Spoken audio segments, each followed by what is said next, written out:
Right, everyone, just want to thank everybody for coming. We are going to be adding speakers, so just give us a few minutes.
So, man, good to see you.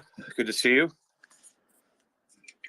Hi, brother. How's it going? Good, man. Good. You probably hear the birds in the back. It's just a beautiful day here. So I'm sitting on the back patio enjoying this. So on this Easter day here in the United States. So Nice. I'm just inviting some speakers, so I'll just let you continue entertaining the crowd. no problem. I see we're getting some of them up there, though. So, yeah, these files is interesting. I can't wait to get into this. We've been meaning to get into it for the last couple of days, but there's just been so much going on, so much news that you know.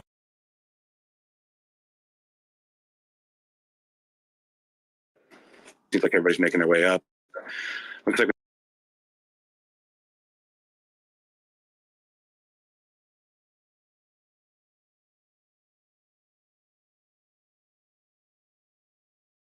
Be here. Thanks for having me. Happy Easter, everybody.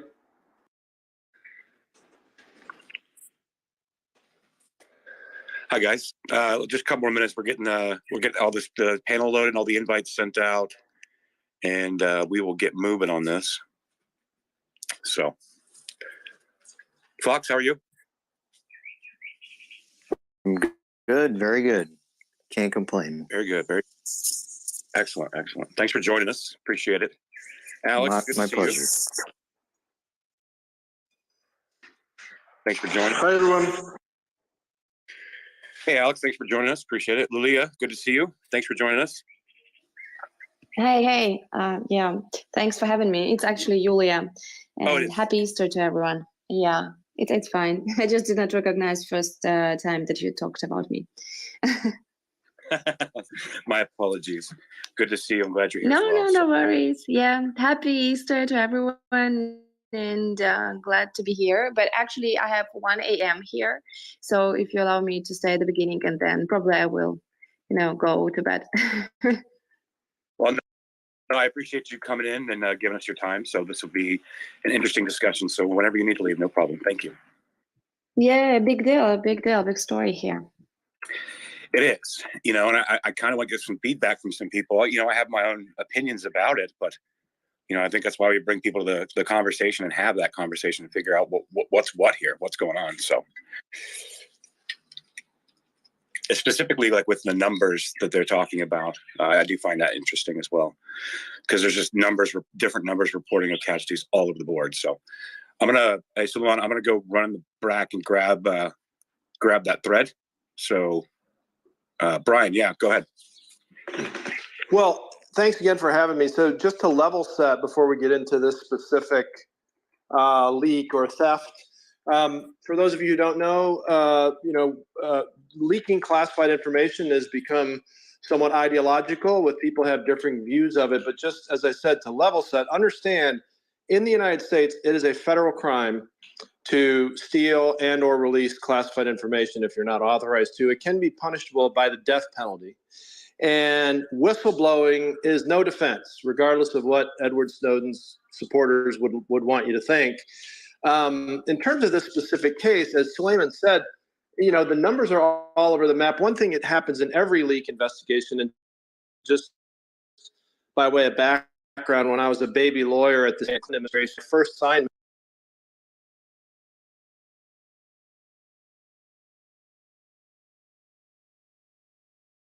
years later, we've completely failed at. The numbers that are being most credibly reported that I've seen are relatively small, certainly compared to the millions of pages that Snowden stole. But they seem to be very important in terms of revealing potentially wartime information with regard to Ukraine. I doubt there's hardcore intelligence sources and methods in there, at least not from a briefing deck that was removed from the Pentagon war room and apparently copied by someone. But they still can be very damaging, even if it doesn't reveal specific human agents or specific surveillance platforms, although apparently one sensitive satellite program might have been exposed.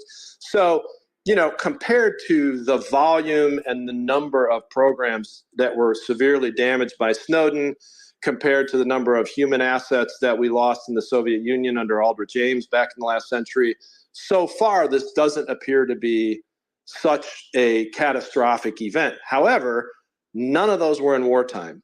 And if Ukraine's battle plans or capabilities were compromised, then that is a huge, huge deal. One last thing I'll say, and then I'll shut up. The snake rots from the head. And we've had a Secretary of State and a president now, Hillary Clinton and Donald Trump, who have basically set the stage that you don't really have to be careful with classified information. So to me, this is not a big surprise that someone would think they could just do this, and it was not a big deal. And I know you're referring to with Hillary Clinton and the emails and other things, and then you're referring to the documents that Trump had. Is that what you're referring to by both of them? Yeah, so yes, for sure, the emails on Hillary Clinton's part. And by the way, if I had handled classified information that way when I was the CIA officer, I would be in prison still. Trump, yes, Mar-a-Lago, but not just Mar-a-Lago. Trump invited Russians into the Oval Office and gave away Israeli secrets and all kinds of other examples of that. Now, those were not crimes when he was the president, because he does have the authority to decide to give up classified information. He doesn't have the authority to do it as a private citizen. So my point is, it's become almost nonchalant the way classified information is treated in the U.S. And, I'm sure Julian Assange likes that. But as somebody who has to live here and hopefully not be attacked by Russia or China, I don't love it so much. I actually get your point. So, I remember, Snowden and Assange and all of that stuff in the 2000s. And I was on a different camp at that point in my mind. I was like, let it all out, information be free. And as I've kind of grown up a little bit, Brian. Well, yeah, I mean, I have come to the conclusion that I believe that there are national secrets that need to be kept. So, specifically when it comes to military war, things like that, I think it's very, very, very, very concerning to me. So, but I do kind of want to just let me add one more thing. The big difference here, as I said, is these are wartime secrets. And if our government, the American government, allows a precedent to be set that even in wartime we can't solve this problem, then it's going to get much worse. And also, based on what the news has reported about what was taken, I don't really see a whistleblower angle here, unless the person was just a straight up supporter of Russia and wanted to support Russia in the war, and that's their ideology. Yeah, and I kind of wanted to tap in on Yulia on this. So, what kind of sentiment is being spoken out there, in Ukraine about this? What do you think? Yeah, so from our point of view, definitely we see, this the most basic and crucial thing, that Russia weaponized the information. So in this case, we don't have much doubt that any leak is really very dangerous. And in terms of the damage that could have been done by this leak of the documents, and by the way, it's very important to understand if all of these documents are actually, original, and if they really include the true information, right? Or we know that some of them have been photoshopped, and maybe some of them are absolutely, not truthful, just made up things. But anyway, if there is any information that is damaging there, first, it's about the intelligence exchange between Ukraine and the United States. Let me say that Ukraine has really achieved a lot of successes on the ground while defending from Russia. And many of these successes have happened because thanks to the intelligence exchange between the United States and Ukraine, and thanks to the intelligence of our Western partners. So the first thing, it puts under threat actually the future of this exchange. The second thing, what we understand is that there is at least some information that is truthful about the logistics of weaponry supplies to Ukraine. And for you to remind, Russia actually is on our eastern border, on the southern border, and actually is in the northern border where there is Belarus. So we have only western border from which we can have weaponry supply, and it limits the ways through which we can, make these deliveries. So in fact, it helps Russians probably to target the logistical routes. And of course, if there is this information that it can damage the routes, then we need to probably reschedule, reorganize this logistics, which complicates the things for us. So yeah, these are two threats that are very important in conducting war, and for us it's important. And what I saw, I've been in the government of Ukraine, in the current government, for 2 years. I know the people who commented on the situation, and I understand that, to some point they are pretty nervous of the fact of this leak of the information. And for you to understand, right now 9 regions of Ukraine are shelled every day, and there is very bad situation in Bakhmut in the east of the country. We have the delay of the weaponry that was promised. The weather was really bad for counteroffensive, and we're looking for this counteroffensive really very much to understand how much territories we can return. And here is the leak. So yeah, there is no definite answer when we can say this is Russia, but everything shows that Russia can benefit from it. So can I ask? Do you mind if I ask Ms. Mendel just a couple of quick questions before we? Because I know you wanna dig into the Pentagon files. So Simon, you want to give an overview for the audience now that everyone joined. But Ms. Mendel, where are you located? Because I know you were a spokesperson for President Zelensky back in 2019 and 2020 and 2021. So just prior to the war, not long before the war. So where are you located at the moment, if you don't mind me asking? No, of course, I'm in Kyiv. I live in Kyiv. Oh, okay, you haven't left the country. It's 1 a.m. Oh, wow. No. That was our principal decision not to leave the country. I stayed for some time in western part of the country, Lviv, and my husband went the front line, but in 2 months we return to Kiev. Okay, and your husband is no longer on the front line?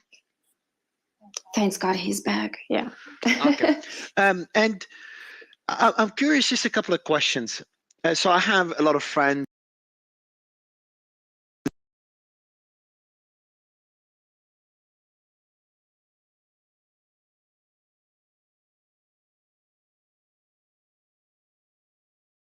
I think weeks. I had like a dancing festival in Kharkov and in Odessa, but I stayed like in.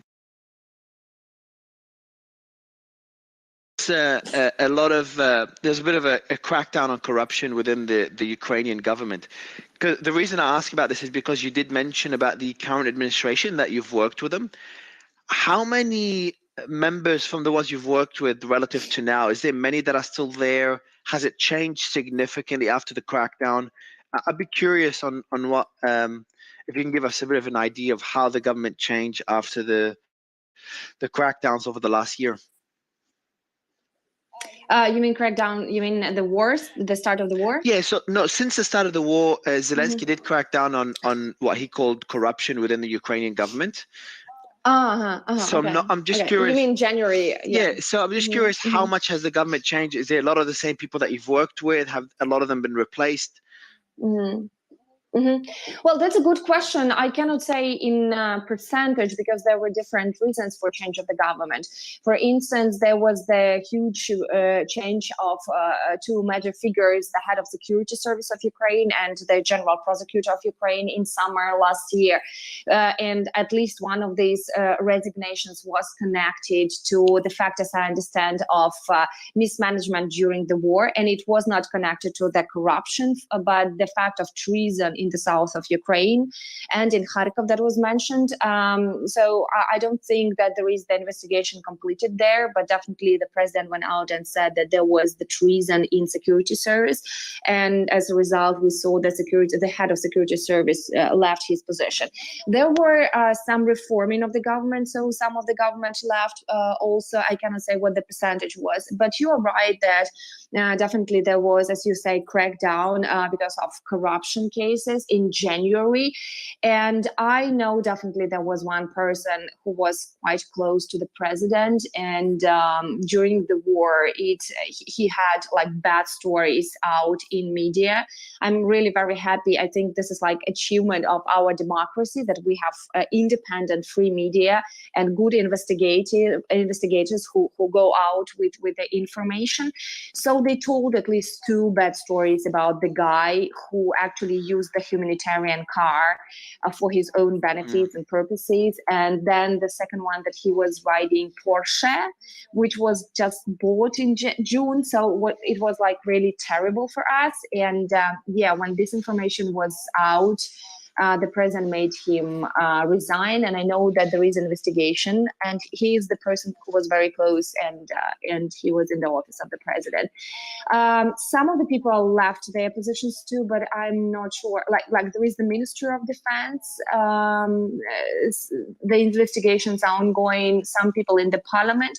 So these were really big cases, and it's like too little of time. It's 3 months. I'm sure that you know that investigations in big cases, they go longer.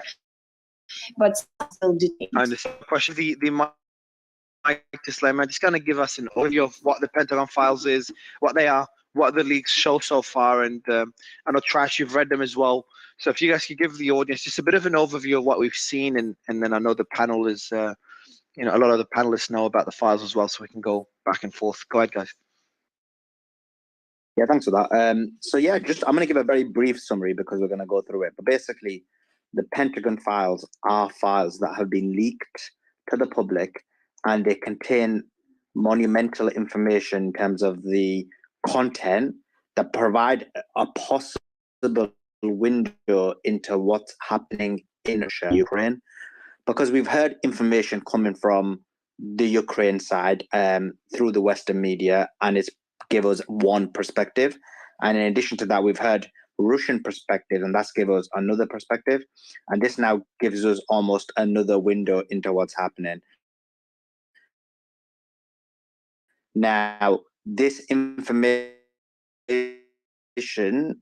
like they are the exact leaks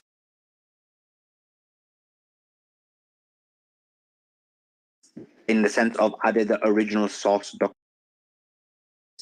that the Ukrainian casualties are 4-1 compared to the Russian casualties.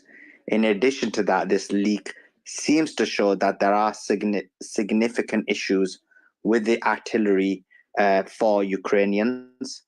So there are just a couple of the major issues that are within the leaks. But yeah, Trash, have you got any thoughts or anything else you want to add to that? Yeah, I mean, the casualties piece is really stood out to me because you can hear reporting all over the place. And Brian and myself were actually touching on this in the beginning. And as you look at it too, it is showing positions. It's showing what the spring offensive would look like. You know, is the ground going to be able to get, you know, tanks and other kind of artillery and things through that region? It obviously was showing kind of what was, indicating to Bakhmut. I mean, there's a lot here, so I know we're going to go through them, but there's a lot of stuff here, and it is concerning to me because, again, this is war, which I don't think any of us want. So I do question the veracity of this because I've heard many times it's been altered. So we'll see. Go ahead, Mario. Yeah, so there's more aspects to it as well. Just kind of give you an idea. It's not only about the death toll of Ukrainian soldiers in the war being high. This what's been reported by Ukrainian allies, but you've got a bunch of documents that show the US spying on allies, so which includes Israel, Ukraine, and South Korea. Not uncommon, and it just depends on how deep that spying is, and we're going to dig into it.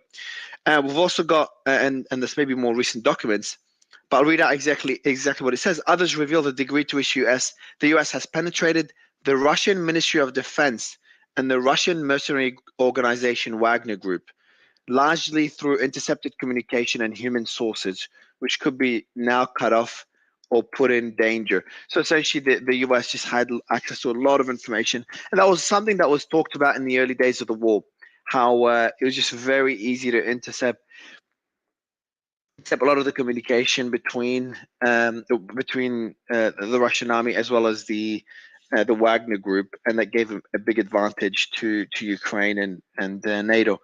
So that's another point that was mentioned in the leaks.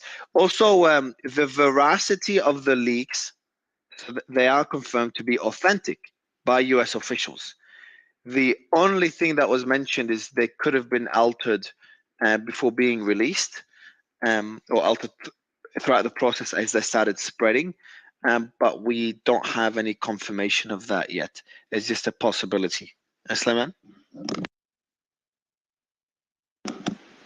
Yeah, and that's that is definitely the case. It also gives certain maps and provides certain insight into what the way the strategic aspects of the war are.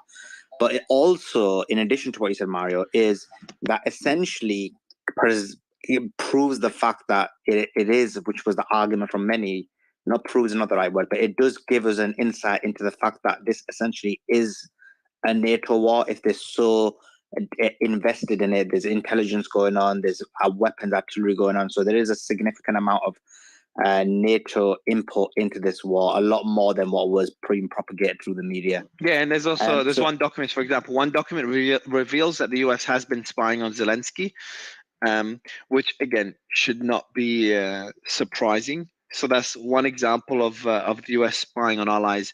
And I'll summarize bits and pieces as well as we go through. But I'm curious from the panel who's gone through it in depth, and would love to get some thoughts. I'm not sure, Brian or Wyatt, if you guys have gone through the documents yet, because I know there's going to be continuous leaks over the next few weeks and months. But would love to get your thoughts, like, for example, on the spying of allies. How common is this? Does it catch you by surprise? I know we've seen that in previous leaks as well. Let me jump in on that, Mario. This is Brian. So if anyone Googles Executive Order 12333, it'll be patently obvious that the mission of the U.S. intelligence community is to gain the plans, capabilities, intentions of foreign governments. It does not say adversaries. all of the governments of the world know that everyone spies on everyone else all the time. Now, the so-called Five Eyes, the US, the UK, New Zealand, Australia, and Canada, do have internal agreements about what's off limits and what's not off limits. But I promise you, President Zelensky was well aware that US intelligence would be trying to get information on his capabilities, plans, and intentions, as was President Netanyahu, as was every other ally in the world, just exactly the same way as they do to us. So this will have surprised absolutely no one. Okay, so you're saying it's relatively common for the US to spy on allies? It's not just common, it's directed in a US law and an executive order. And same thing in Germany, same thing in France, same thing in Israel, same thing all over the world. Okay, and you said there's lines that shouldn't be crossed. In previous leaks, those lines were crossed, and that caused a bit of back and forth, a bit of tension. That was a few years ago between the US and other countries. Do you remember those leaks? Sorry, Mark. I assume you're referring to the Snowden revelation that the U.S. government had tapped Angela Merkel's cell phone. Again, this was her lashing out at her own security services for not being able to protect her communications. What probably really happened was she, much like some American presidents, decided to use a personal cell phone that was not secure. So this was all sound and fury, but I promise you, behind closed doors, Obama and Merkel probably didn't laugh about it, but they said, yeah, this is the way the world works. Sorry, it became public. Okay, so there seems to be a few leaks. Even there's in 2013, that's the Edward Snowden classified documents. You've got, and that's not only Merkel's phone. There's a few countries that weren't too happy with the amount of spying done, including France and Brazil. There's another leak in 2021 where a whistleblower revealed that the US government has been using a secret program to spy on foreign journalists, including those from US allies, including the UK, Australia, and Canada. And obviously, we've got the leak today. So if it became public and confirmed that the United States were conducting eavesdropping on the heads of state of the Five Eyes, UK, Canada, New Zealand, and Australia, that would be a scandal. But the fact that there were some British citizens that may have been surveilled by U.S. intelligence, no, I'm not saying it's right or wrong. I'm just saying no head of any of those governments would be surprised by that, and they do the same thing to us. Another thing, and I want to get some thoughts on this, and I'd love any panelists to jump in. And Miss Mendel, I think this is great for you as well. There's one intelligence report that mentions China could use Ukraine strikes, and Brian, you can jump in on this one as well, or anybody. For speakers, I think all of you have been on the panel before, but feel free to put your hand up or just jump in. But there's an intelligence report that says China could use Ukrainian strikes on targets deep inside Russia. So if Ukraine starts to strike deep Russian territory, quote, and I'm going to read out from the report directly, as an opportunity to cast NATO as the aggressor, and China may increase its aid to Russia if it deems the attacks were significant. In other words, if the attacks into Russian territory were significant, China will further support Russia to paint NATO as that aggressor. Does that surprise anyone that this is like one of the lines that China has for it to increase its aid to Russia? And it's kind of, we know that China's using the war for its own advantage, but in this case, they would supply more aid to Russia if Russia gets hit on its own territory. So I don't want to monopolize. And Brian, it's fine, you can. But we did see that I think they killed a Russian journalist in a cafe in not Moscow, in I forgot, but that kind of shows the St. Petersburg. Yeah. And shows Ukraine getting more aggressive in hitting targets inside of Russia. I'm speculating here that it was Ukraine. So Brian, maybe you could touch on that as well, and any other panelists. Yeah, Mendes, so I could jump in right after. Like I said, I don't want to monopolize, but I do think it's really important to distinguish between two types of classified information. There's intelligence that was gathered by our sources and methods from another country, and then there's the analysis that's done by U.S. government intelligence experts. And Mario, what you read, the passage about what China might do, sounds to me more like it's our China subject matter experts laying out possibilities than it's, we have an intercept of Xi saying that's what he's going to do. So I just think it's important to remember that distinction. The bombing of the journalist in Russia, it's logical to assume that might have been the Ukrainians. It also could have been, internal enemies of Putin. I don't think that necessarily, though, implies that they're going to conduct, massive missile strikes inside Russia. And I also don't think that kind of a thing would be enough to bring the Chinese fully into supporting Russia. If I may jump in, I will completely agree with Brian. I don't have this type of experience, but definitely we need to separate what is the fact and what is the prediction, because the analysis assumes that analysts need to put the worst possible scenarios, and this is exactly what we saw that the Western leaders were talking about, what their concerns are about. The second, my point will be, it's very complimenting that Ukraine is made the measure, like, let's say, guilty about many strikes. I'm not saying that Ukraine is not doing anything, but for instance, Russia accuses Ukraine that we made explosions on Nord Stream pipelines, and of course, St. Petersburg explosion and some other explosions. And, I'm trying to analyze, even with military analysts, some of these things, and I understand that Ukraine, knowing what I know from the government and from the military, unfortunately, Ukraine is not capable of doing everything what's going on there. So the thing is, when we say Ukraine and strikes inside the Russia, I mean, we need to be really careful with this, what's going to happen. And third, my point will be, if we talk about analysis and predictions, China definitely is an autocracy, but China also has some logics in its actions. China's economy depends on the US and the EU, and China pretty understands that Russia will never treat Chinese as equal ones from different points of view. And I don't know if China is going to take the country that is collapsing in so many ways and stand for its, aggressive and unpredictable plans for what? I mean, if to compare the trade numbers, if to compare everything, I'm sure that China is not going to forget about Russia, but at the same time, just to break all the world order for Russia that is having absolutely nothing right now and that is absolutely limited, this would be too radical scenario. And within this, I'm really very grateful for invitation, but we're already coming to 2 a.m. in Ukraine, and I wish you a great conversation here. Would be really happy to, talk to you next times, but no, I appreciate it. Yeah, and I appreciate you staying up at this time. Would love you to join us back at future conversations we have. Thank you.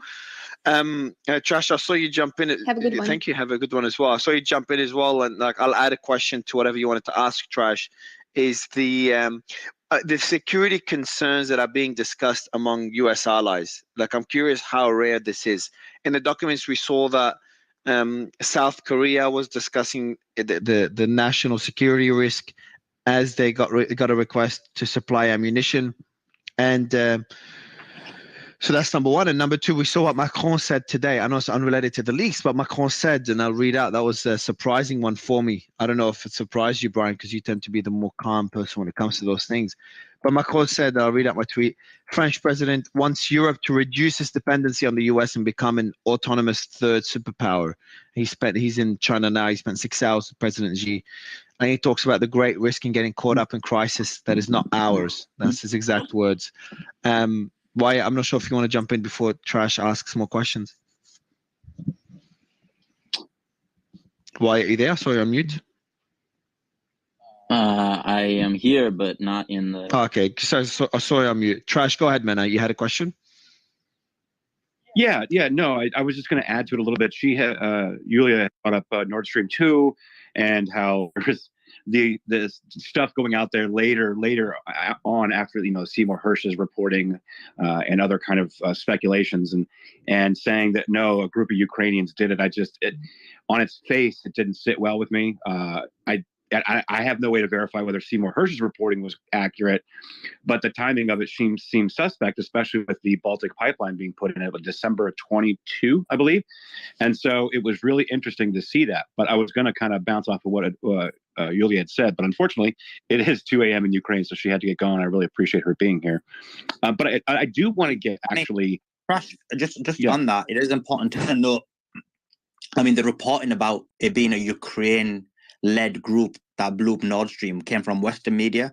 So this isn't like some kind of Russian propaganda from the Russian sources. They actually probably believe it was the NATO or someone else involved. We know from Seymour Hersh reporting that's what they think. So the Ukraine issue, and this is what I was going to ask her a few questions, but she had to leave.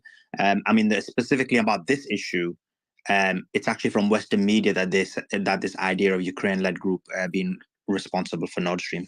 You go ahead, Trash. Right. Yeah, no, right. Which is me being in the West. I'm always suspect of our media, but that's just me. That's why I try to get to the bottom of the truth. But I was curious to hear that. But Wyatt, I know that you might have a little bit different perspective on this. What were your thoughts on what we're discussing? Oh, Wyatt? Okay. Yeah, go ahead, Mario. Yeah, I'm not sure if Wyatt could jump in, but I wanted some more insight into the deaths. Like that one for me. Like we saw all these reports on spy. Like most of it is about spying on allies, which is relatively common. So if any, sorry, I just woke up, so my voice just broke. If any panelists or Slayman, me and Slayman have kind of argued on this, on the point that Ukrainians lost 4-1. They had 4-1 casualties, military casualties. And we're talking about military soldiers here. Correct me if I'm wrong, Slayman. Compared to Russia. And this is what the report shows. So I want to get a bit more clarity on this. Brian and... Yeah, I can speak to that. Yeah, go ahead, Doctor. I was going to go to you as well. Brian or Doctor can offer. Yeah, the thing is, it's important here to understand that the government documents don't necessarily have to speak the truth. They just have to, the way that you read these is you have to understand where they get their sourcing, right? Is my opinion, and I think this is based on just looking at what the pixelation that's weird in the original documents, is that the original number was like 35,000 to 43,000 dead on the Russian side, and 16,000, 17,000 on the Ukrainian side. That does not have to be accurate, however. What it shows, though, is that they are just taking, what my conclusion looking at is, they're taking the data just straight from the Ukrainian High Command, and they're also taking the vehicle loss data from Oryx, basically from public sources. It shows a certain level of laziness that they don't really have, embedded sources in, say, the Ukrainian army that can tell them directly, how many units are being depleted, how many men are in these units. There's a large range of numbers when you look at when they cite Ukrainian numbers in the field, because they may not actually know. They may not have people embedded to get the data. But the thing to remember too, it actually is kind of immaterial. The number of casualties is actually not that important to the analysis, because what they assess is that both sides have a moderate, quote unquote, moderate ability to sustain combat. Meaning that both sides are not ready to collapse. They can continue to fight, maybe not forever, but they can continue to fight. And that's the only thing that really matters in the context of this set of documents that's really talking about what Dr. the U.S. can do to help the fight. Dr. Snecker, I've got a few questions on that.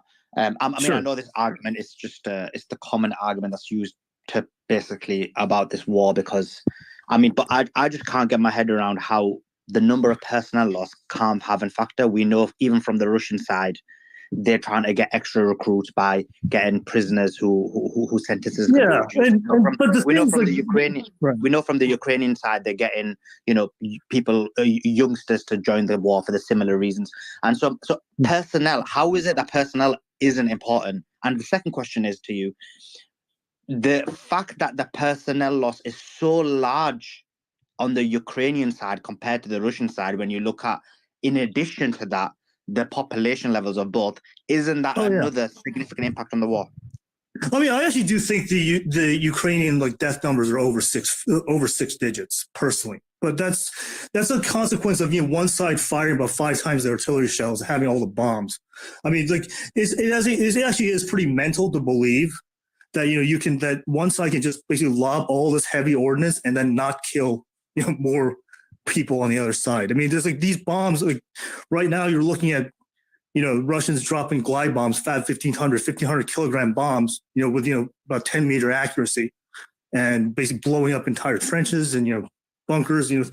This kind of shit. You look at this, Ukraine doesn't have that kind of heavy duty firepower. I mean, HIMARS. I mean, it's like a 100 kilogram charge. I mean, these are puny weapons by comparison.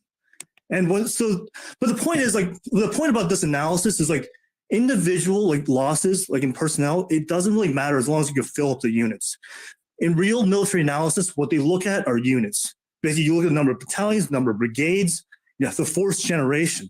So you can lose however many people, but if you can still put out a certain number of brigades, certain number of battalions, I mean, that's the only thing that really matters, because dead people, they died in the past.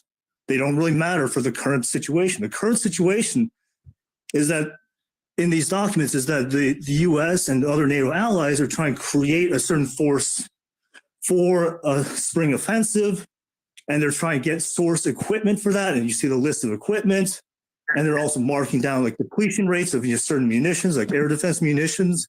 These are the things that matter to NATO now. They don't really matter in terms of, if NATO were involved in the recruiting process, then they'll probably put effort to get agents on the field to get accurate data of how many people are being recruited, how many people are being lost.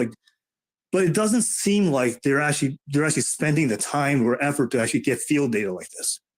So it's just a question of what priorities does the NATO command have? Can I just jump in here real quick? Sure. I think it's really important to understand what is probably the intelligence cadence in the U.S. government.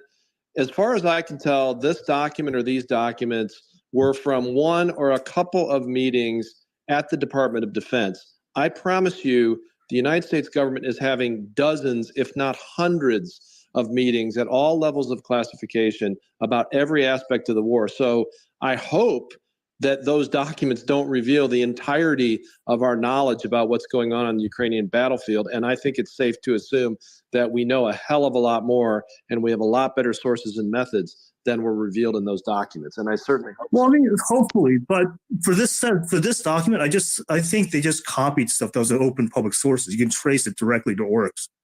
So that's Hold on, what do you mean? So what do you mean? What do you mean they copied? They copied public information, put it into the documents, because we've seen. Yeah, the numbers are basically, they're directly from Oryx, public documents. You go to Oryx, yeah, the other one's the EFU, right? The Ukrainian General Staff. Yeah, so the Russian numbers, that's Ukrainian General Staff. It goes to that narrative. And the Ukrainian numbers is Oryx. It's number for number. Yeah, well, Ukrainian numbers are Russian or Ukrainian General Staff as well, and the vehicles are from Oryx. Yep, that's right. You can trace it. You can trace it directly. It's this is not important. The casualties part of this is not important. What matters in terms of this is combat sustainment and force generation. That was the main purpose of the leaks, to show what kind of equipment they're being delivered that NATO countries have to deliver. And how does it look? How does the equipment look? Okay, so I mean, there are a couple of theories I have on this. One, I was kind of surprised that Ukrainian forces in the field, according to this document, look rather depleted. Right. If you add up all the various commands, you look at the number of Ukrainian troops and the number of Russian troops, I think they actually overestimate the number of Russian troops. But you get a number of 1.5 to 2 to 1 in favor of the Russian side in terms of troops. But the thing that's interesting to me is I think what's happening, and this is something you have anecdotal evidence of over the last three or 4 months, that they've been pulling veterans off the front. And that they've been shuffling them into these NATO training programs which constitute this new, army group for the spring offensive. I mean, it makes a lot of sense, but because of that, they're depleting the some of these frontline units of the best soldiers, right? To accumulate this new, 12 brigade. I mean, in this document, they say 9 brigades being trained by NATO and 3 brigades being trained by Ukraine. And they're basically like they're assembling this force from the best fighters that they have, right? That's what I think is happening, because you look at the training schedules. I mean, they're training on these tanks for less than a month. Like that, you can't take a raw recruit and train them on a tank in less than a month. Like you take an existing tanker who already knows how to drive a tank, and then you put them in a new tank. And that it takes a little while for them to get acclimated, but all the motions are basically the same, right? Most of the tankers died in their old tanks, though, right? I mean, that's my understanding. No, actually, that's not true at all. I mean, that's actually a myth. Like you look at the way that these basically the way that there's a myth that Russian tanks explode. If they're hit and left burned, they do explode after a while, but it takes a while. So usually people are able to climb out. And very often, you might have one person dead out of 3, that once they're hit. So you actually do have a lot of surviving tankers, right? As long as it's not catastrophically killed, if it just takes a simple penetration, there's a good chance people could get out, right? Right. Yeah. So the way there are various ways you can mitigate. I mean, usually because the way the Russian tanks and Soviet tanks were built is they have the autoloader in the lowest part of the tank, right? So usually it's actually very hard to actually detonate it on straight from a straight impact. So usually what happens is it burns for a while and then it detonates, right? So that's how people can get out, provided they don't store ammo in the fighting compartment itself, right? Provided that they actually just keep the ammo in the autoloader, no other spare rounds. The spare rounds are actually the biggest combustion risk. So you do have a lot of surviving crews like that. Well, and another thing we noticed here too, right? So with this document that came out, which was folded, by the way, and I've heard some people posit that, these were documents that were gained from a slideshow, things like that. But this document actually appeared to be folded, and it was the Consolidated UAF Air Defense, right? So this is actually talking about the air defense. And we've got it up in the net. Yeah, so they're saying that the SA-10 and the SA-11 make up about 89% of Ukrainian air defenses, which they ran out of the SA on the 31st of March, and they believe by May 23, the SA-10s will be gone. So that is what I'm concerned about. And I'll ask the panel here, but I can start with you, Dr. Snekatron, and then I'll kind of go with the panel here a little bit. Sure. Obviously, there's some rearmament that's needed, but isn't this kind of concerning for the Ukrainian military if this information gets out, because it would change Russia's strategy on how they plan to mount their spring offensive, right? Well, the thing is, I think in some way, Russia anticipated this, because the whole concept of doing these massive missile strikes was in a way to draw out the air defenses, to get them to waste their ammo, right? Because they know the most capable systems they have are the S-300P, S-300V, which is the SA-10, SA-11, SA-12. Buk is more of a medium range frontline kind of thing, but the S-300s are basically in terms of the world of air defense, S-300, S-400, they're basically the big boss. They're really the West doesn't really have very comparable systems, at least on such a scale. And the thing about the S-300, okay, last year they got all the former Eastern Bloc countries to ship S-300s and spare interceptors to the Ukrainian conflict. And the problem is that they're not being manufactured by anyone other than Russia and China, right? So this is a finite resource. So they know by just keeping with these missile strikes and forcing them to try to shoot missiles down, they're going to eventually deplete them, and there's no replacement for those, right? What they are doing to try to replace some of these, they're trying to. I mean, this is what actually has. If you are pro-Ukrainian, this is what you should be, I guess, perhaps most concerned about. Is they're giving them systems that cannot be sustained on the long term. For example, they're giving Patriot PAC-3. PAC-3, well, PAC-3 is a fairly recent thing, and the United States only produces about 230 missiles per year. And I looked at procurement tables; this rate is going to be maintained through 2028. So they have no plans to expand production. And according to this document, they expect a burn rate of 100 a month. I mean, S-300, the burn rate was already 200 a month, but they're expecting a burn rate of 100 a month. So you're burning through And every month you're burning through half a year's supply of PAC-3s. So the question for Ukraine is like, well, I mean, they're getting some more modern Western systems to replace their strategic air defense systems. But the problem with that is like, well, can they sustain this over the long term? I mean, from my calculations, like all the spare PAC-3s in the U.S., maybe like 1,000, 1,200 missiles, and that's including next year's production.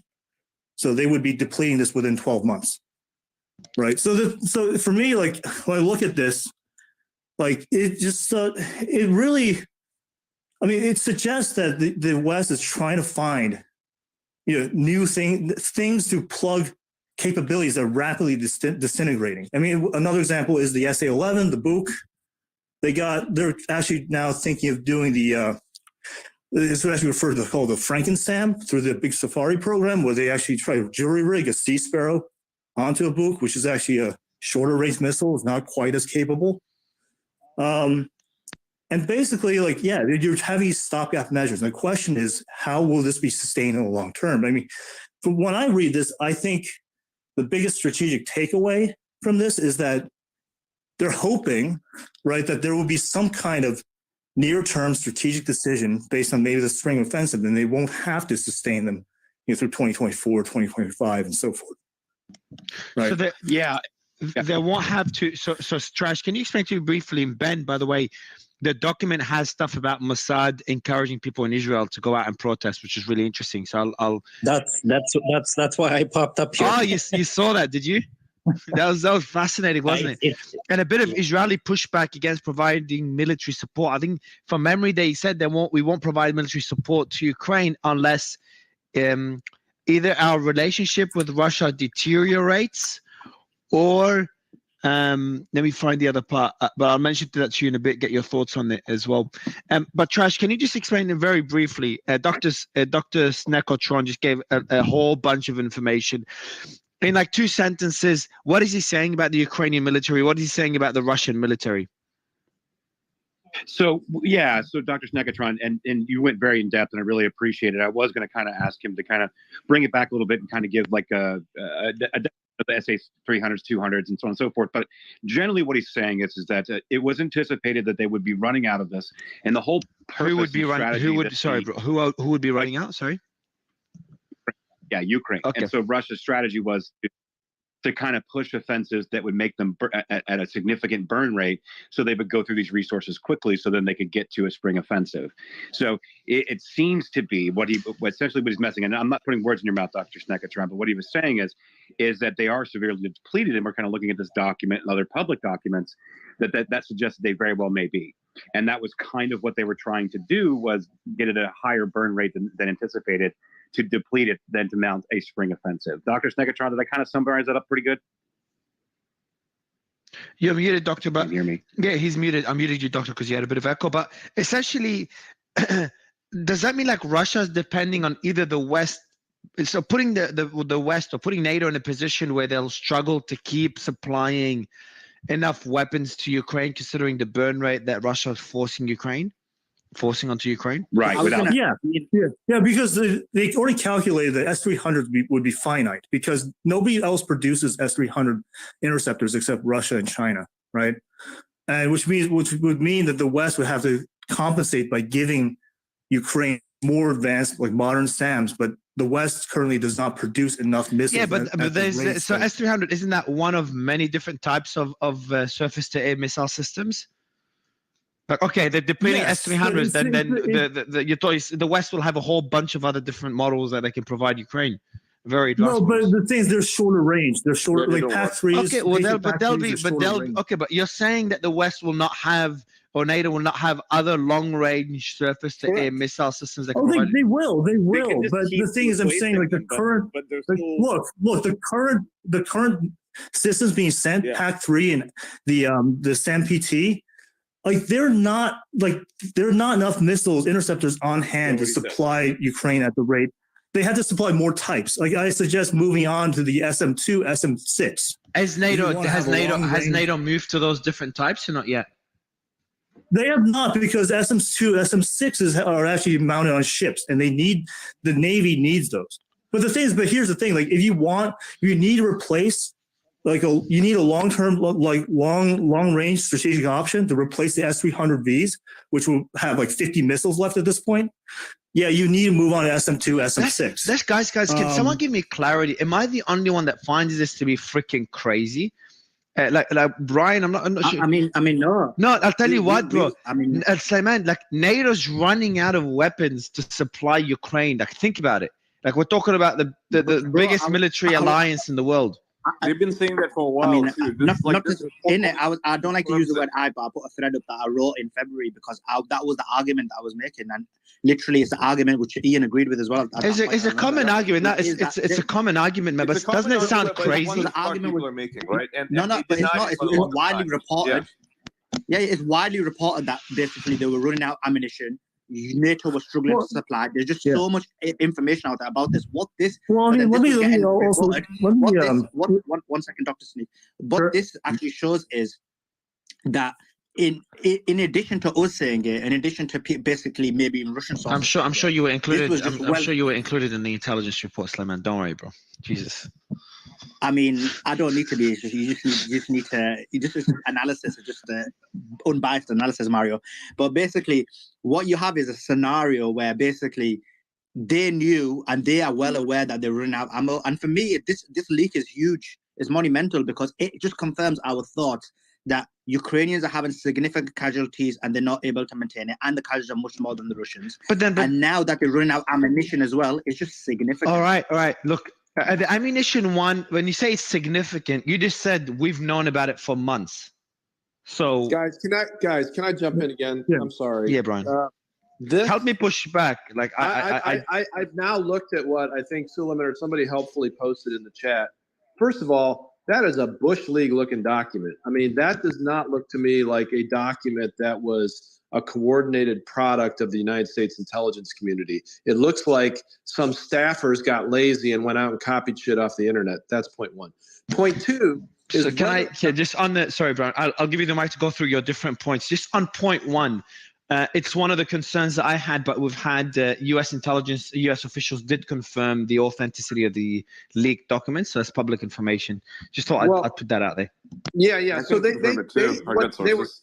The words were very carefully chosen. They confirmed that there was authentic intelligence in the documents. I don't think they said page by page which one was accurate. But let's just say that was something that some, colonel in the Air Force, not to pick on the Air Force, included in one briefing at the Pentagon. This is not a national intelligence estimate. This is not a product of the conclusion of all the senior intelligence leaders in the United States. So I think it's really important. I mean, it's important to consider the implications if everything in there is true, but it's also important to remember this is not by any stretch of the imagination a conclusion of the United States government.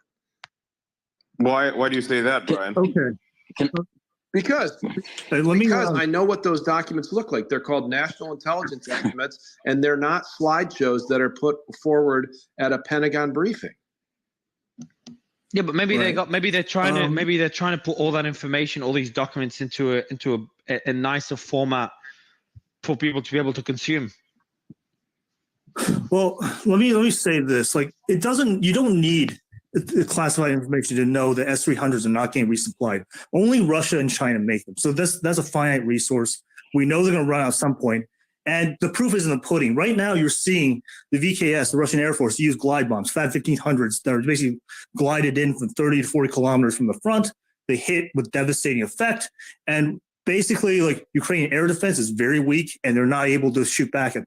So take it as you will. Like, maybe it's bullshitting, but guess what? Like, Ukrainian air defense is kind of absent at this point. Yeah, the question is. So let me clarify. I don't begin to have the military experience or the hours to support research that you do. I'm not really quarreling actually with your opinion that Ukraine is maybe running short on the important kinds of weapon systems. I'm just saying I would not overread the importance of these documents in terms of judging what the president and the National Security Council actually think is happening in Ukraine. That's all. That's my only point. Right. That's fair. By the way, there's Can I jump in? Yeah, sure. I'll give you the mic. I think it's you, Wyatt. I'll just want to mention one thing. Ian will find it interesting, and I'll give the mic. I think it was Wyatt who was jumping in. Zelensky.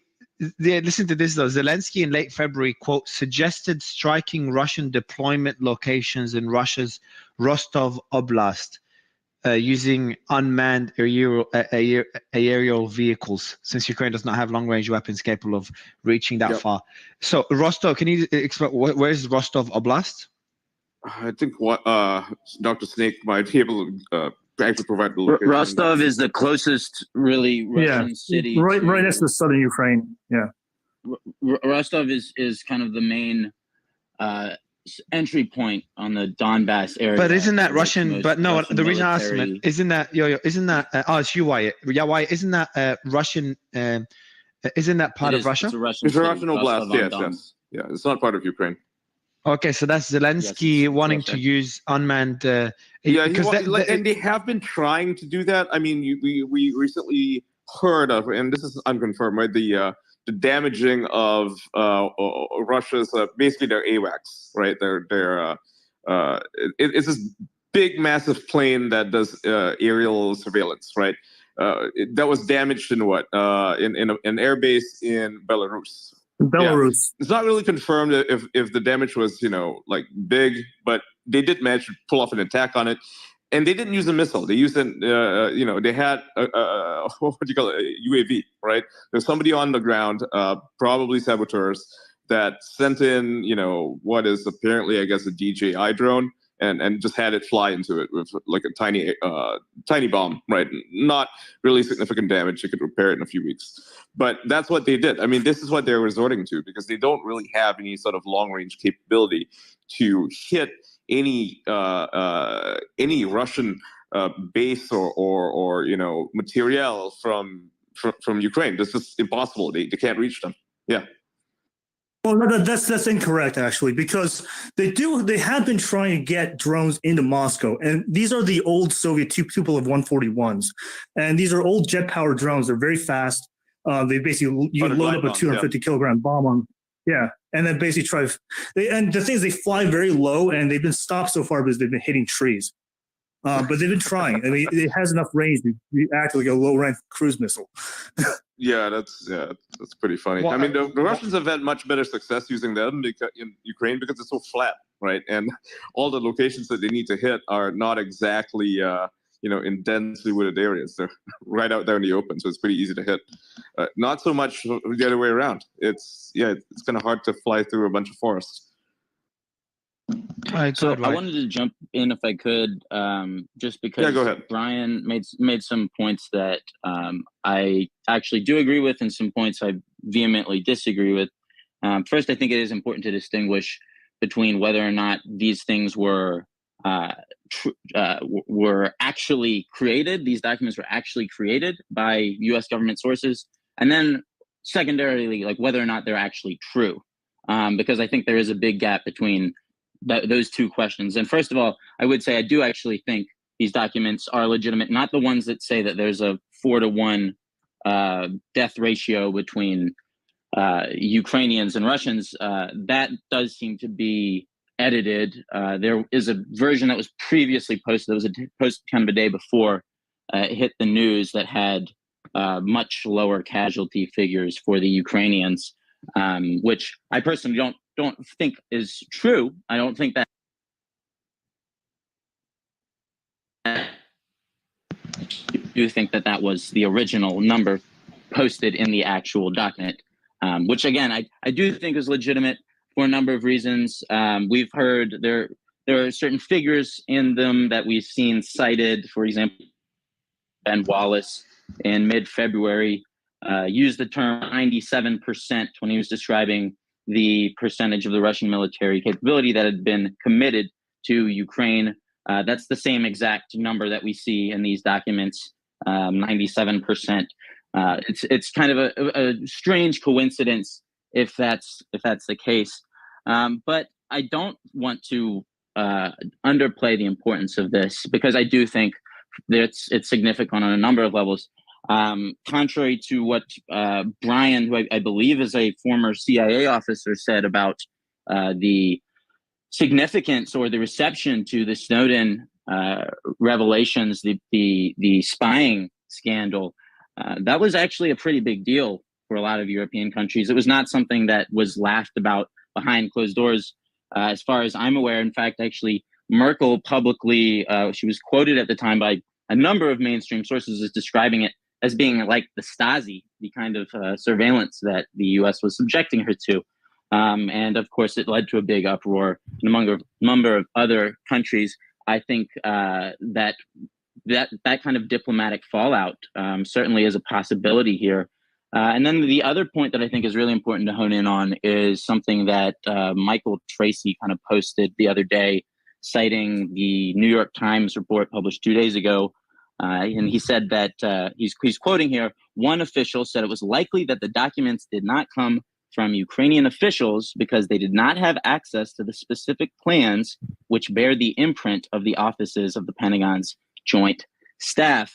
And Michael Tracy pointed out, he said, translation, Ukraine officials don't have access to their own war planning materials, which are the sole property of the U.S. Obviously, kind of a joke, but it really isn't in many ways. This is, I think, confirmation of something that a lot of us have been saying really from day one, which is that this is a proxy war being waged by the United States and by NATO against Russia, that they will willing to fight this proxy war really until the last Ukraine. I think this kind of revelation really seems to confirm that. Yeah, I mean, there are actually some interesting revelations. I mean, one of the reasons, some of these documents are marked no foreign, which means no foreign nationals, which means no foreign distribution. And like one of the documents actually does, and the reason why perhaps like they actually don't want this getting out is like, I think the casualty page, that one actually has a list of various news incidents, and one of them talked about the attack on the AWACS aircraft in Belarus, and it actually said that they were told that this was done by rogue agents, quote unquote rogue agents, right? This is stuff that could be potentially damaging. They don't want this to get out. Can I just? Sorry, go ahead. I just want to respond to something Patrick said about my comment. Yeah. Well, so I don't want to be misunderstood. Believe me, I am very painfully aware of the impact that Snowden's revelations had in the European Union. I spent many privacy scholars conferences in Europe being pummeled by European journalists and activists. What I'm saying is that whatever Merkel's public posturing was, which she obviously had to do to maintain credibility in Germany, all major powers in the world know that they all spy on each other all the time, with the exception of what I was mentioning about the Five Eyes. And so I'm not saying Europeans weren't upset. They were terribly upset. I'm saying the leaders of those countries, regardless of what they said in public, knew that this was going on. So I just wanted to clarify that. Right. It's just kind of an impossible point of proof. You really, whether or not they knew or understood that it could be happening, is also a very different thing from being confronted with the reality that it is, and that there's basically nothing you can do about it. It makes it a difficult time to form legitimate relationships and partnerships when you have that baseline assumption. Yeah, I agree. The real damage in the relationship between the U.S. and the Germans was that it became public, not that it was happening in the first place, in my opinion. Yeah, so I would tend to agree with you, Brian. I was actually going to come back to what Wyatt said, because I actually agreed with a lot of your sentiments that you had said, saying, yes, it's crystal clear. It's protocol. Like all of these countries, all these states spy on each other. That's part of the game. They know this, and that's when the, I guess for lack of better terms, spy games really exist, right? So you're putting out, counter information that is going to be picked up by other intelligence agencies, and it's just playing this whole give and take game. It's pretty well known. But I think to your point, Brian, the publicity of it is what was the most damaging. And I think that's embarrassing. Yeah, but again, that's questions from journalists who keep asking, well, hey, are you okay with Obama spying on your phone? What are you going to do about it? Don't you respect the Germans? Right? That's what they have to deal with. Right. It's like a ratcheting up of rhetoric when you could probably settle this on the back end somewhere and make sure, you know what I mean? So I do get that. Let me go to Patrick, actually. So Patrick, you joined us. I'm going to get to Intel as well.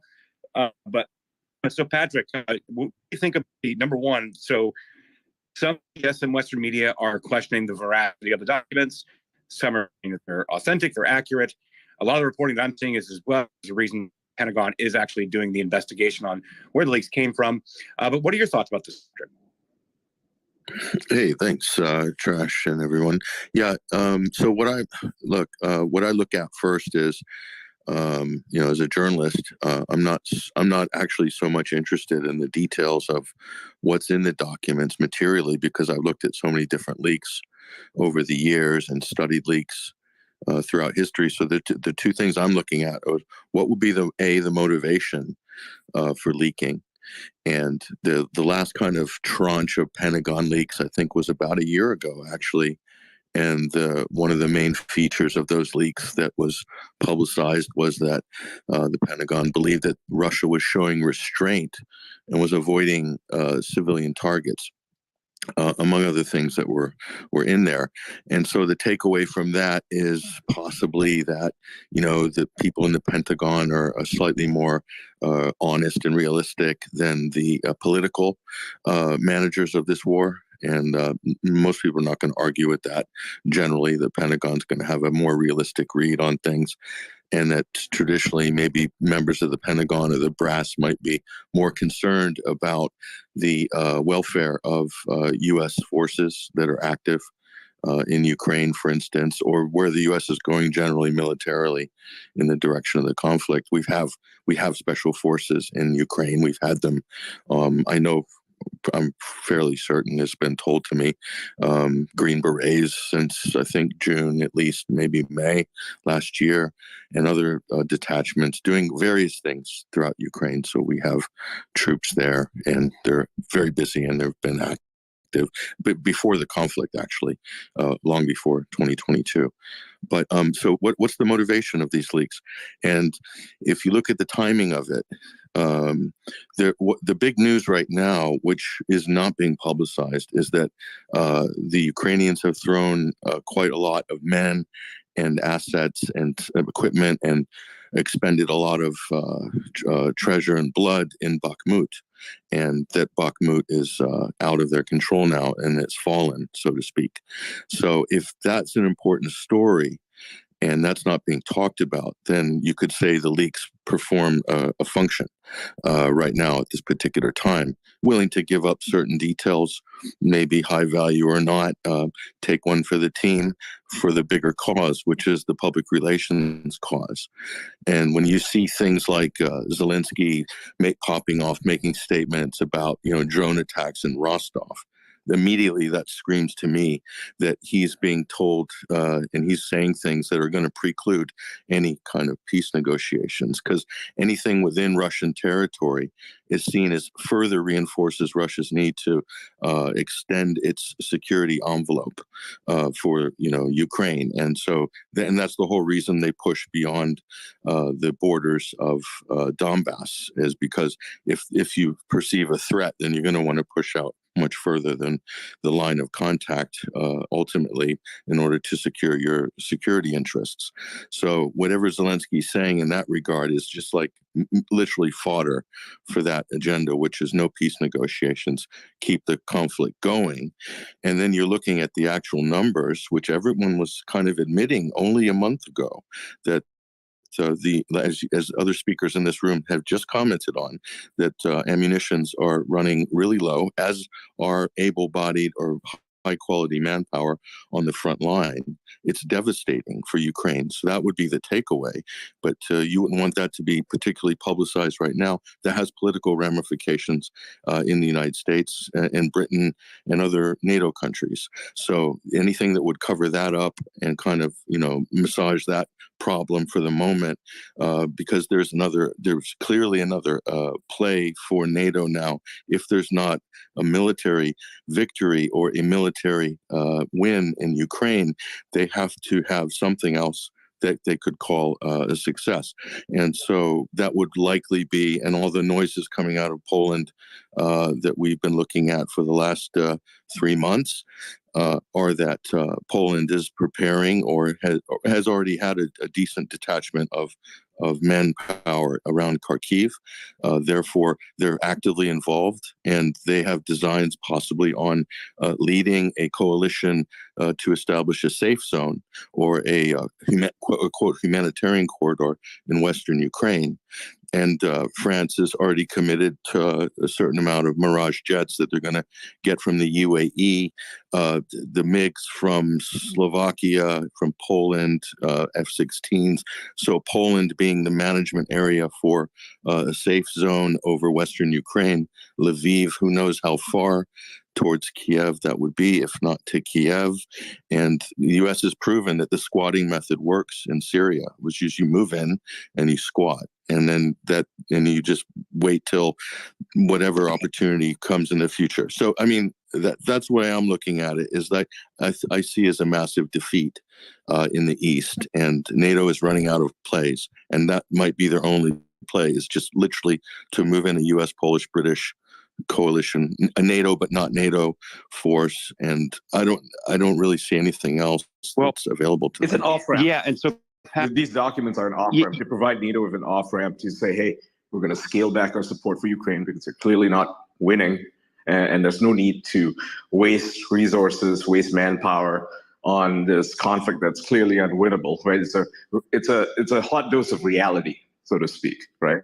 Yes. It provides Exactly. out, and now they have the public support, because I mean, look at who's blowing it up. It's the New York Times of all places. I mean, they're the ones talking about it. So it was it's a soft landing, Ian. Right? It's a soft landing. You know, I actually want to push back on that a little bit. Here's what so you guys know me, right? Not saying that you're wrong, Ian. What I'm saying is I want to push back on the idea of that, because you guys know me. I've been, as an American, I have not been a fan of this at all. First of all, I hate wars anyway. I don't want any wars anyway. But I've not been a fan of this conflict. And I've spoken this outwardly on Spaces many times. And I've always made the summation that I'm looking at the occupied regions within Ukraine, and it is specifically what Russia said that they wanted to do in the beginning. So I'm like, I mean, are they going to mount an offensive here, or do they have the positions that they want? Because that they wanted the natural bridge, right, to Crimea. They wanted the Russian separatist regions that were calling for Russia to annex them, essentially. The arguments can be made that Crimea as well was saying the same thing. Obama administration allowed that to happen. And so my thing has always been, why are we ratcheting it up? Why is Boris Johnson getting in the middle of these peace talks and ending the peace talks? Why are we ratcheting this up at every turn? We know that the Atlantic Council, as well as many other people in the European Union, have been talking about Nord Stream 2 forever. This has been a pet project to get rid of it. For years, they've talked about it. It's like, this is not new. And so when I knew all this and I was talking about it, I'm looking at this, and I'm thinking, okay, is this a soft landing? I think that's a great point. I will say, and I was talking to Dr. Denise in the background, I said, my position's changed a little bit on Ukraine. After looking at these documents, I don't know if the leak was intentional to change sentiment, because it's changed mine a bit. I got to be honest with you. Or was this designed to be a soft landing? And I think, Patrick, you touched on this, saying that, that there's not so much favor. Maybe this would actually change sentiment. It has changed my view and my mood on Ukraine a little bit by looking over these documents, right? You're the best. You're the best test tube. Your own individual self and your attitude. So that's a good way of looking at it. Trash is how is it? It has a change. You put yourself in the mind of the average bureaucrat or Joe Public. How does it change your mind? So that's a good way of kind of testing what might be the political purpose of the leak. Yeah, and I do, because you guys know my position on this, and my bias doesn't matter in this conversation. I'm simply a moderator, but I did want to posit that to the room, and I want to go to Intel Schizo on this, because looking at this, it has changed my sentiment a bit. So Ian and Patrick have posited that this soft landing and an off ramp for NATO, which I can see that argument, but then I've made the statement as well that it's changed my view on it, and whether or not I would actually rally and support, get them what they need to push back against Russia, considering all the latest negotiations that's happening, and why is there no peace talks allowed to be happening here? And so, okay, if we're not going to have peace talks, it is what it is, then am I in support of sending it to them? So Schizo, does that change? How did these documents change for you at all? Yeah, so I've been following Eric Toller. I did put it in the nest. He's from Bellingcat, and he's been pretty good at digging through all this, trying to figure out, like the origins, right? Because we've seen a couple different narratives. We've seen a couple different versions of a couple of the slides. And the story on this has just been crazy from what he's been able to uncover, pretty much going backwards in time. Obviously, it came on Twitter. Before that, it was in a variety of.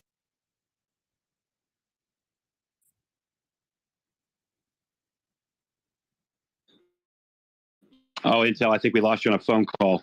Intel, can you hear me okay? Yeah. I can hear you. Okay, go ahead. Yeah, go ahead. Yeah. So just looking at the timeline of these documents, and then I'll get into like what I think. So obviously, most recently, it popped up on social media like Twitter and stuff. Before that, it was on both pro-Ukrainian, pro-Russian Telegram channels. And it gets the 4chan, which was prior to the Telegram. And it was literally a guy arguing with another person, wanted to pretty much one-up a guy in an argument. And then prior to that, it was on a Minecraft server on Discord. For whatever reason, it was a very small Minecraft community. And they got it from a different Discord server where a guy named Mr. Luca had been posting these documents for over a month on a Discord server belonging to a YouTuber called Wow Mao. And this Luca guy, before he deleted his social media and the channel got shut down April 7th, had alleged that he got it from a different Discord server where this Luca guy said that server had been posting documents since January. In terms of what I think of the documents, I'm not going to go too much into the veracity of it.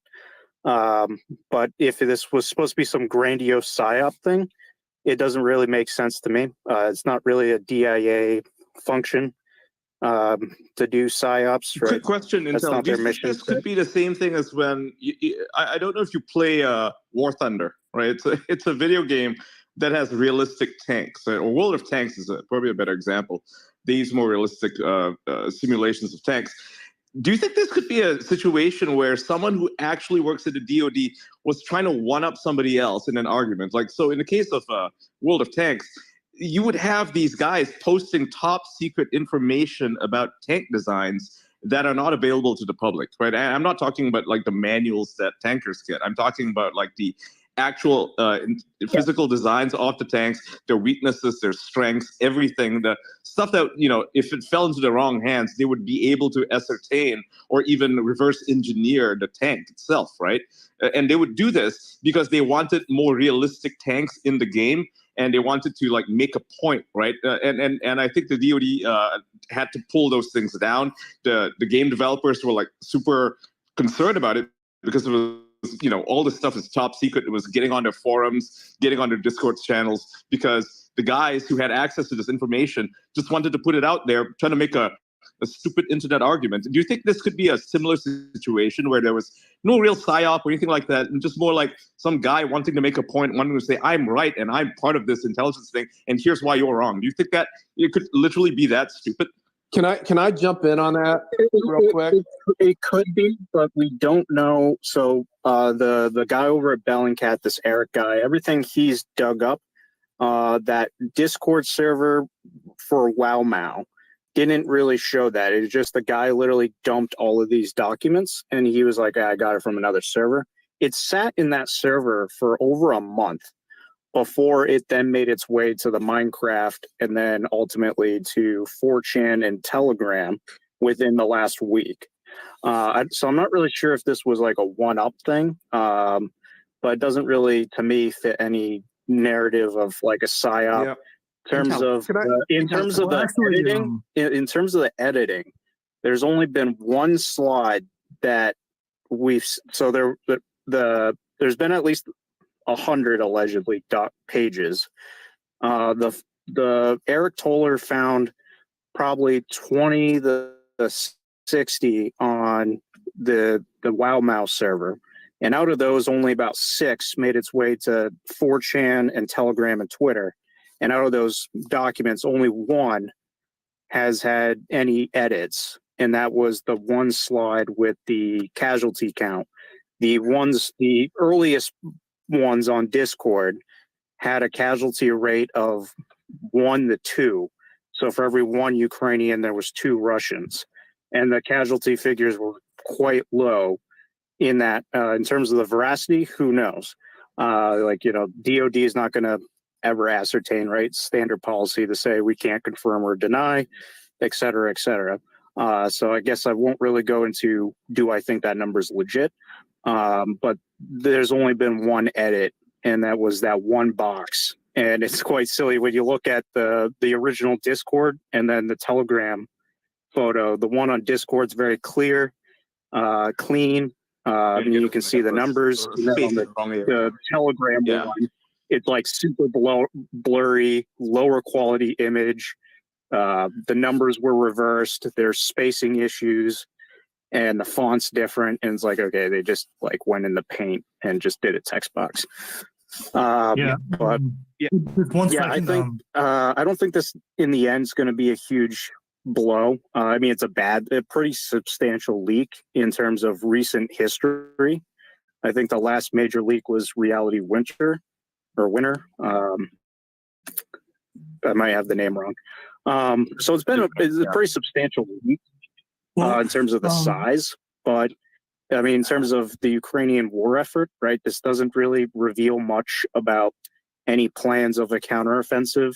And it wasn't just Ukraine documents that they found in the Discord server. There was documents relating to troop movements of the British in the South Pacific, and there was documents about stuff going on in the Middle East. Like, it was a pretty wide berth of documents.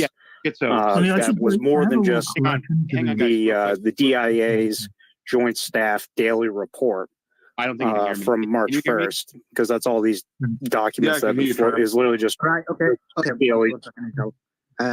So, I mean, I've got a question for Ian. Ian, in terms of what you said, why it makes me think that that's not the case, or is the fact that there's at least about 100 or 200 documents allegedly according to reports that have actually been leaked. So, what's your thoughts on that? And what kind of things do you think are going to come? I mean, I don't know. It depends on like Intel Skitze was saying. There's a birth of information, right? It's stuff that's not even pertaining to this ongoing conflict in Ukraine. There's stuff that is pretty much irrelevant when it comes to that. But I mean, it is really concerning in the sense that whatever other information there is, I mean, how does that affect the geopolitical realities that we're dealing with day to day, right? I mean, if there's stuff about troop movements, about, say, British forces in the South Pacific, that is something that's going to be of keen interest to the Chinese, for example, right? They would want to know if, the British are moving, their naval vessels in a certain area where, they are perhaps not even aware of, right? So that is, I mean, I would have to say wait and see and what that is, right? What's actually coming out of there. It could just be something entirely mundane, although I doubt it, right? Given that a lot is happening right now. It's not just a single conflict in Ukraine. I mean, there's multiple conflicts in the world that are going on right now. I mean, you have the encirclement of Taiwan, and you have, and this is something you've covered in your spaces, our spaces, the what's going on in the Middle East, right? So I guess we have to wait and see. I'm curious to what Snakatron had to say. I think he was trying to interrupt Intel Skitze while he was speaking earlier. I would like to hear. Yeah. Okay, and sorry if I interrupted the guy earlier. Go ahead. No, go ahead, Dr. Sneaker. Hang on, guys, real quick. So Brian was actually trying to push back when Intel Skitze was speaking. I want to get to Dr. Snekatron for sure. Brian, but you were trying to push back on something specifically. I remember you jumping in. Go ahead, Brian. Yeah, I was going to just say, I think we're making a huge leap to assume that this was likely a strategic decision by the United States government to do this leak. I would be shocked if that's the case. First of all, it's way too amateurish for the government to have done it. Secondly, and more importantly, and you guys were just touching on this, it's just such a mishmash of kind of unrelated documents that I don't see any strategic sense to it at all. And third, it's so hard to keep a secret in the U.S. intelligence community that if this had been a deliberate leak by the government, that fact would have leaked by now. So my gut is, and we'll see, we'll probably never know fully, but my gut is this was one of a couple of things. One, an actual Russian asset inside the Pentagon, which I hope is not true and I don't think is true. Two, a person who is sympathetic to Russia or is very anti-war and wanted to, make some sort of impact on Ukraine's strategic position in the war, which I also doubt, because then why would they include all that other unrelated stuff?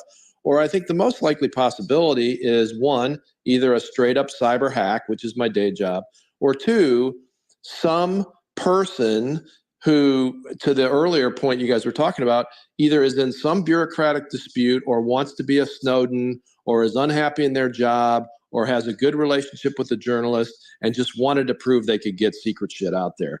I'm not saying this is unimportant. I think some of the stuff is very damaging, but I would be shocked if this was a strategic decision by the United States to do this leak. So, Brian, actually, that's an interesting point. So just sorry, Tracker. Yeah, I just wanted to go to Patrick because I know he would disagree with something Brian said, and I think it's yeah. Look, Brian, and not speaking specifically to Brian, but it doesn't have to be a strategic leak or a well-formulated release or anything like that. Look at the amount of real estate, the media real estate that this thing is occupying. It's more likely, to me, it looks like, to flood the media with garbage, convolute the conversation, and then stovepipe everything, because it's a disaster. Like what's happening in Donbass is an unmitigated disaster for, it's just a failure of 13 months of waste of money, arms, completely collapsing. They're 20% Ukrainian military of where they were 13 months ago. So if it could very well be a distraction, just, starbursts to take flak. I mean, so that's more likely. And by the way, Bellingcat is not an independent actor. They've got State Department funding, Atlantic Council funding, British Foreign Office funding. So they recruit gamers.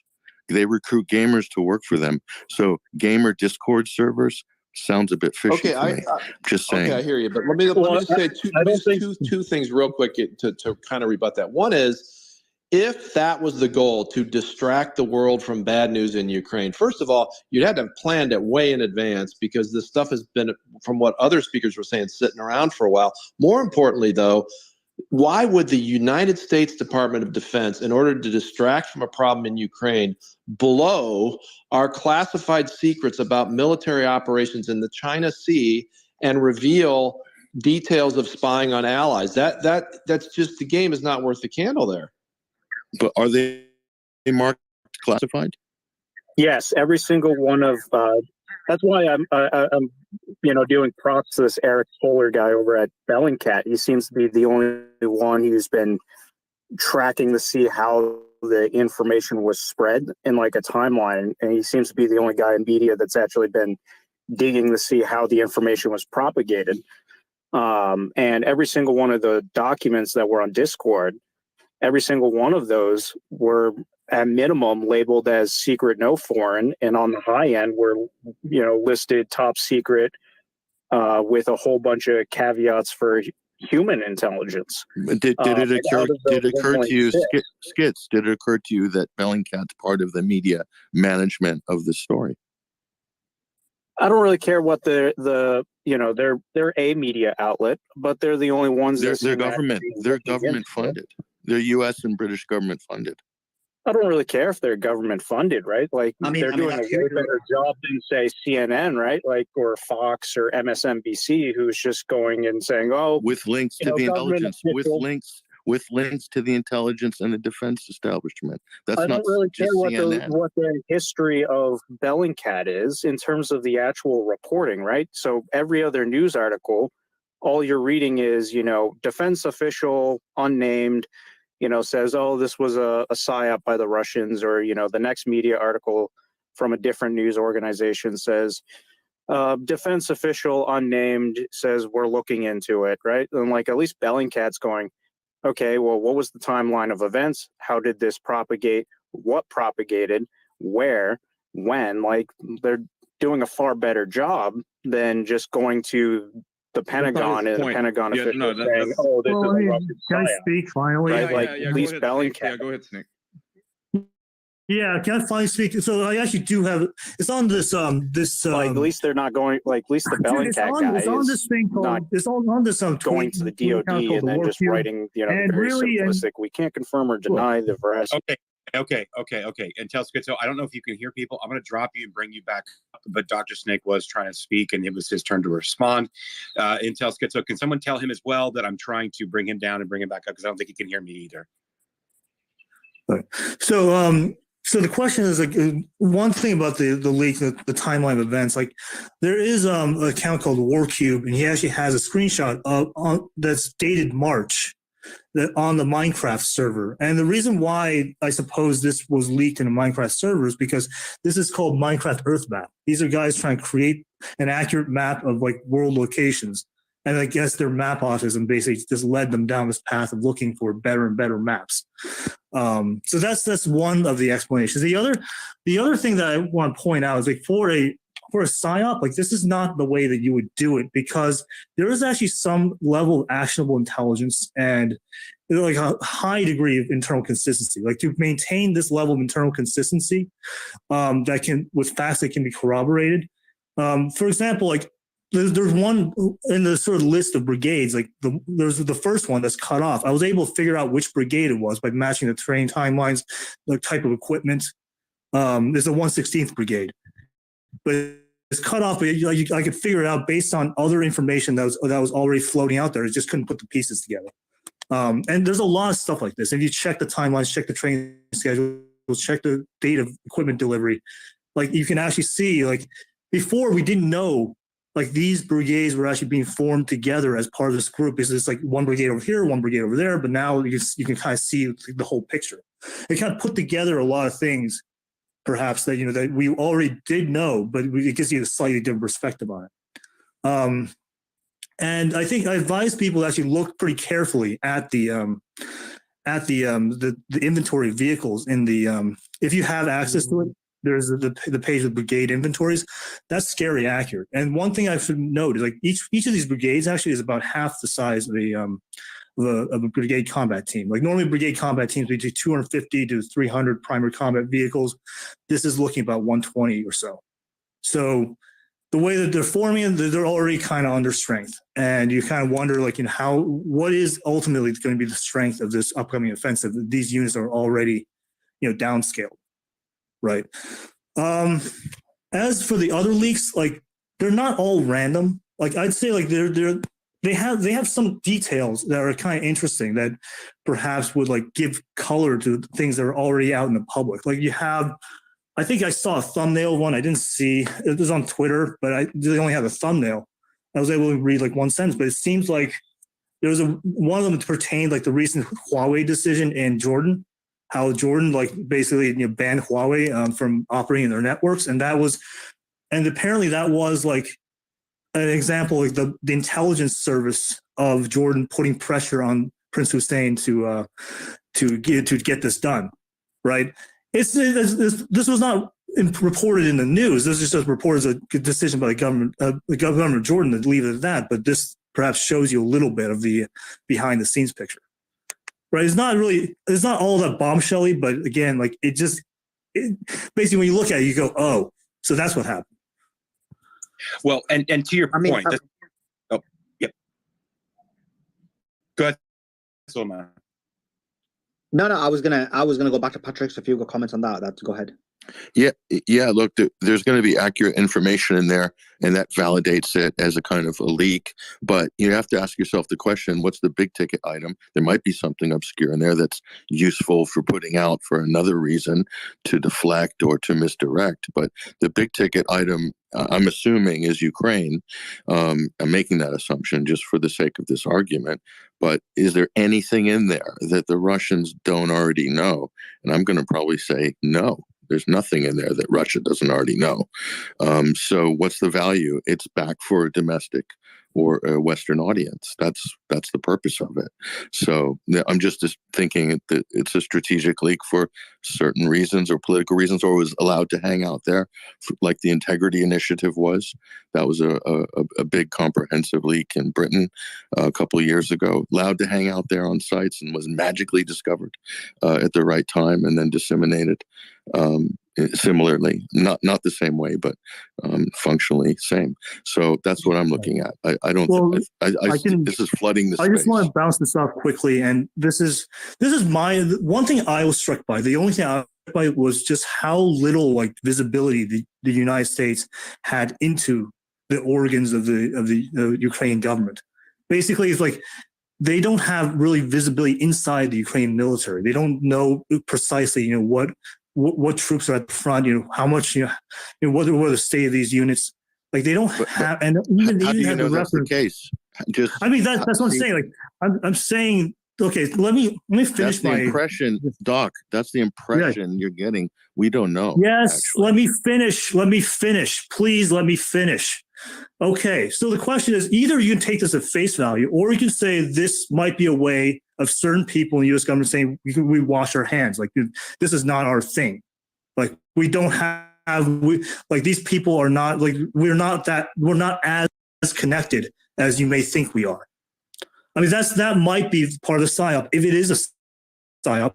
But the other thing is that idea of the U.S. not really having insight into the Ukrainian government, that's something I've actually suspected for quite some time. And this has just corroborated that impression. So, but again, like the opposite might be true, where the U.S. is saying, oh, well, we don't know what these guys are going to do. Therefore, we're going to leak this and show that, we're not the ones planning terrorist attacks. We're not the ones doing this. It's like these guys gone rogue, Like, and they even said, like, rogue agents did the bombing in Belarus, right? So that might be it. If you want to go with the psyop angle. Okay.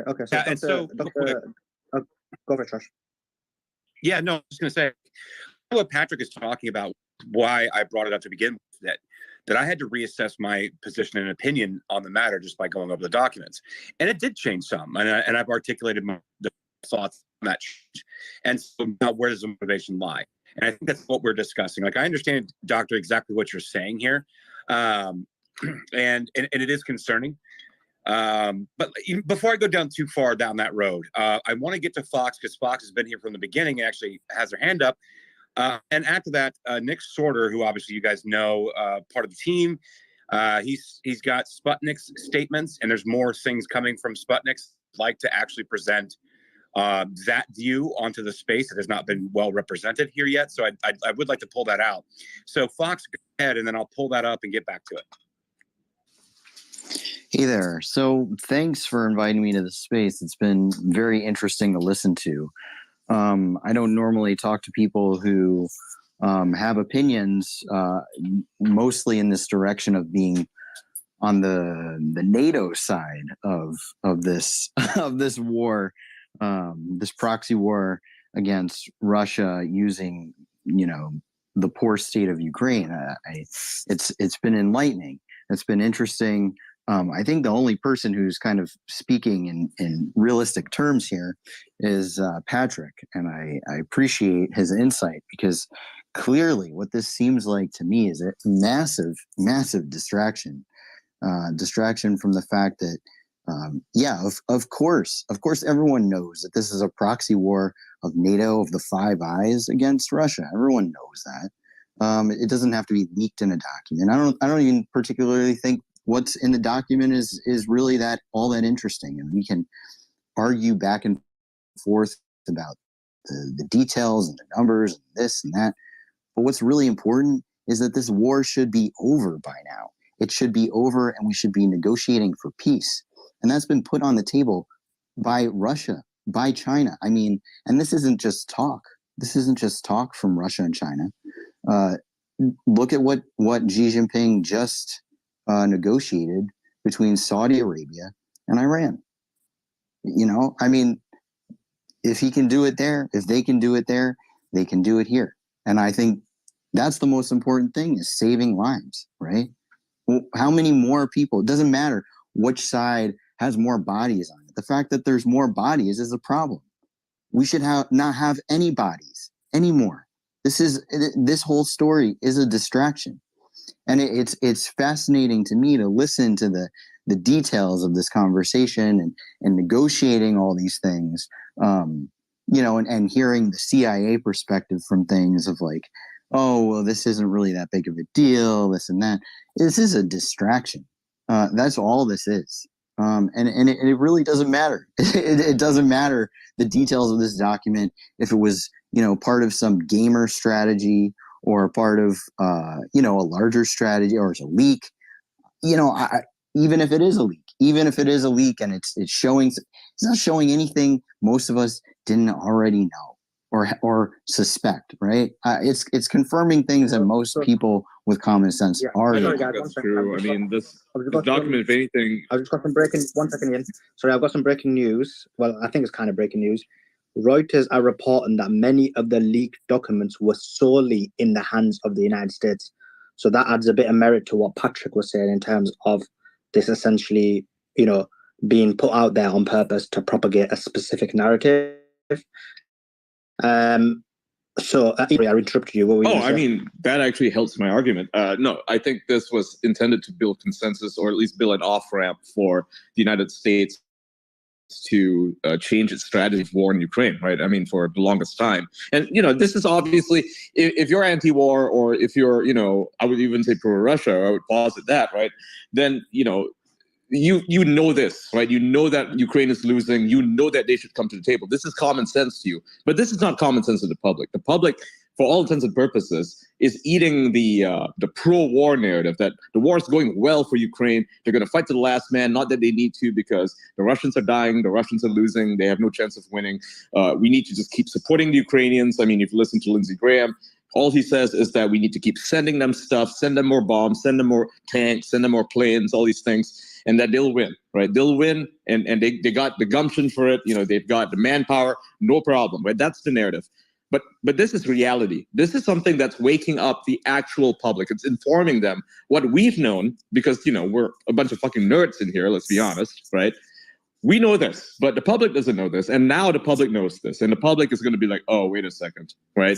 So they have this off-ramp that they're building. So it is important in that sense. I don't think just because you and I know about this, right, about, say, the shortage of artillery supplies or whatever, it being an actual issue, just because we pay attention to the news doesn't mean other people do. But now you're going to have talking heads on TV, people who were previously cheerleading for a prolonged war with Russia, right? People like Lindsey Graham and so on, people who have been on that side, they're now having to wake up to this new reality where they're going to have to come to grips with what we've known for a long time, right? So that would be my position on this. And I think what you just said, Sulaiman, that adds to it.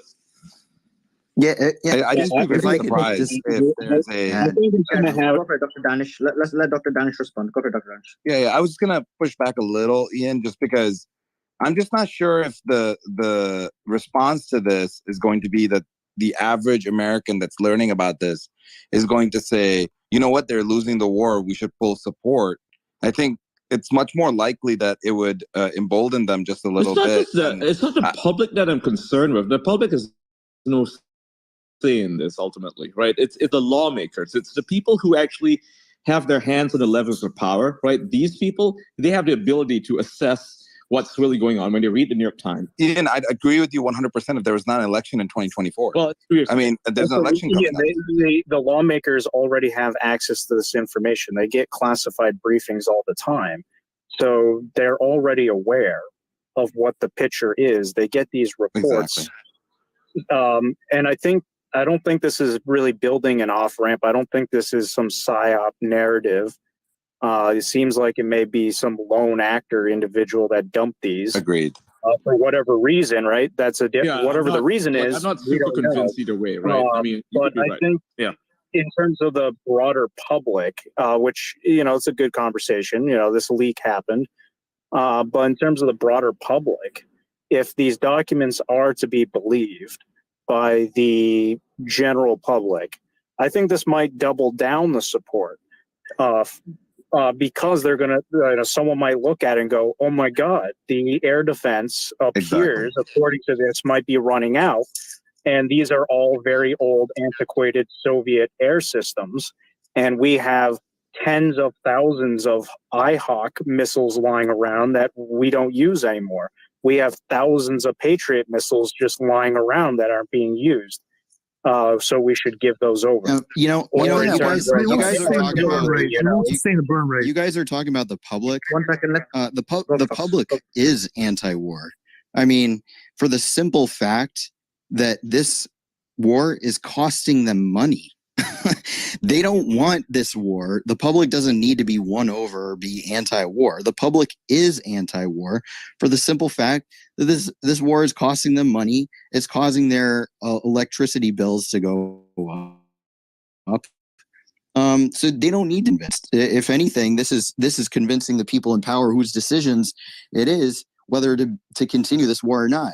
And I agree with you, Ian, that maybe this is making it more obvious to the people in power that maybe we should actually start negotiating peace because it's becoming more publicly aware that we're not going to win this war. I don't fully understand your argument because if it's not for the people, because the people are already convinced us like they're against they're anti-war, and it's not for the military because they already have this information, and it's not for the government who already get briefed on this, then who is it for? I actually don't get it. To me, logically, if you were going to make the argument, it's actually to influence the people. Slyman, just to speak to that, it's for the president to come out and do a policy pivot or to do a change or to change the shade of the conflict, that will immediately elicit a reaction from the hawks, from Republicans. That's why you do strategic. That's why you do strategic leaks, so that it allows politicians to pivot without having to be the initiators of the pivot. One of the things that was most surprising to me was the information around Israel. And I was wondering if we were going to talk about that at all, because I find that to be the most surprising piece of information, that especially given the timing of this leak, with everything that's going on in Israel, and everything that's going on around Israel. Was nobody else surprised by that? Oh, can you actually talk about that? Because I haven't read that part of the leaks. Well, Benjamin, you that's the main reason you were on when not the main reason, it's not the only reason, obviously on for other reasons as well, but that's your expertise. Go ahead. Yeah, first of all, Mario, is this headset better? Can you hear me clearly now? Fine. Oh, yeah, it's much better. Yeah. There you go. I bought a new one, so I'm sending you the bill. So it's concerning, right? I guess my first question would be this. Somebody mentioned that Intel officials have confirmed that these leaks are indeed genuine. Did I hear that right? Is that what They confirmed that the leak was genuine. They have not confirmed that all of the information in the leak is accurate. Okay. So I guess first and foremost, I'm not in Mossad or anything, but in my, I have some familiarity from when I lived in Israel with how intelligence works. I'll leave it at that. It's fine. Continue. No. No, I'm not. But in any case, so first of all, I mean, the story that's not that important to me is the fact that allegedly Mossad was, I shouldn't say it's not important. It's important to a lot of people who currently live in Israel. The notion that Mossad would encourage protesters against Netanyahu. So Mossad generally, and I believe I could say specifically, is foreign intelligence, right? They do not interfere with the domestic policies of the state of Israel. There's other agencies which review internal security and so forth. So I do have a little bit of a hard time accepting that, only for the sense that, that would mean that, Israel's most sacred and important intelligence gathering capabilities have been basically compromised, right? They become overly political and, rallied against Netanyahu. That's one thing. Now, what is interesting is the notion that allegedly, and I use the term carefully, allegedly, the United States was in some type of contact with Israel to determine how they could supply, and I have to believe it's lethal weaponry, to Ukraine via like a Turkish mode, right, via a third party. That, to me, if that is true, I would, and I'm not a U.S. intelligence, I would disagree with. I think a lot of the analysis has been on here as to the overall U.S. calculation. That would say to me that they expect that Russia will indeed suffer some type of, catastrophic, cataclysmic collapse. And I say that because of this. There is just no way, and I can say this with certainty, there's just no way on earth that Israel would provide lethal weaponry to Ukraine to basically kill Russians, right? That's for a lot of reasons. There's a lot of historical reasons, but security apparatus reasons, right? Reasons. You have to look at Syria. So it's not in Israel's strategic interest to do that, right? And the Russian-Israeli relationship is very important. It is. People, whether or not you support the war in Ukraine or Putin, it doesn't matter. That is a huge regional strategic importance to the state of Israel for many reasons. Syria, with the growing influence of China. People can make the argument that, Russia is backing up Iran via proxy. That to me is just more like shuttleboard diplomacy. That doesn't hold a lot of weight. Putin and Netanyahu have an amazing relationship, and I can't see that relationship being deteriorated or the breakdown of Israel-Russia relations. Israel arming Ukraine in any way, because the relationship would end 100%. Russia's going to collapse anyway. They're no longer going to be a world power, because I cannot get my head around that.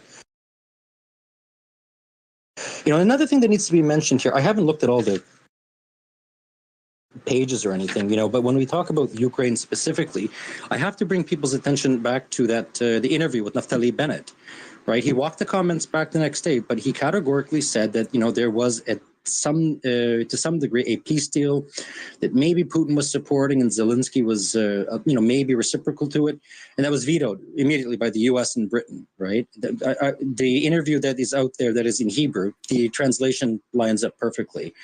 So that's concerning to me, but I'm genuinely curious. Here's a question there's experts on the panel. So what do you make of that? Look, the Mossad with the supporting people rallying against Netanyahu is one thing, but just the notion of arming Ukraine is concerning to me. So, Benjamin, I wanted to make sure that we outline for everybody. I know Ian said that he hadn't had a chance to read all the details. I did. If it's okay with everybody, I just wanted to give the 4 situations that were laid out. Is that okay? I like that. Please go for it. Yes. So the most plausible of the 4 options laid out in the assessment was that Israel would adopt the Turkish model. So kind of goes with what you were saying. So I'll explain. So under U.S. pressure, they would provide lethal defense systems through third parties. Continue to advocate for a peaceful conclusion in Ukraine, and would be willing to be the host for mediation efforts. But situations. The first one that I'm going to mention is the one that I think is also very plausible. Is that that Israel could provide legal aid. It transfers the strategic system to Iran's missile or nuclear programs. I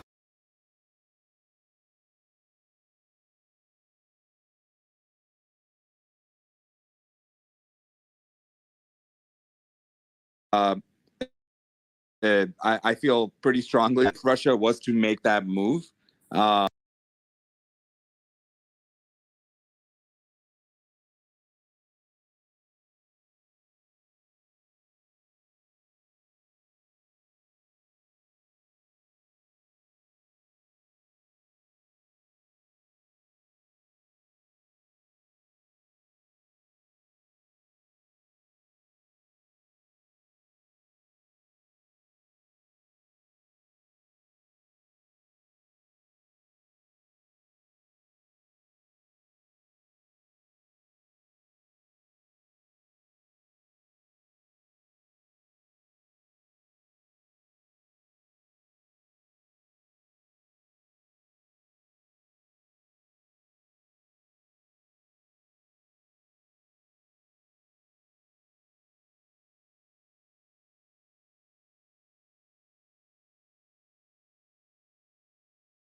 bunch of smaller ships, which is exactly what they're doing. It's a multipolar world, right? A bunch of smaller ships, and abandon this big sinking ship that has a blind, senile idiot as its captain, right? They don't want to be a part of that anymore. Hey, Ian, can I speak for just a moment after you're done? Yeah. Go ahead. Yeah, I'm actually done. Yeah, go ahead. Okay. Oh, cool. A word on the Chinese trade. There are certain wrinkles in it because, one, China's not undercutting foresight to sign long-term contracts. So they're actually paying above market rates because they locked in a price for a number of years with the oil. Now, that's not all the oil, but the pipeline oil, that's all taken care of by a long-term contract. It's gas as well, which is why Russia prefers China as a customer. The main issue with Chinese trade right now is actually the eastern rails are just maxed out. They cannot physically carry more cargo. The trains are just running full nonstop. And because there was supposed to be in 2016, 2017, there was supposed to be an expansion of it, but Russia's kind of dragged its feet, and they scheduled for the completion of it in 2024. So right now, what the main issue they're dealing with is the China cannot physically send more goods unless it's by plane. So this is the issue here. Like the longer this goes on, Russia might actually figure out how to unstick some of those industries, because we know sanctions have had an effect, that there are shortages sometimes. But as this goes on, maybe they begin to basically de-rust the gears, to basically get things going again, and you might see greater industrial production. Actually, we've already begun to see it. But the main thing I want to speak on is the question, well, if you want to support Ukraine, what can be done now? What is the most important thing to do now is solving the air defense problem, or question, if you want to call it that. I mean, right now, the thing that is alarming the Ukraine side the most is that the VKS is just having free reign of glide bombs. You launch them from 40 to 50 kilometers away. They glide into target. They basically are safe from the medium range air defense, like the Buks and that have 35 kilometers range maximum. And the Sea Sparrows that we're sending are going to be, I guess they're going to be even shorter range, so they're irrelevant, which is why you need an S-300 or Patriot to really have that kind of range to reach out and perhaps deter those planes. But again, they're running out of S-300. Then you get Patriots, and Patriots, you have two options. You can get Patriot Pack 2, which is the GEM-T, which is the more modernized version, but these have not been in production for a while. And Pack 3 is in production, but the U.S. only produces 230 a year, and I've seen the procurement tables out to 2028. There are no plans to expand it. So, barring that, the next long-range option that would have to be sent would be some kind of naval anti-aircraft, anti-ballistic missile defense system, probably SM-2 or SM-6. I mean, which have ranged well in excess of 180 kilometers, and that would actually deter Russian aircraft. The only problem with it is that the U.S. Navy really needs that, especially in the Pacific. And really, I mean, basically every three missiles that you send is essentially one more sunk ship. So the question for this is does the United States really, if the United States wants to sort of freeze the conflict or find a way to deter Russia from pushing forward, it has to really send heavy duty, long range air defense. And that's something that's going to be a question for what the United States wants to do. Because when I looked at this and realized they're actually sending Pack 3 with a limited quantity that is available in inventory right now, this will not be sustainable to next year if they're going to burn 100 of these every month. So basically, if you support Ukraine, you want longer range air defense, and that's the main takeaway I would want to say. Personally, I just don't want to see this go on any longer, but there you go. I actually wanted to push back a little to Ian's original commentary around the only way out is for America to admit defeat. Ian, wouldn't it be possible that America could put together a strong offensive, which then puts Russia back on his heels and maybe leads to a negotiated peace? I mean, wouldn't that be the more obvious and more They would need to do it through Ukraine, though. They cannot get personally directly involved using boots on the ground. That would not work. I don't think that would be feasible, right? Not without I mean, but why not use Ukraine as the proxy still? Is the underlying I don't think here that I don't think Ukraine has the There's not enough capability to do equipment. that, right? That's the issue. If Ukraine had better forces, better soldiers, properly trained, not conscripts, and larger numbers of better trained forces, then yeah, they could probably do that. But I don't think they can. Like, they've been doing this Bakhmut meat grinder thing as a stalling tactic to get their, last ditch effort. Because right now, I think what's going to happen, this is a prediction, right?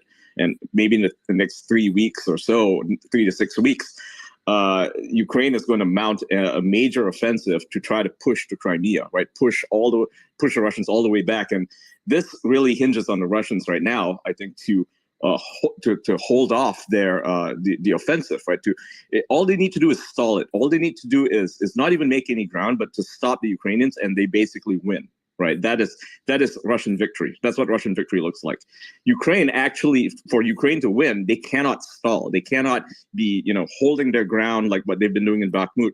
They have to actually push to Crimea, and if they're not successful, if they cannot regain these territories, they've basically lost, right? So I don't think there's a way out of this for Ukraine. They have to have victory or nothing, right? Like that's just how it's going to work.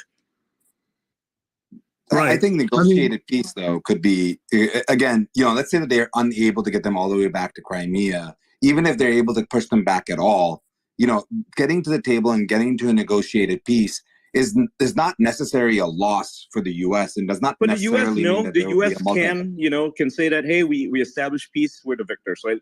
America can paint it that way, but for Ukraine, it'll be a total loss. Like Ukraine, and this is Zelensky's fault, honestly. I don't think America pushed him into this, but he signed a decree saying that there will be no negotiations with Russia until Putin is deposed, right? And they need to take back Crimea. That's the conditions of victory, which is so stupid. They basically locked themselves into an unwinnable situation, right? Maybe he was too gung-ho. He thought his troops could do better. I don't know what his deal is. I mean, he hasn't been listening to his generals. That's a big issue. For all we know, right, the Ukrainians, the general staff could be like, hold a vote of no confidence, plot a coup, who knows, right? He is done. I think that man is finished. He's going to go the way of Gaddafi. Well, actually, I can explain why that is. Does a peace treaty look like an American defeat on the international stage? Not if they lead it. Not if they lead it. That's why they don't want China to lead it, right? America needs to get ahead of that. Was my point, actually. That's the point I was trying to make, which is perhaps the right move for the U.S. is to actually, instead of waiting for somebody else to take, right now, Macron just went to France and went to China and spoke with Xi and actually said, hey, maybe you can help broker peace. That is actually where things get worse. If the U.S. takes a more aggressive stance towards this and says, hey, you know what? We are going to help Ukraine get to a more, and help it without boots on the ground, help Ukraine get to a better leverage position, and then work behind the scenes and back channel Zelensky and the rest of the Ukrainian government to get to the negotiating table and negotiate that peace. I think that is a major win. But it will require. How would in your view, how would they get into a better leverage position based on the fact that if they can push back to Crimea 100%? No. So what I mean is, how would they do that when Ukrainians have lost, are struggling with manpower and struggling with ammunition? Well, again, based on the reporting, and what Intel Schizo was mentioning, we actually don't know the real numbers of losses. I think those real numbers of losses are perhaps completely thrown off and were likely doctored. But so they could be doctored, but we've got numerous sources other than that saying that Ukraine is having significant losses. For example, at least 3-4 months ago, Mossad said at least there'd been 150,000 Ukrainian losses. And that's just one example. There's many, many such reports. My point being, we do know there's significant Ukrainian losses. We know Ukraine has a smaller population than Russia. So Russia's had losses as well, but their populations are different. And then we know ammunition supplies have been a struggle for a significant period of time, to the point where they were dipping into the joint Israeli-US supply. And even then they went through, I think it was a third of it 3 months ago, or was it 2 months ago? So essentially, how would they do that pushback when they don't have those resources or manpower?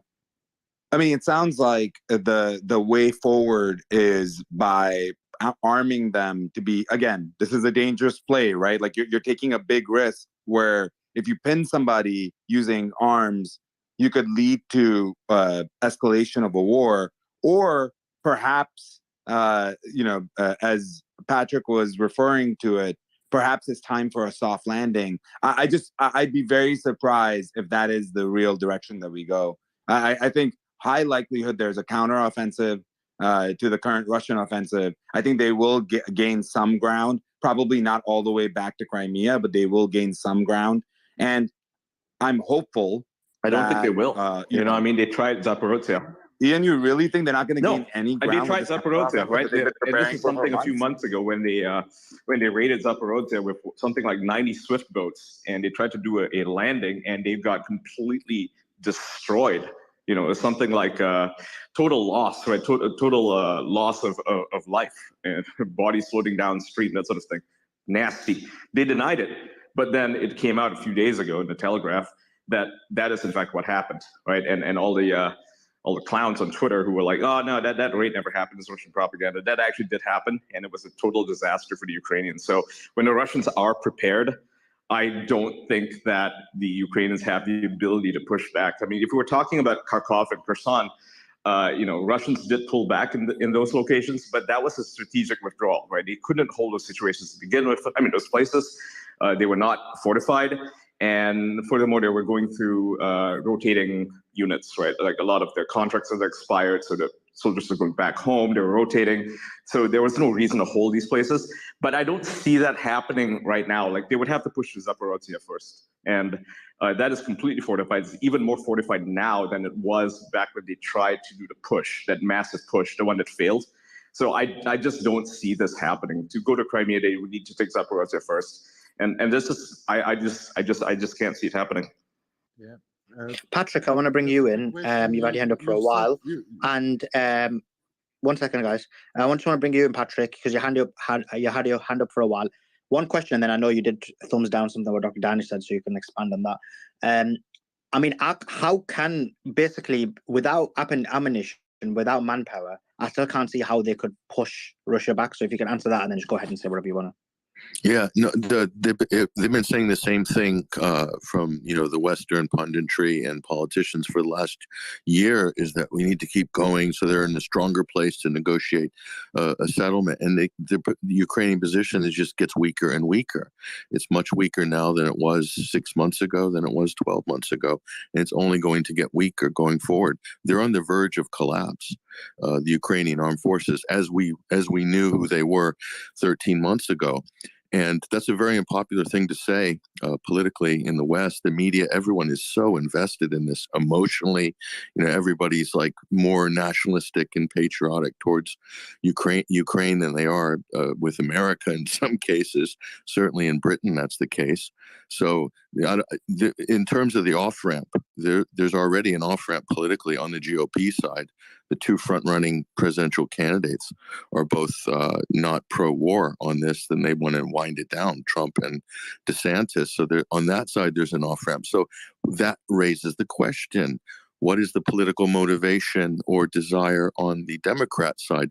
They've got the most political capital sunk into this thing than the other side does. So they need to come out with some kind of a virtual victory or something that they could, expansion of NATO, they can hang that as some big victory, certainly. And I think it would be a safe zone in Western Ukraine. It seems to me, and to do that midstream in an election would give Biden or whoever's going to run on the Democratic ticket kind of a status of forces, status quo advantage, in that we've got a situation, we can't change management. If they move in, the defeat of the Ukrainian forces could also be the pretext for the blue helmets to move in to Western Ukraine, and it would be sold on that basis. And that's a very cynical and dark motivation on Washington and NATO's point of view to push more into the meat grinder and really devastate the Ukrainian armed forces to make it so they need a multinational, non-NATO force to come in and do a squat like they've done in Syria. So that's my feeling on that. But just backtracking to what Ben said, back to the leaks. And again, this is about the political motivation. I think Ben is absolutely on the money, because on the Israeli leaks are really interesting, because Benny Gantz is I think he's the defense minister. He's a categorical position. Israel will not give any arms, period, to Ukraine.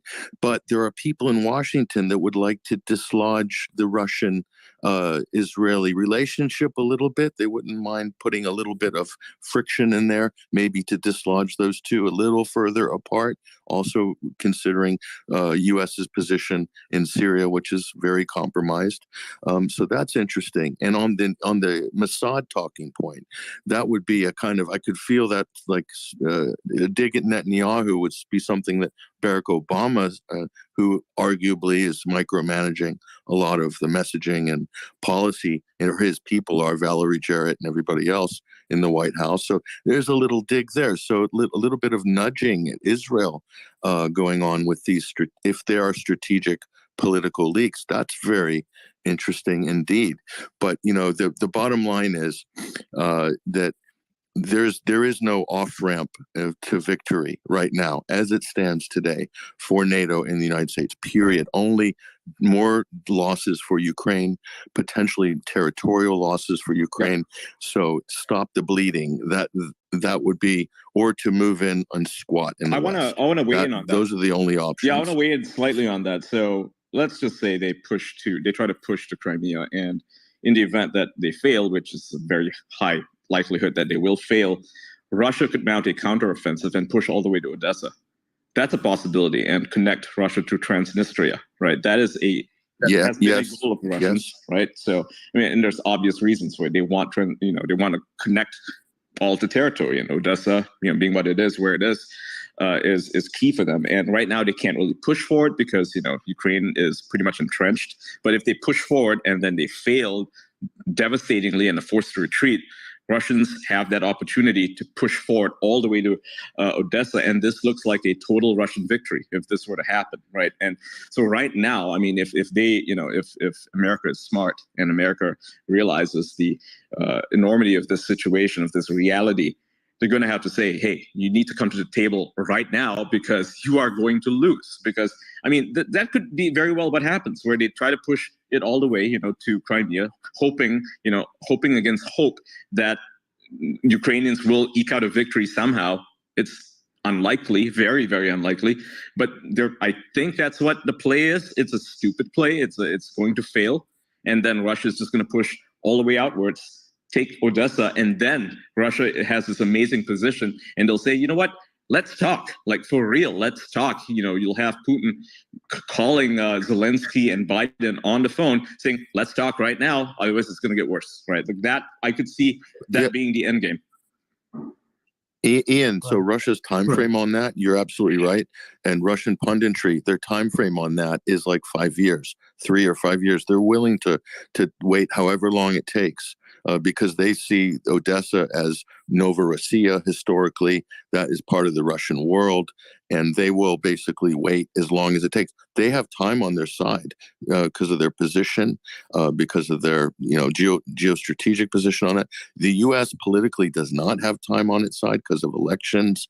Europe doesn't have time on its side because of economic pain and suffering and elections, and Ukraine doesn't have time on its side. So there is only an off-ramp is the only option to stop the hemorrhaging on this. Right. But the reason why the thing with Zelensky is Zelensky is actually given maybe less credit than he often is. Like, he has a certain level of agency in this, and I think I forgot to mention this, but just looking at the man's career, by the way, like right before this special military operation occurred, what you saw was like he was actually trying to prosecute the former president Poroshenko on treason charges. And this is interesting because why was he going after him for treason? Well, he basically said that he basically said that, well, Poroshenko was buying coal from the Donbass, and therefore he was funding terrorism. So people always make this, have this idea in their head that Zelensky's some kind of peace president. He's like happy-go-lucky guy. No, from 2020 onwards, he basically styled himself as a national security president. And he established the National Security Defense Council, and he basically was going after people who had any business ties with Russia, including the former president. And all these like political enemies, like, if he's the one who negotiates with Russia and seizes land, you think the knives won't come out for him? Like he knows he fucked himself in the corner. Doc, I'm going to push back on that. Zelensky has zero agency. Ukraine has almost no sovereignty left. They're completely on life support for cash, defense, reconnaissance, you name it. And the minute there's peace negotiations, mark my words, and I'm not the only one to say this, the minute the fighting stops or there's any ceasefire, which eventually will happen, all the knives and everyone will turn and he will be scapegoated as a puppet, and his own people will throw him under the bus. Well, isn't that why he has to keep fighting? Isn't the reason he's a comedian who was elected president by a very cynical population that had been so disenchanted with corruption in Ukraine. They elected Stephen Colbert, the equivalent, to be their president at the most crucial time during a civil war.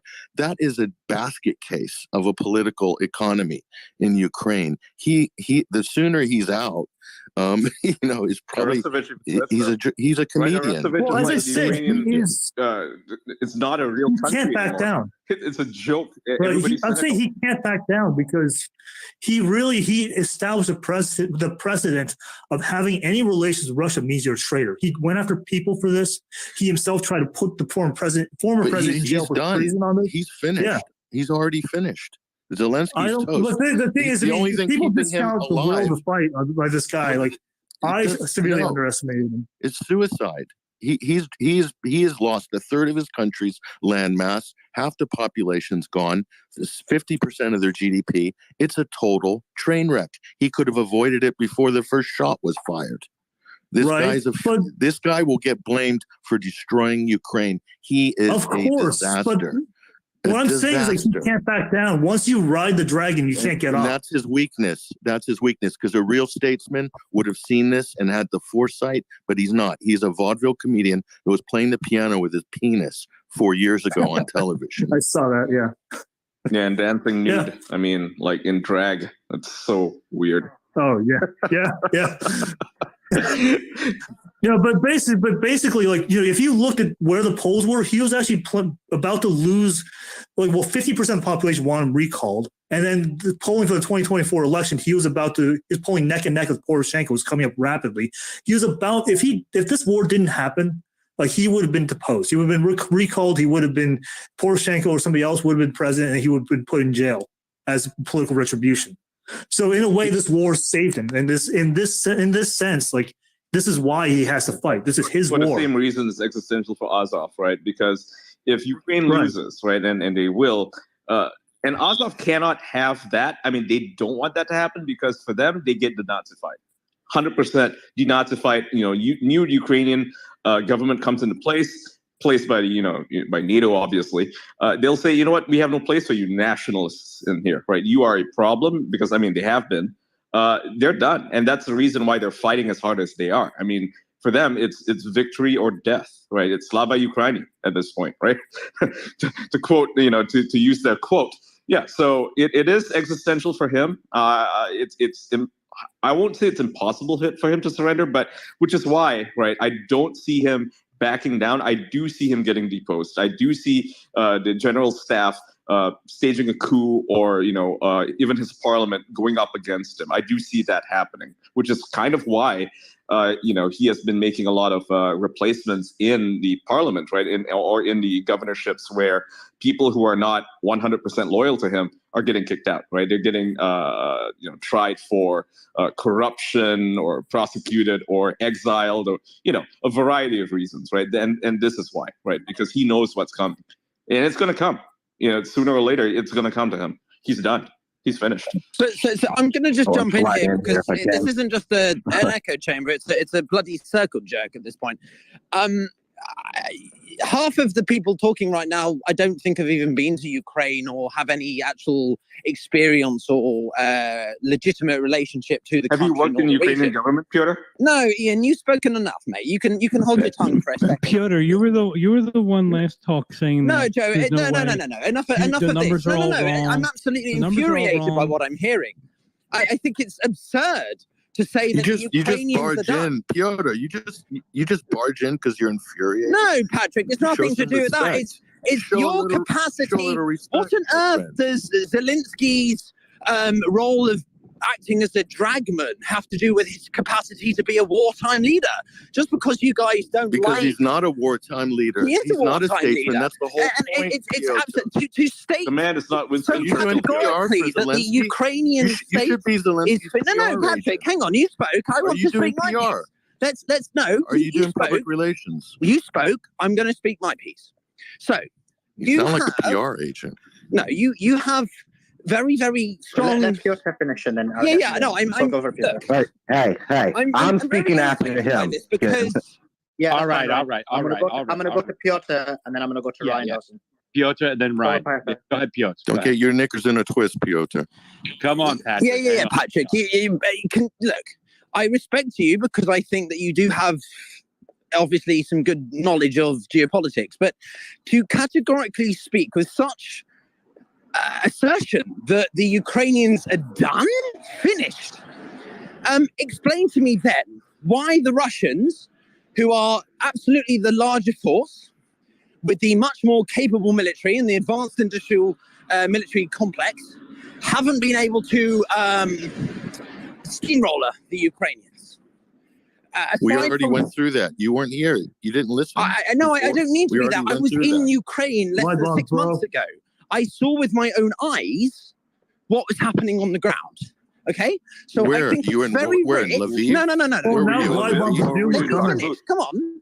You guys. Were you with Malcolm Nance in Lviv? I was listening to you and Ian for the past 10 minutes and very annoyed because I think it's very rich of you to say how much the Ukrainian state is. Wait. Ian, let Piotr finish. And come on, guys. Let's look. Yeah. I may be coming in here with some degree of impassion, but it's because I strongly disagree with you. Is the Russian military capable? Yes. Are they very large? Yes. But does absolute numbers mean the capacity to absolutely win a war? No, it's not only about numbers. It's about the efficiency by which you conduct your military conduct. It's about the efficiency of your communications, both vertically and horizontally. It's about the efficiency of your logistics and your supply chains. And the Russians... Time frames, Piotr. Ian, like seriously, man. In the first 4 months of the war, what did we learn? That most of the Russian soldiers were under 21. They had no idea why they were in Russia, in Ukraine. They were told simply that they were going to go to certain posts and wait. The Russians had a very concrete plan. Their plan was actual that they would, on the ground. Guys, like seriously. Where are you getting your news from? No, the plan was that they will invade the country and that they will take the capital and that they will hold it. Are we going and by that there will be certain thing? outposts and checkpoints. And I'm just going to keep talking, buddy. And therefore there wouldn't be an overrun by the Ukrainian forces. To say that the Ukrainians have lost 150,000 troops is madness. Their entire active military was 250. If they had actually lost more than 65 to 70% of their forces, they would be done. But they're not recruiting done. more people, Piotr. Mobilize 400,000. No, but Russia's doing a second recruitment drive, and that comes from my own grandmother. They're not. There's no second recruitment going on. There is recruitment I have sources in going on. Russia. There's no second recruitment. There is second recruitment. I have my own grandmother in Novosibirsk who texted me last month telling me that a friend of hers godson was recruited into the military. So there is a second recruitment drive going on. No, but you can laugh as much as you want. I have ground information. There is a second recruitment drive going on. It's just absurd for you guys to be so categorically confident that the Russians are absolutely sweeping the case. If that was genuinely the case, Ukraine would have fallen. I didn't say that. I never said that. You did. You basically. My point was always that the air power situation has to be resolved one way or another, or there is no air decisively power. change. What air power? Yes, the glide bombs are hitting by the dozens every day on the front. There is no. Right. Okay. 1 second, guys. Okay. Piotr's made his point. I'm going to go to Ryan. I just want to introduce Ryan quickly. He has strong knowledge in this area. He makes Patrick has been cancelled significantly, and I would say Ryan is the most cancelled person, one of the most cancelled persons on the planet. Was one of the first people to be cancelled. So I'm just going to pass it over to Ryan, make his point, and then I'll go back to anyone who wants contention, most likely Piotr. Go for it, Ryan. Thank you for that. Yeah, I'm a professional at getting canceled, apparently. Been talking about this issue back with the dioxide poisoning onward. And I spoke with Larry Johnson recently. He's former State Department analyst and in the CIA. A lot of people don't understand about this war is their knowledge of war basically comes from video games where you go in and conquer cities and color things in on the map. And that's not always how war is, especially in modern day. So they're like, why hasn't Russia just sacked Kiev? And they probably don't want to deal with all those civilian casualties and occupation. That's not how you win a war. You win a war by wiping out the other side's military. It's not a game of flag on the hill. And Russia was looking at it and they're seeing, okay, Ukraine almost has an endless supply of money because of the United States. They're going to be getting weapons from NATO almost indefinitely. So the way to win this war is wiping out the personnel, because that's the one thing you can't just replace or buy more of. And Ukraine has fallen for this. They keep throwing wave after wave into the meat grinders. And the couch potatoes are looking at the colors on the map and going, well, they only have this little bit. Ukraine has this bigger piece. They must be winning this war. They suckered them in Bakhmut. They didn't try to sack that as quick as possible, blitzkrieg style. Russia has them outgunned, out-artilleried, and the clock is on their side. There's no reason to rush in and lose so many men when they can sit back and make it rain all day. It's a war of attrition. And as long as that goes, they're not only draining Ukraine, they're draining NATO too, and they're draining the Treasury of the United States. It's three birds with one stone. Now, the initial plan, which we know, because idiots like Lindsey Graham and John McCain let it go, they were saying 2017 will be the war of offense. They went over and met Ukrainian troops, but what happened was Hillary didn't win like they expected, and they didn't get their war. And back then, Russia was not prepared for this war, but they had time. And NATO continued to build up, and they killed 14,000 people in the Donbass. This wasn't like out of the blue, Russia invaded unprovoked and unjustified, like they keep repeating their little mantra. This was foreseen. And they will go to Odessa. That's where Russians were walled up and burned to death in the buildings. This has been a long time coming.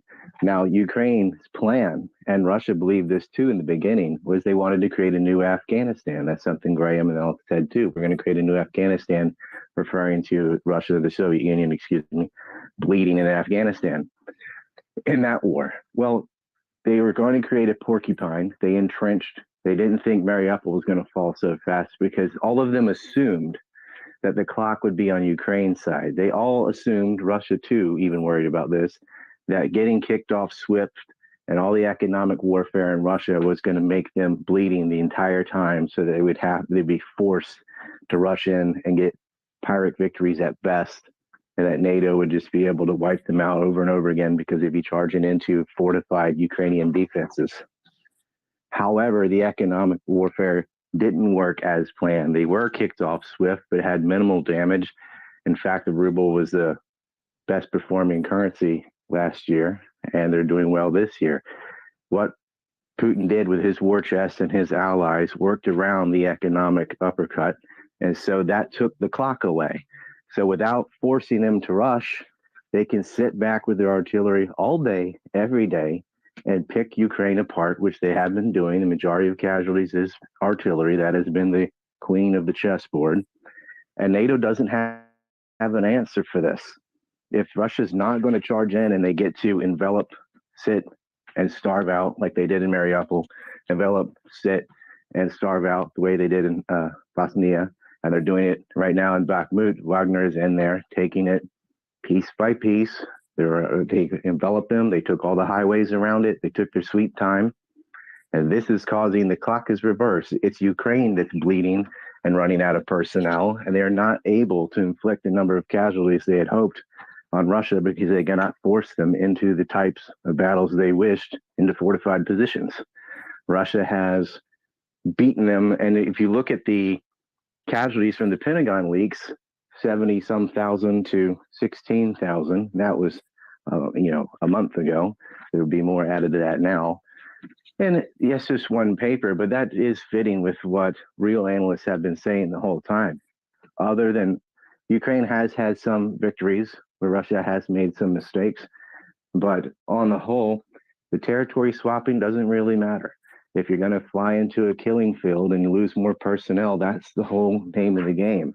And it seems like the politicians in Ukraine are willing to swap temporary short-term PR for a huge loss in personnel. They need to gain territory because they need to show that to the Twitter sphere and the Reddit sphere and stuff to say, oh, look, we pushed here all the way to Kharkiv almost. And how many men did you lose? And how many men did Russia lose? Ask yourself about these wars. How many cities did the Americans take in the Revolutionary War? Oh, that's right, none.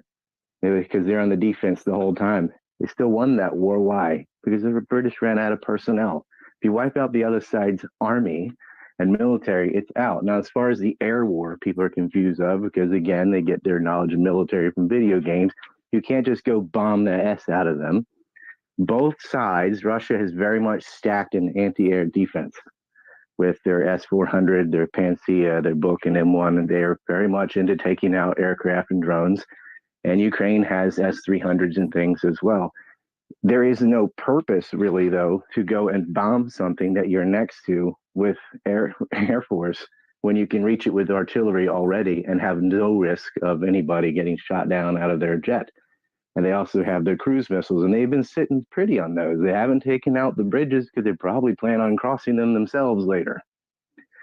As far as the Israel situation, because that was mentioned earlier, Russia can make Israel's life very difficult in Syria.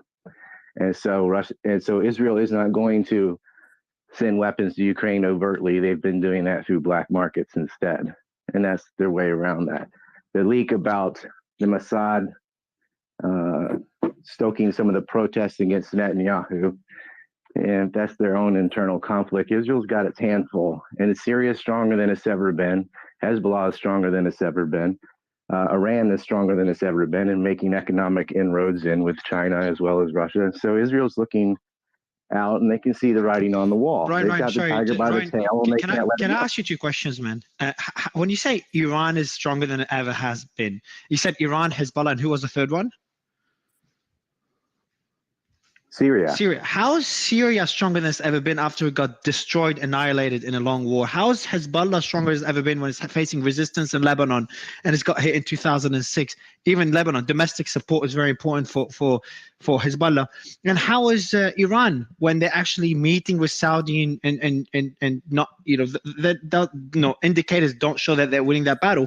And then we're seeing a lot of Arab countries, their support for Palestinians has been shifting away over the last few years. If anything, Israel hasn't been in a stronger position geopolitically in the past few decades, with the war in Syria, with the Lebanon's economy completely destroyed, its neighbors are all annihilated, and we're seeing Arab countries warm up to, United Arab Emirates being one of the more recent ones, warm up to Israel.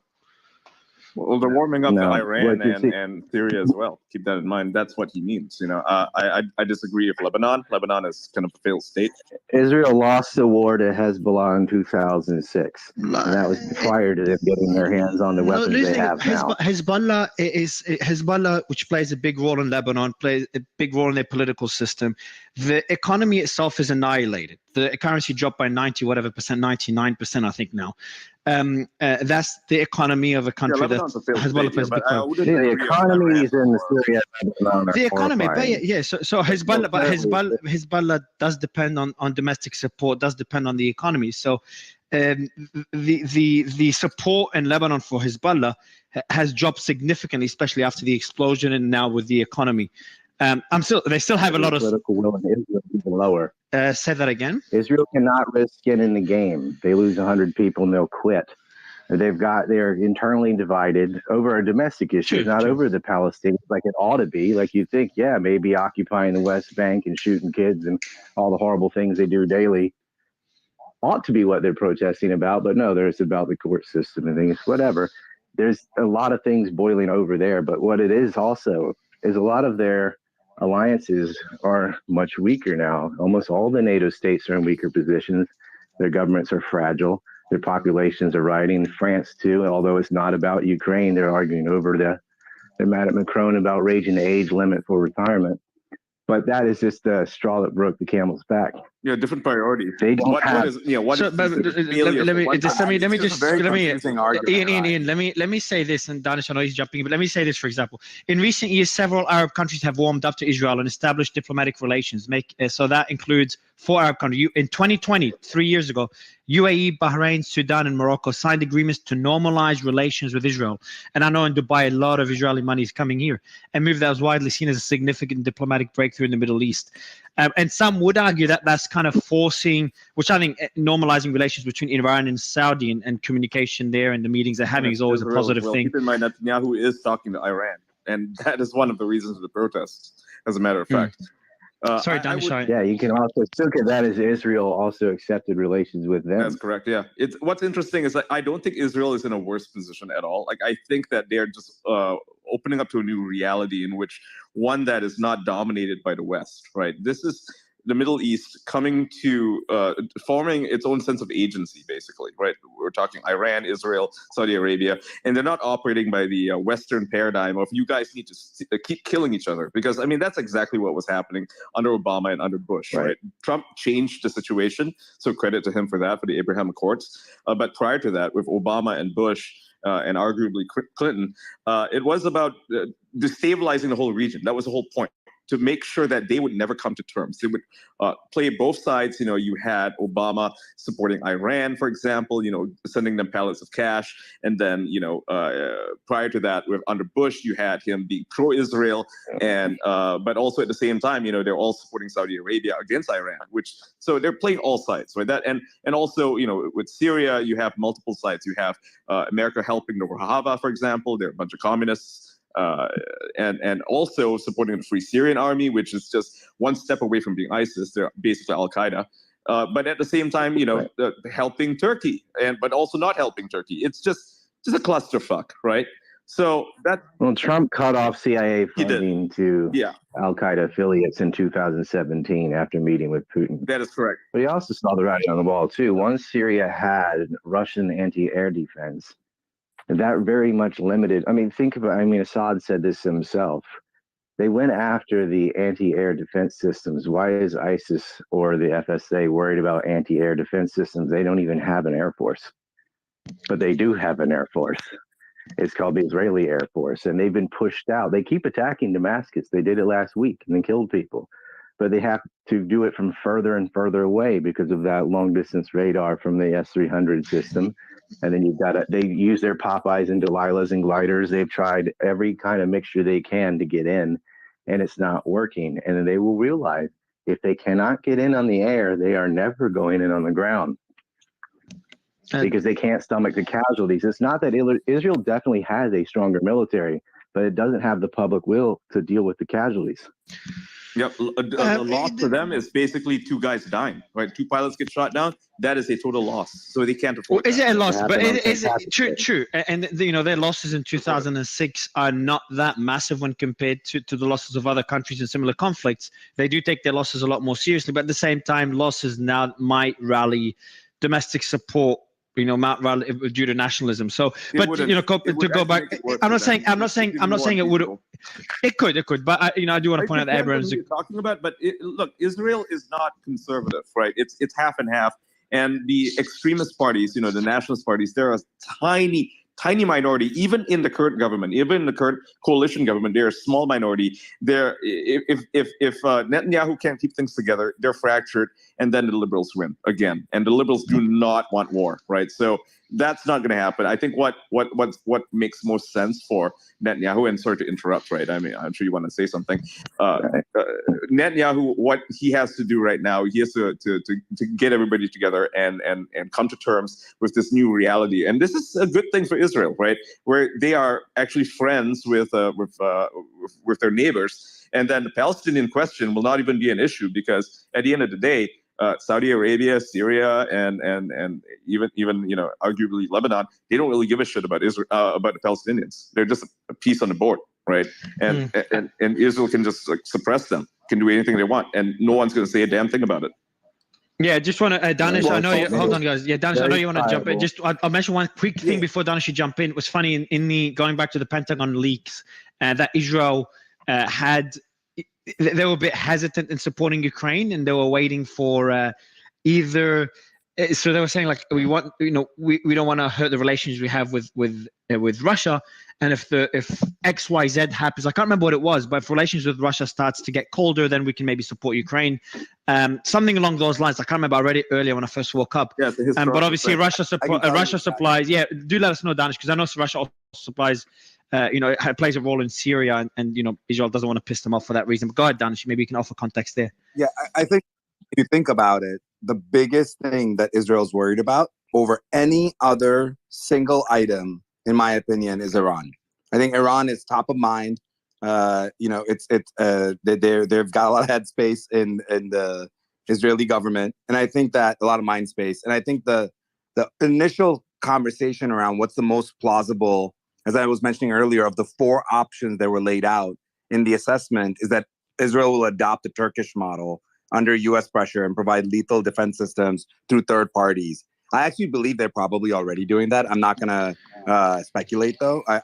There's some information people were mentioning to me separately about this. But the other ones that we were referring to, and Ryan, kind of goes a little bit counter to what you and Ian was saying, but that Israel would provide lethal aid on a sliding scale based on whether Russia would transfer strategic systems to Israel or expand assistance to Israel's missile or nuclear programs, which it has been, as we know. And so, the big question really is, do I think that the United States is going to be able to leverage this to actually make things, make Israel move? That is actually the thing that I'm most skeptical. Danish, can I ask you a quick question? And I know, Ben, you probably have more to add on the Israeli topic, so we'll go to Ben right after, and then obviously both Ty Joa. But Danish, I want to go to Ukraine slightly again, and that might have been covered, but I'm just curious. I know there's a louder voice and more people saying that Ukraine is losing the war in some ways, at least in recent months. I'm just struggling to understand how the narrative could change so much. Ian, before you jump in, because I know you've got a lot of points to make on this, but I want to get some more thoughts on how, like, the fuck a lot of people expected Ukraine and Kiev to fall within days. It's more than a year into the war, and we're at a stalemate. Mario, that was the narrative. Ian, no, it wasn't just the narrative. We've had the narrative. Look, the narrative was on Ian. The narrative was on both sides of the war. The Russians were saying the same thing. Ukrainian people. General Milley was the one who came up with the time but there were. Listen, bro. They had tanks. They were close to the. Ian, I'll give you the mic, but they had military close to Kiev. They had tanks coming on the verge of entering Kiev. They were preparing to defend Kiev. I don't know what their intention is. Didn't they send people to try to assassinate Zelensky? Which not surprising. No, that was bullshit. Again, that never happened. The whole thing. Airfield like send me. Mary, you're 100% right. Hold on, Lev. Okay, guys, Lev, give me your thoughts on this, because I know you had a lot of involvement in Ukraine. I know what your stance is. Maybe getting your thoughts, and then Danish, I know you want to jump in. Well, I agree with you 100% that their intentions were to take over Kiev and they thought they could do it quickly. One of the reasons they didn't do it is because they had bad information from their people inside, thinking that they're going to come in and the people are going to just embrace them like they did in Crimea. And that was one of the reasons they had an issue, is because of what transpired. But I do agree with Patrick and a lot of the stuff that he's been saying, as far as even though I'm Ukrainian and I would love to see Ukraine win, but they're in a no-win situation right now. So would you, when you say, Russia has what do you mean no-win situation, Lev? So first, you don't. Yeah, Ian, easy. I know you're gonna. I know this is one of the hottest topic for you, but Lev. Mario, can I just add something? Yeah, hold on, bro. Hold on. Yeah, I'll let it right after Lev. Lev, can you explain what you mean by no-win situation? So, and would you argue with this statement, Lev? Would you argue that initially, in the early days, we could say Ukraine was winning the war, considering that a lot of people expected Ukraine to fall a lot faster on both sides of the battle, but in recent months, despite all the support that came in, Ukraine is maybe starting to lose a bit of ground and a bit of that momentum. Is that maybe a fairer statement? And I'll let you clarify what you see. I agree with you. I agree with that statement 100%. I mean, in the beginning of the war, everybody thought because Russia was such a big power that they're just going to come in and annihilate Ukraine. But one of the things that Putin also underestimated, didn't think, was that NATO and America was going to give such support to Ukraine, give them all the different ammunition and all of the stuff to help. And that was one of the reasons that this war is being prolonged to such a degrry. But in the long run, what Russia has on their side that Ukraine doesn't is time, manpower, and obviously you're fighting a war with somebody that won't fight clean. Ukraine is fighting with what they have, and Russia, at the end of the day, will do anything it takes to win, because there's no way Putin is going to let himself, unless something happens to Putin. And so, I do agree with the first statement, but I also agree with Patrick and some of the guys that because of the time that Ukraine doesn't have, they were winning in the beginning because of the element of surprise of Putin underestimating the way that people were going to stand up, underestimating the way America, NATO, and the rest of the world will support Ukraine. But now we're a year and a half into this, and Putin's already reevaluated, and now it's a matter of playing the long game. And one of the things that Patrick said is also, I agree with him. I don't agree on a lot of things with Patrick, but this I agree with him 100%, is because of our elections and because of the economical situation in Europe, Putin has an upper edge on that, because he doesn't have elections in his country, and he could do whatever he needs to do and wait as long as he needs to do and withstand it. And the longer the war goes on, the longer the more Ukraine's going to get decimated. And the countries are almost all. Yeah, go ahead. Can I ask one more question for you, Levin? I know Joa, you want to jump in, and Danish, you had a question for Ian as well. So do I. So Danish has a question for you. And so Joa, before that, I want to ask one more question to Lev, and this is a selfish question. There's the piece that came out before I went to bed, and I tweeted about it. I'm just gonna mute you, Lev, and then I'll let you unmute when you're speaking, just because I can hear the kids. So French President Macron, and maybe you might think that's not big news, but it kind of caught me by surprise. I know Macron's always trying to be in the middle, always the peacemaker. But he did say that he wants Europe to reduce its dependency on the US and become an, quote, autonomous third superpower. And he met Xi Jinping yesterday for 6 hours. He's in China now, traveling around China. And he said that Europe should resist pressure to become, quote, America's followers. And he wants Europe to avoid getting into the conflict between US and China. And he says this is a great risk. The great risk is getting caught up in crisis that is not ours. And I know this will indirectly relate to the Ukraine story, because obviously NATO is supporting Ukraine. Probably Europe has a bigger incentive to support Ukraine than when it comes to China, US. Ian, I know you have a lot to say. You'll have the mic as soon as Danish asks you a question. But Lev, that stance, is that a big shift from Macron? Is that showing a shift of power that I know a point Ian makes a lot? Or is that just the narrative as Macron tries, because here's Macron in China with Xi Jinping, warming up relations as China encircles Taiwan with the military drills, as US escalates the situation by sending out officials to Taiwan. It just seems to contradict the stance of the US. Before you complete that, did you read the interview that he did? He did 2 interviews, right? And the one one in the plane. The one in Politico was actually kind of censored. and there was a longer one, which you can actually read. It's the same interview, but it was a longer interview where he actually talked about Taiwan. And he said that basically, right, the gist of it was that Taiwan is not a French issue, is not a European issue. We do not want to have anything to do with that. This is a Chinese issue. Did you see that? That was very fascinating that he would say that. And it wasn't in the political interview because they were not cleared to actually release that portion of the interview for an English-speaking audience, right? Because France has a weird policy there. The Champs-Élysées has a policy of basically vetting what it is the public is allowed to hear from the president, right? So it's not. Let's get. So Ian, I know Danish will have a few questions for you. So Lev, with the context that Ian provided as well, would love your thoughts. Does that catch you by surprise? Is that showing diminishing U.S. influence in the world? Or is that relatively common for France to be in the middle and trying to be the peacemaker, as we saw with Russia as well earlier? No, I'm going to have to. No, don't cut out now. Go ahead. Yeah, go ahead.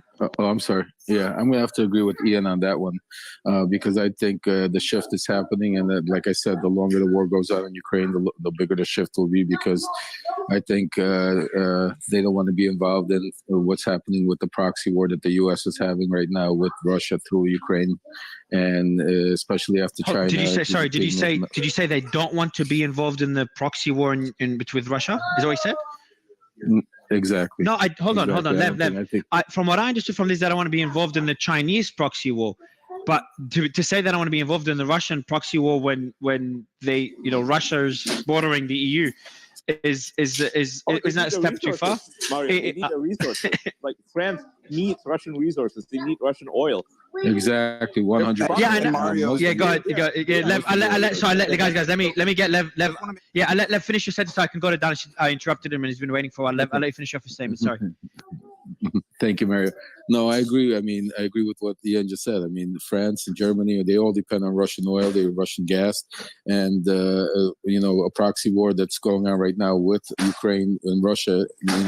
Especially after Xi Jinping met with Putin and their relationship is becoming much stronger. I don't think France is willing to bet all their marbles on the United States anymore because of all the problems we're having in our own political situation. So they don't know what's going to happen with the next elections and which way the U.S. is going to go and which way the U.S. is going to blow.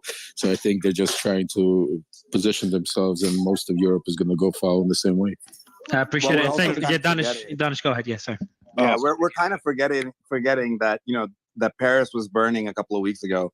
There's a lot going on in France that might be determining his decision making, and the fact is that he's been seen as being as being weak and been called weak by his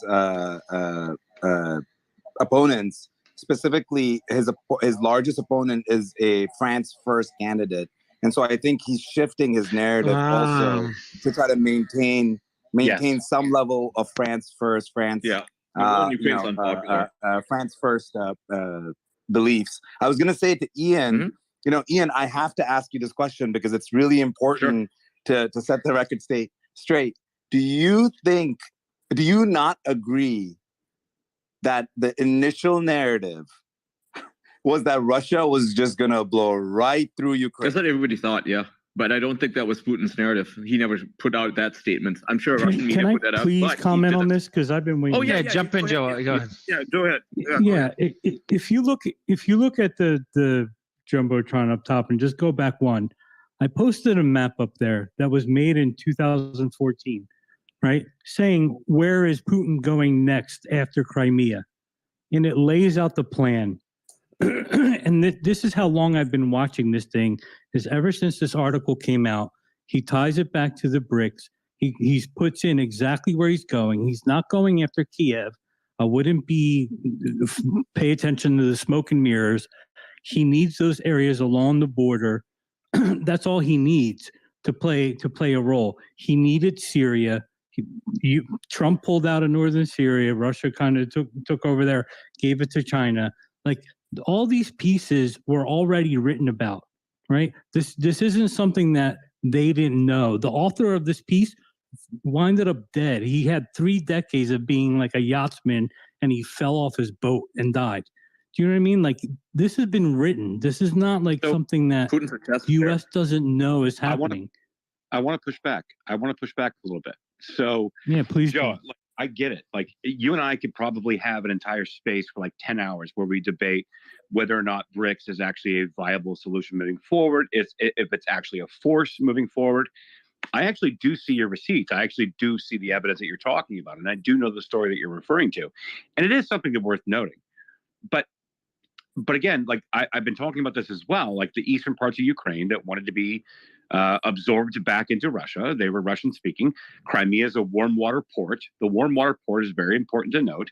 And then when you have a natural bridge, it does create that. Now, does it create an advantage for the BRICS nations as a whole? I know you're positing that, but I'm not quite convinced. I think that it serves I think it's Russia's besides the point. You know, it's besides the point. It's not. Hang on. Well, it's not. His reserves are also running low in Siberia. Like he needed new deposits, and there's huge deposits right around Crimea and even under Crimea that they found. You know, he needs it for capital. Yeah, but he's had Crimea since the Obama administration. So, like, okay. So the issue with Crimea, I mean, but they can't mine it without the coast. Let me just finish. Right. So Macron, which I find interesting, and you guys brought up the protest. And you said that Paris is burning, right? And so what do we know? Well, what do we know? Well, Macron triggered Article 49. He knew it wouldn't pass the lower parliament, so he made what's Article Trash? What's Article 49? Raising the pension age from 62 to 64. Yeah. So to pass the law that would raise the age 2 years, he had to use Article 49 and bypass the lower parliament because it wouldn't have passed. But they couldn't raise taxes. They weren't able to raise taxes. They spend double what the United States spends on retirement, and yet they've maintained their low average of retirement age, right? So they can't change their social programs. They don't want to lose the social programs that they have. They are already taxed to the hilt. They can't raise taxes. The only thing this is the argument. This is not my analysis. This is the argument. The only thing they could do was raise the retirement age 2 years, because Macron, when he came in power earlier, he tried to reformulate and kind of unify the retirement program that they had in France. So he couldn't do that. It couldn't pass. So he actually used Article 49 of the French Constitution to bypass the lower parliament to say that we're going to extend the age 2 years because we need to raise the military spending.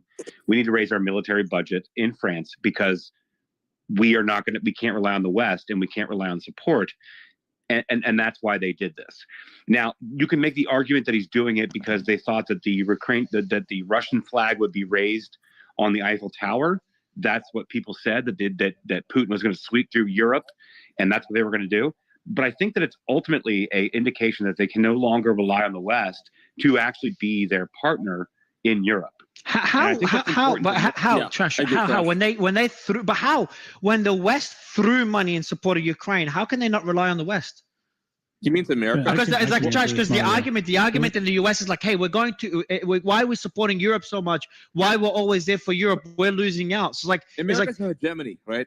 We got to keep this in mind. America's an hegemony. It runs a military dictatorship throughout the whole world, essentially, right? Bases everywhere, and it funds local governments. I mean, there's a reason why most of Europe can keep its militaries small, because it depends on America, right? Yeah. Germany doesn't even have a proper Air Force. I can answer this also. During the pigs, right?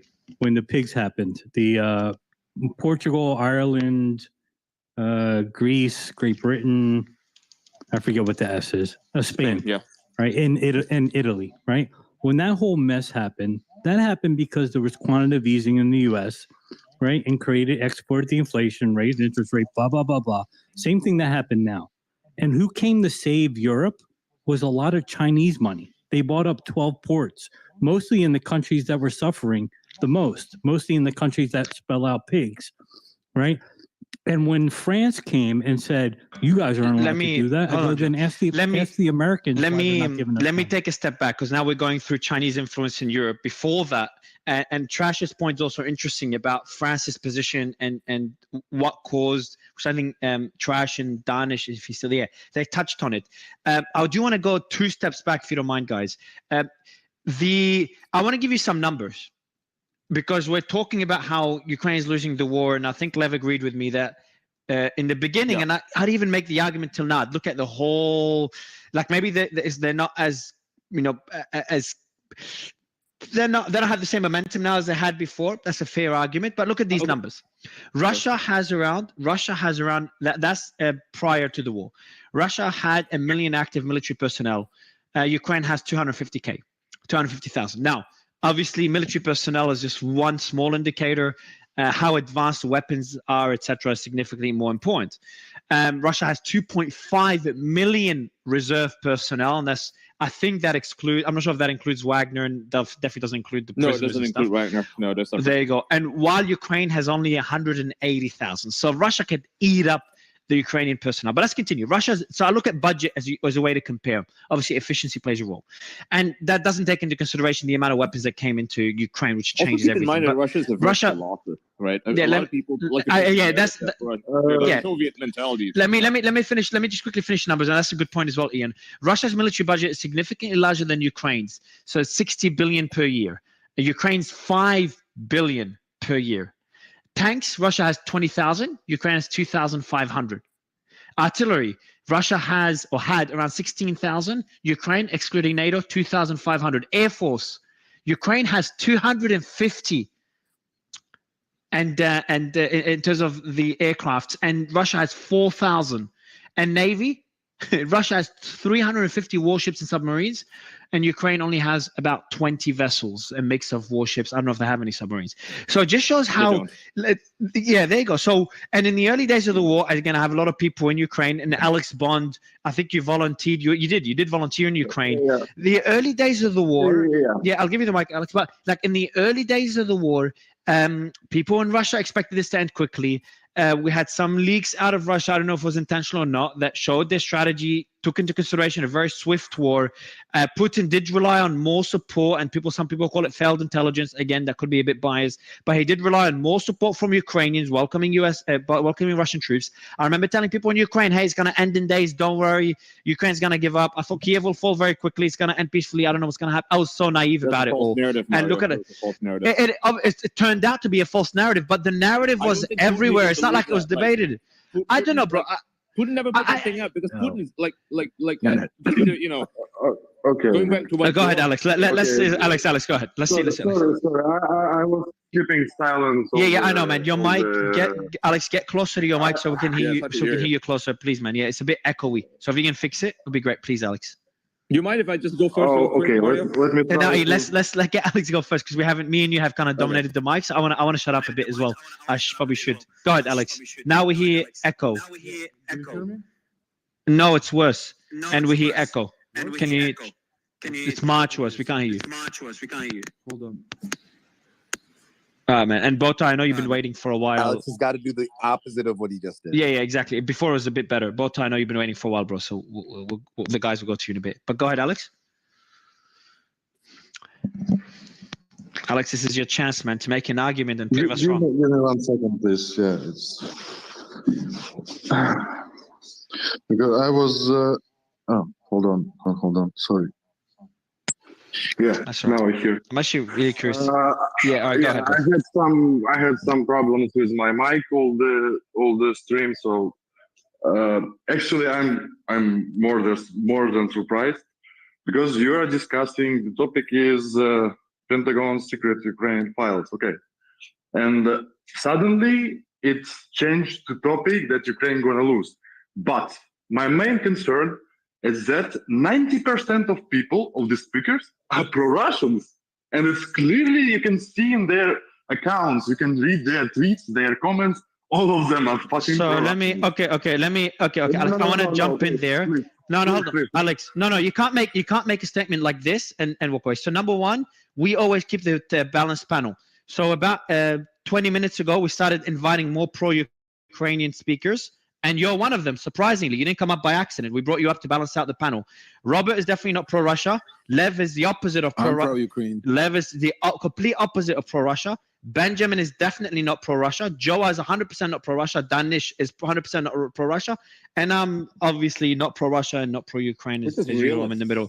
So not realist. No. Ian, I think it was, all of us lean one way or another. Yeah, like the so sun if you rises in the so east. Ian, let's just give him the mic. But so I just gave you half the panel, a bit more than half. That is not that is openly and explicitly not pro-Russia. So just want to make sure this is clear, and we have multiple pro-Ukrainian speakers that have come on. So I just want to make that very clear. But Alex, I'd love to hear your point, and you're on the stage for that reason as well. Go ahead, man. You got to unmute, please. Bottom left corner, you got to unmute your mic, Alex, so we can hear you. So just press that mic button at the bottom left corner.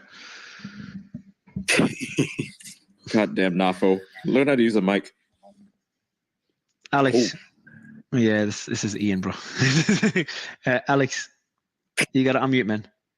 All right, while Alex is waiting to unmute, Danish, I'll let you jump in, and then we'll go to Alex. Alex, as soon as you unmuted your mic, you just interrupt us and continue speaking, man. But your mic is muted, so we can't hear you. Danish, go ahead.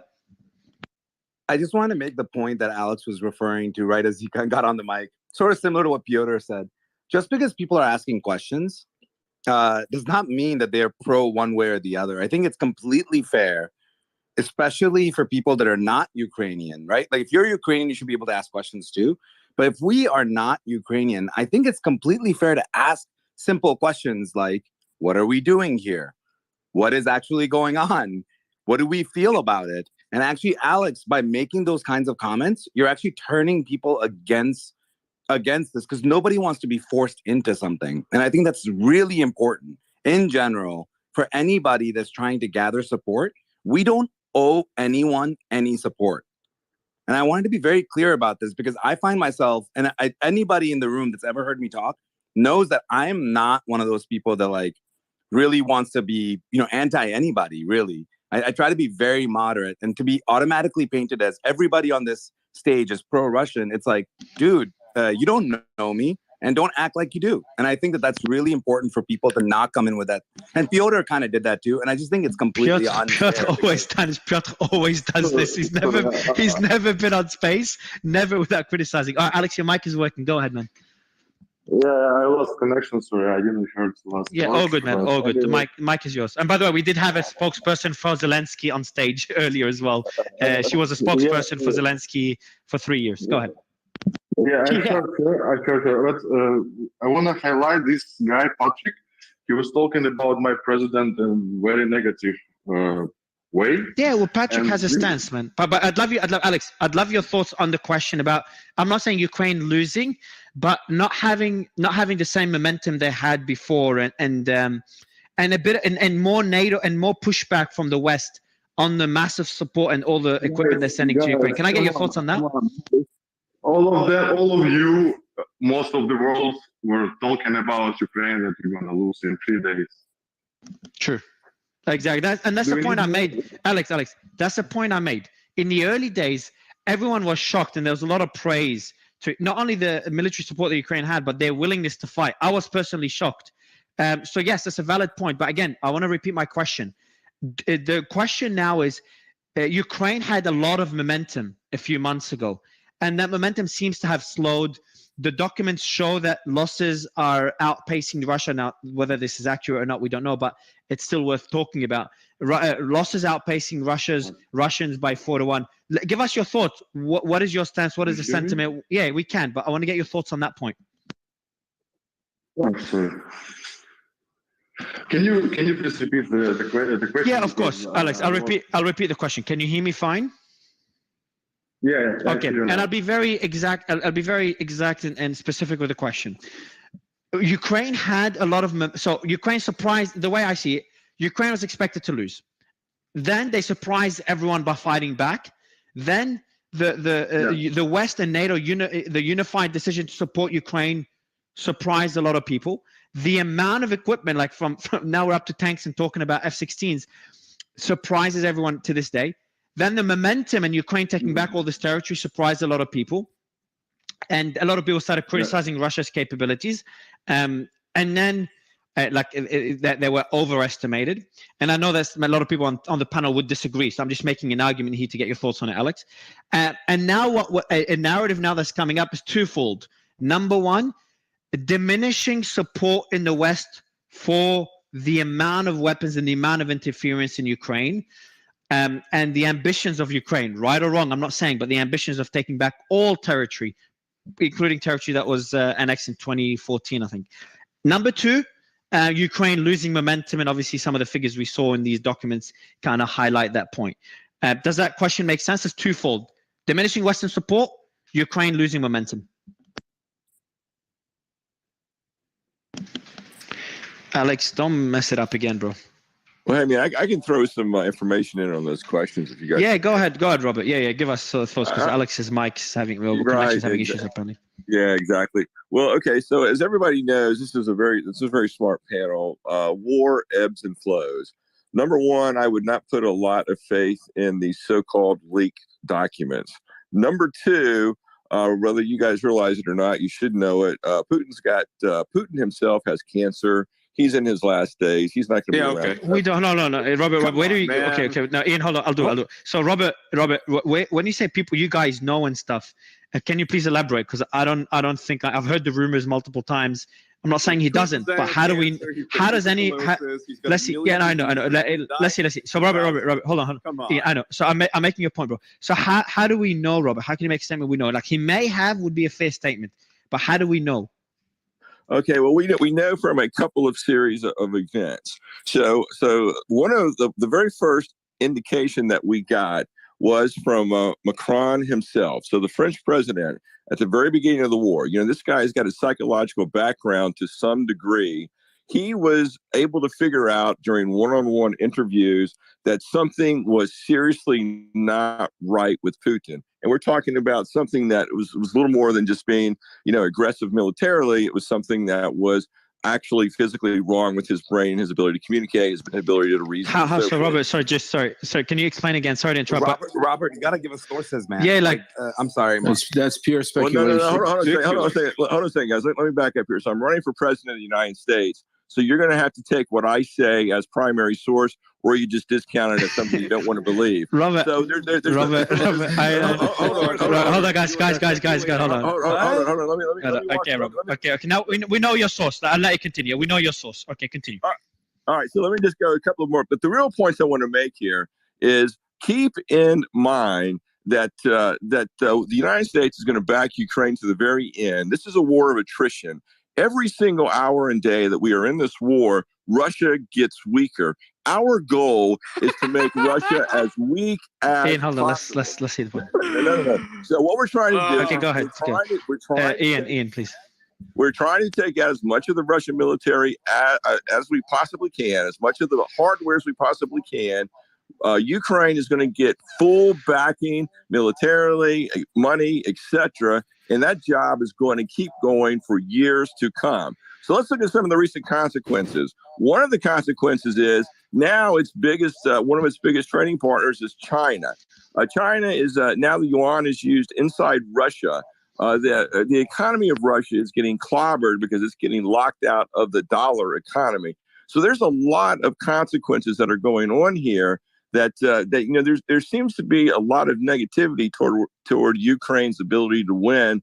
I guarantee you, the United States is not going to abandon Ukraine. We're going to stand by them 100%. Stood by Afghanistan. You can't guarantee that. You can't guarantee that. Yeah, but I think his statement makes the statement about.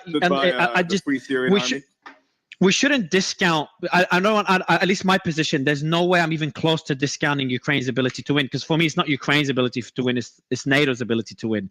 Just because it's become a Cold War between NATO and Russia, I would definitely not discount it. Only point I was making is the narrative seems to indicate that the momentum has slowed, but it seems to have slowed both sides. Like it's just we're at a standstill, and I know there's a Ukrainian offensive being planned. Obviously, this will indicate whether we're going to be completely wrong or not. The problem, Mario, is that Russia's willing to go where NATO's never going to go. If Russia is going to be on the verge of ever even closely losing, Putin will use nukes, will use dirty bombs. Lev, we don't know what losing. But we don't know what losing. Different people define losing different ways. Crimea, Mario. Exactly, and I highly, but Ian, cannot lose. I highly doubt that when the Ukrainians, does anyone, Lev, do you think Ukraine and NATO genuinely want? Ignore the narrative. Ignore what they're saying. Do you genuinely think they can realistically take back Crimea? Fuck no. No, I don't think so. Yeah, it just doesn't make I sense. don't think so. I don't think Yeah, so. That's even though I wish they could, I wish they would, but I don't think they have a chance. Yeah, it's going to happen. Let me tell you what's going to come down the road. Oh, come on. They are going to get more tanks. They are going to get more airplanes. How do you think tanks are going to win? Like how exactly are tanks useful against artillery? Please explain. Yeah, what we're not seeing here is the amount of loss that the Russians are incurring. It's massive. It's what we want to see. Dude, it's the other way around. No. We're going to disagree with that. It's both ways. I think it's both ways. It's both ways. It's the other way around. No, bro. Actually, do you guys have satellites? You have satellites. Yeah, it is both ways. Do you have satellites on the Ukraine? You have satellites in Russia. Are you able to actually count the pieces of equipment that are being destroyed? I mean, this is. I mean, you guys are really accomplished, and your points are good. But we have to differentiate what we are talking about and seeing speculated in the newspaper with what's actually going on the ground. We know for a fact that Russia is losing massive amounts of military equipment. That's what we want. We also know that for a fact, Robert. Who are your sources? We also are Robert, I have family, friends, and people on the ground, and believe me when I tell you, they, as positive as they are, they fear every day that they're not going to win this war, because as hard as they're fighting and what they're doing, there's no end to it. And the longer it takes, go ahead. No, I just want to jump in. Sorry that I disappeared. My phone died. I just want to clarify one thing very quickly, which is that, and I know you're not happy to see me, but no, I'm happy to see you. I'm teasing, but I am teasing. I think we need to clarify what win actually means, right? In the sense of no one wins. We've all lost because there's a massive war going on, and energy prices and house prices and food and everything has. No, ignore. Okay, so Piotr, ignore the meaning of like winning a war in general. There's no winning, both sides losing every war. Moving away from that meaning, I did ask Lev, how would you define winning? I don't know if you missed it because it was right before you jumped in. And he said taking Crimea is what determines winning or losing. Would you agree? Yeah, so Crimea is, you have to treat Crimea as very different from the rest of Ukraine because it's been passed between different sides of this matter for a while, right? I personally think, and I'm trying to be balanced here because I was a little bit hot earlier, so I apologize for being a little bit confrontational earlier. So Crimea is very important to Russia because of its Sevastopol. It's very important because it's an island, and generally just from a strategical standpoint, but also symbolically for the Russians, it just has more meaning than other parts of mainland Ukraine. Ukraine as a country, you have to distinguish between the nation, so the Ukrainians, and the state, the physical boundaries. The physical boundaries in their current form have existed since 91, arguably 1921, and so on. But as a nation, Ukraine has existed for much longer.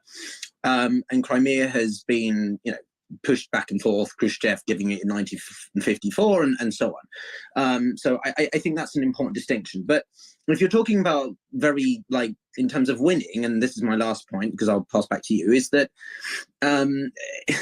it depends really. If the Ukrainians can retain the land that they've always had at their original 91 borders, then that's a win for the Ukrainians. If the Russians can win outright, that's a win for the Russians. That's an outright win.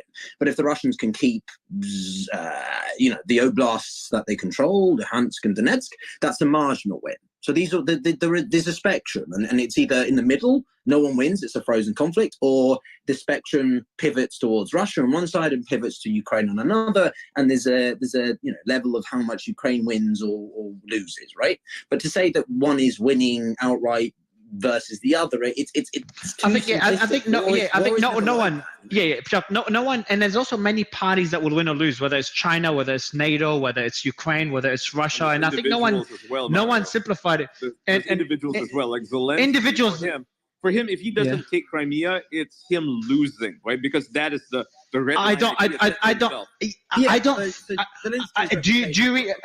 But Ian, do you really think Zelensky genuinely? Because we have to differentiate what's a narrative to rally the troops. Zelensky asks asks NATO for all these different weapons, knowing that he can't get them, and gets somewhere in the middle. Like he goes on the extreme. He might say, "We're going to take over Crimea," but that could be part of a narrative. And then when he gets less, which is Mario, they signed into law. They're not going to negotiate. So Piotr, Okay, so Piotr and Joa, do you guys think, and both, if you want to comment on that point, also jump in, because if you want to speak about cybersecurity, we have questions for you later. But if it's on that particular point, feel free to jump in. But Piotr and Joa, do you genuinely think Zelensky, and I hope maybe future leaks, because there's going to be a lot of documents over the next few weeks that we'll be covering. Maybe we'll see some files that talk about this. But do you genuinely think that Zelensky, with NATO support, want to take back Crimea? Is that part of their goals? Because it just seems way too far-fetched for me. So I genuinely think that Zelensky and the Ukrainians are in touch with the US, specifically the US, not just NATO, in a way that we cannot imagine. The Pentagon papers have revealed to the extent that the Americans have been overestimating the amount of losses to what the Ukrainians think, right? So we literally have no idea, in the sense of it's very hard to tell. I think that there is okay, so there's two ways you could think about it. There is a symbolic aspiration. So the Ukrainians want to fight no matter what. And then there's a pragmatic realism in the sense of, and I want the pragmatic one, Piotr. I want the pragmatic one for yeah. So very I would say the Ukrainians could try with Crimea, but realistically, the amount of forces that the Russians have had for the amount of time that they've had down there historically, it would be a very tough fight, because also you have to divert a lot of resources to the island or to the peninsula, and then would that open the door for the Russians to begin putting the pressure on, say, Kharkiv again? So it's a gamble. So I don't know. I think. And Piotr, one more question to you, and I'll do Joe. I'm sorry, but let's one last question to Piotr. What was your expectation when the war first started, and people in your circle, obviously, your circle is different to Ian's, which I thought he dropped out, different to Patrick's, different to actually. This question I'm curious for Lev and Piotr. Piotr, you can go first, and then we'll go to Joa and other panelists. But what was your expectation when the war first broke out? Mine was gonna last a few days, maybe a few weeks max, limited damage, and then political discussions afterwards. I was shocked, and I told my friends, family, etc. And Kharkov, which I was there again a few weeks, and Odessa, I was there a few weeks before the war started. I'm telling them, hey, don't worry, you'll be fine, you won't be hurt. And they'll just pass through relatively quickly. It might last. There might be bombardment for one day, and that's it. Obviously, I was way off. What was your expectations, Piotr? And I don't know how open you can be about this, because I don't know if they were right or wrong. And then Lev, and people around you. Yeah. So, I mean, I'm not privy to certainly more information than most of you are. I would say that, I mean, I'm not even 30, right? So I'm not going to pretend that I have the life experience that Patrick, Ian, and other people do. But you know, the events leading up to Ukraine were very hard. I genuinely was like, they're not going to actually invade. Are they actually going to invade? When Putin put his forces around Ukraine in June of 2021, after Biden met in Geneva with Putin, people were like, oh, he's just going to do that again. No, he'd actually led to invading. So it was a shock for many people. And it's made me Did you think, and Piotr, did you think, I was the same, and I want to get Lev and Patrick's thoughts before going to Joa. But Piotr, did you think it would last more than a few days or weeks? So there's a very good video on YouTube from the Imperial War Museum, which is in England, which talks about what Putin's actual intentions were, and it's what most people expected, which was if you look at the actual type of invasion, that it was led by the Russian forces, it was led by paratroopers, it was led by a fast blitzkrieg type of invasion. And they basically Putin expected the invasion to lead to 3 to 5 days, and within 10 days he would have Ukraine, he would have Kiev, Zelensky would be ousted, and there would be a more pro-Russian leader in place. So yeah, most people expected within 2 weeks. And that's when you saw the type of forces change, because they began then leading to more artillery fire and so on. Let's see what let's see what Lev and Patrick. What did you guys expect when the war first started? Maybe Lev, you can go first and go to Patrick. The same. I mean, everybody, even people, friends, family, everybody, when the war started, expected this to be a very quick resolve, and with Russia coming in, using their huge military forces taking over. But I'll tell you honestly, the will of the people was incredible, and the people basically stopped it. But one thing I do want to add, but we keep talking about winning or losing. People say Ukraine is winning the war. Ukraine's not winning the war. Ukraine is 50% of Ukraine is people are left the country. You have most of Ukraine's infrastructure destroyed. You have people that are starving. You have lights going out. They have right now, if the war were to stop right now, it would cost billions and years and years of trying to rebuild Ukraine. So to say that Ukraine is winning, it's just ridiculous. I mean, when you take a look at Russia, Lev, depends how you define winning, because if you define winning by benefiting, just realistically, right? Realistically, they've lost half their population. Mario. Yeah. This is what Lev is Mario, talking they about. lost half their they lost half, and believe me, I'm for Ukraine. Look, then by this argument, the Ukraine is not going to be better off from this war. Like, this is not even an argument worth having. They're fucked. But but this is okay. So let's. And all this we know. All I'm saying is that now in the war, what do they define winning now, considering the current? That's how I would look at it. Yeah, but because but Ian, I mean, Russia's not exactly doing great from this war either. Neither country won, guys. You know what I mean? Nobody won. Yeah, but Russia has nothing blown up. They're just losing soldiers, and Russia's economically, innovation. Exactly. No, economically and innovation wise, losses. No, come on, bro. Mario, they have Chinese investments that are filling in the vacuum. Exactly. They have Russia's living totally fine. Yeah. I know a lot of people that are moving back and forth. Come on, they are totally. The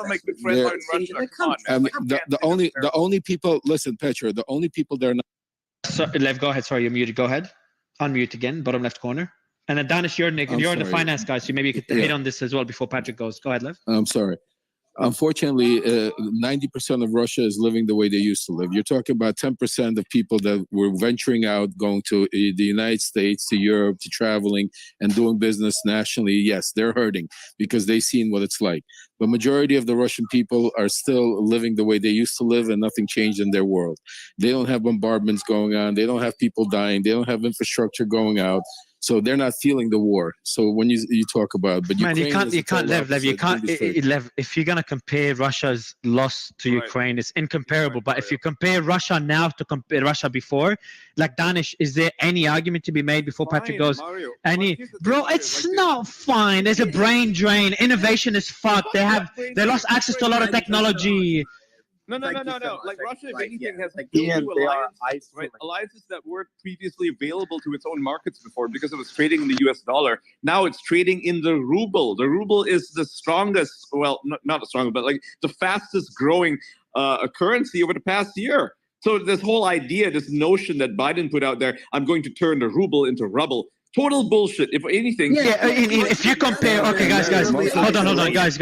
Hey, Danish, I'll give you the mic. I know you're trying to jump in. You're too nice. But Ian, if you make the comparison, and I know you don't respond, but I do want to hear Danish. But if you make the comparison, Russia to Ukraine, Russia won. If you compare Russia compared to where it was expected to be, the damage is less than what was expected. Fair argument. If you compare Russia's economy now to prior to the war, it's just very difficult. Okay, so Mario, when it's abruptly taken out of the Western financial system, man, maybe it might have long.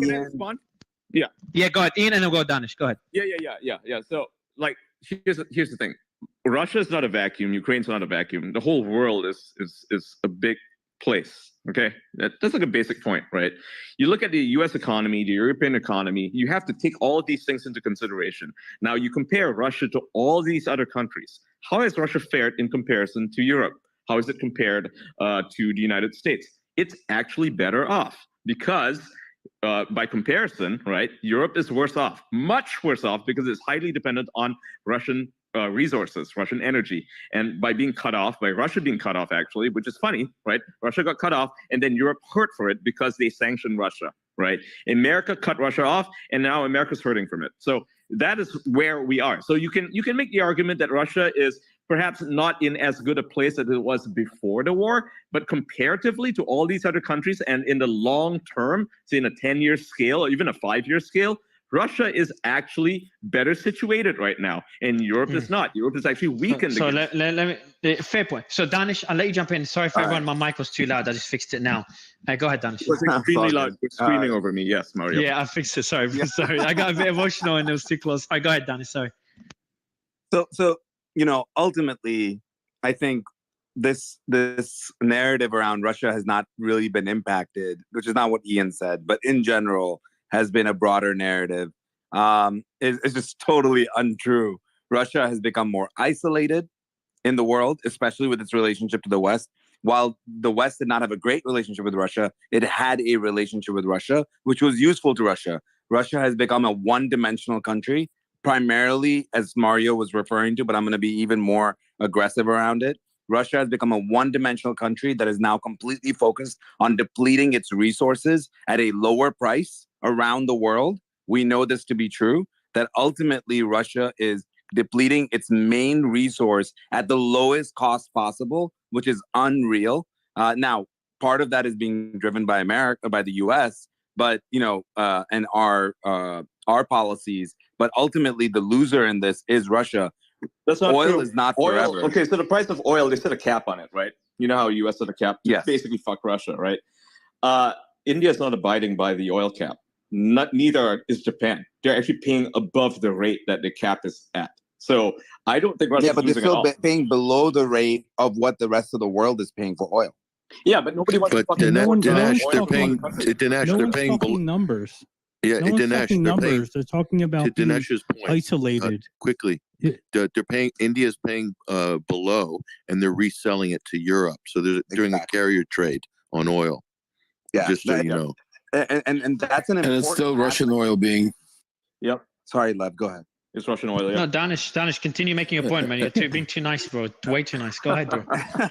Let Lev weigh in on this. And then No, I want to hear numbers. Yeah, exactly. Joe, just to be clear, Patrick just laid out what's happening in India. It's very well established that India is buying for cheap and selling for high and taking a profit, which again, but keep in mind, India is free to what do. are they trading it in? They're trading it. But ultimately, Ian, it's ultimately Russian oil. Benefit because it means that you get to cut out the US dollar, right? So not only are they getting richer because they're enriching their own economies using the ruble and the rupee, which is amazing because they want to grow their economy, right? And this is the way to do it.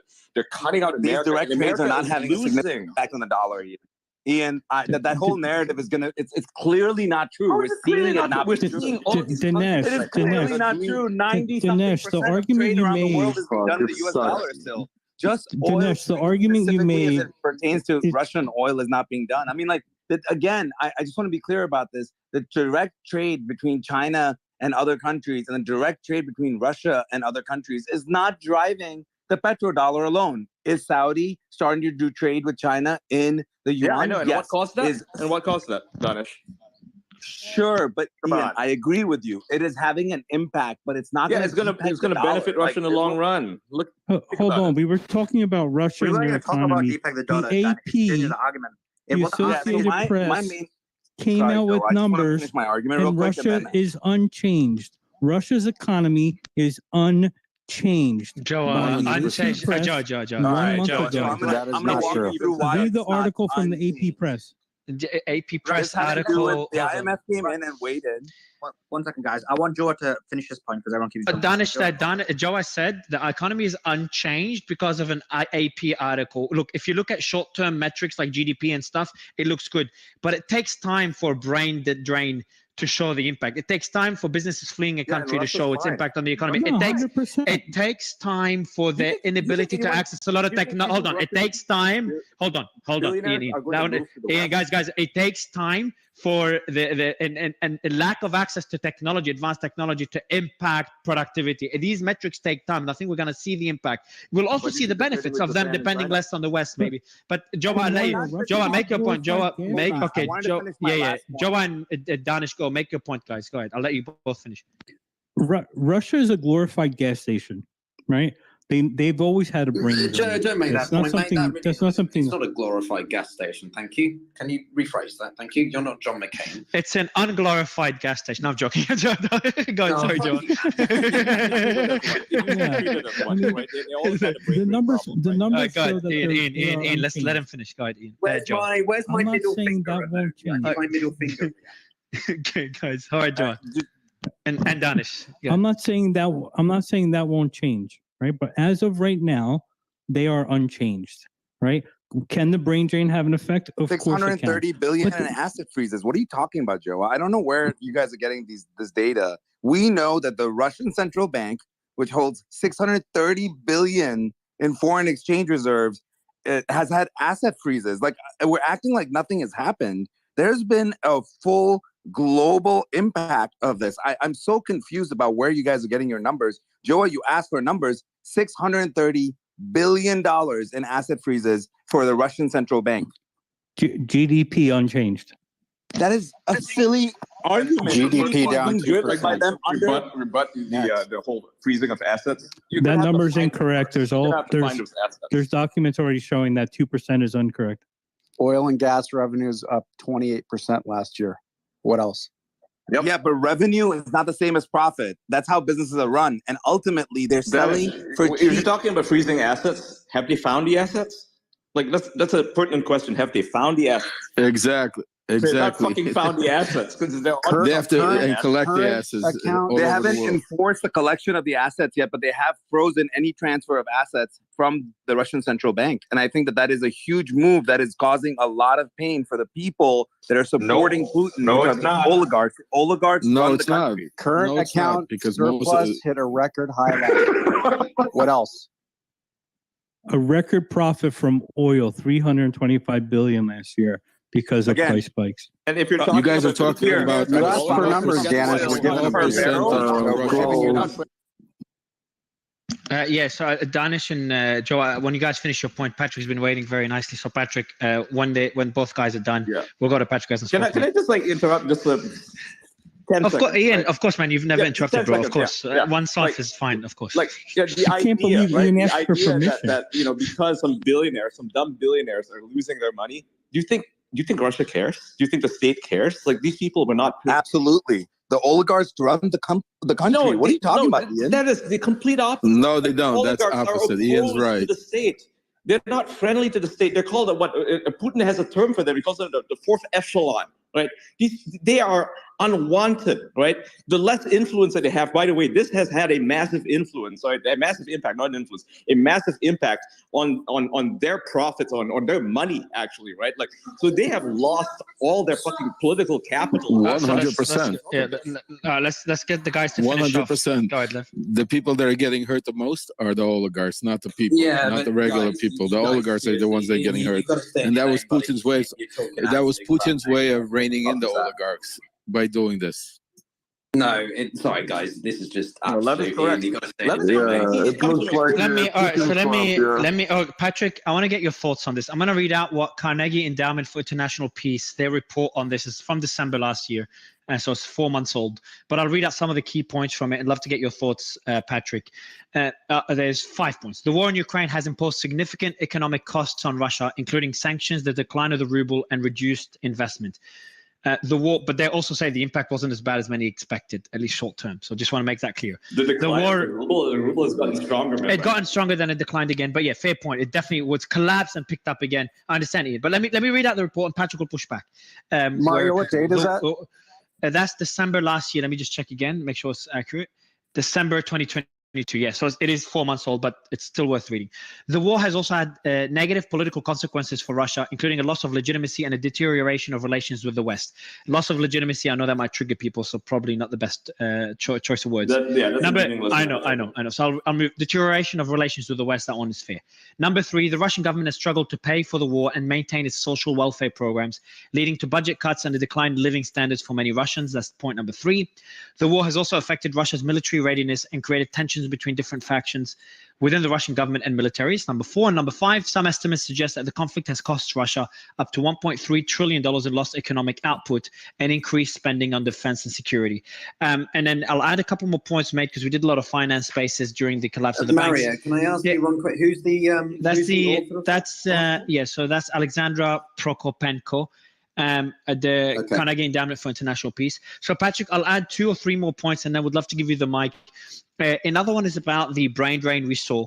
Another one is about the lack of access to a lot of the technology that they got from the West, which meant they had to replace it with technology from the East, especially India and obviously China, which in some cases it managed to replace it. In other cases, it did not meet the same standards as what they required from the West. And we might criticize Western capabilities, but remember China and It's software, Mario. China. The access to software. Okay, so let's Patrick, Ian, we do have Ian. I think me and you, we need to kind of tone it down, including me. So I'm taking responsibility just to give the other guys the mic. So Patrick, that's another, the brain drain, access to technology, which will impact productivity. That we'll see those impact later, and a lot of businesses pulling out of Russia. So a lot of the impact, at least some of the arguments being made, will take time to hit the economy. Now, to kind of I want to add one more point to balance it out, is that the same people that estimated the Russian economy to collapse because of the war in the short term, obviously were wrong. So are they wrong again? Patrick, would love to get your thoughts and get the panel involved. Of course they're wrong, and I can tell you why. Thanks, Patrick. So I'd like for him to speak. Thank you. From the Ian's very gregarious tonight. From the top. The impact from sanctions has already been priced in by Russia, so they already did restructuring of the economy, state institutions, the central bank in 2014, and those were heavy sanctions after Crimea in 2014, and they did a lot of structural fundamental changes in how the state is managing, let's say, companies that need rescuing, businesses that need funds from the government, and the state has taken up ownership in a whole bunch of businesses, thousands, in fact, of businesses. So that they basically, Putin and his economic head of finance, I forgot his name, but you have to remind me, he wanted to buttress the economy for another shock, because they said if they pulled SWIFT and if there were heavier sanctions, Russia needed to buttress its economy. And you have to remember, there was an oil price crash in 2013 and 14. There's a global depression in oil prices. So they were cash poor as well. And so they pegged their economy to withstand down to, I think, was $40 a barrel or something. That was their sort of sweet spot, $40 to $50 a barrel. And so it went much higher than that in recent years, and they increased their gold reserves. They made their balance of payments. So this is always going to be a struggle, is maintaining your balance of payments and they are struggling right now. They haven't had as bad as some in the West would expected, but they already announced that this is going to be a difficult year in 2023. However, the fundamentals are very strong because of all the structural adjustments and gold reserves and all sorts of things that they did, plus the flight of capital, the West putting pressure on oligarchs, and that money coming back into Russian banks created a whole new loan portfolio and a huge expansion in micro agriculture. So the ag business in Russia is very good. Food production, a lot of import replacement has been developed since 2014 because of EU sanctions as well. So they've made all these moves to basically strengthen the economy, and it was hard. The last round of sanctions this year is like the biggest ever in history globally. I mean, this is economic warfare on a level that has never been seen before for a country that size.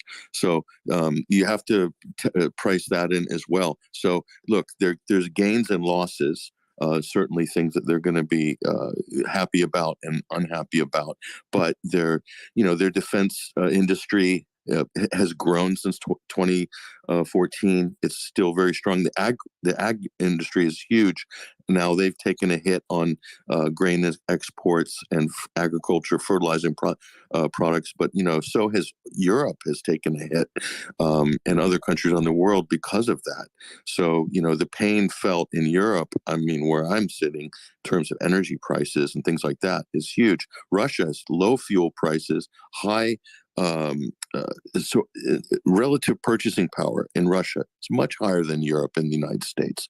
So the biggest trope you hear in the West is, oh, they've only got an economy the size of Italy. Not true.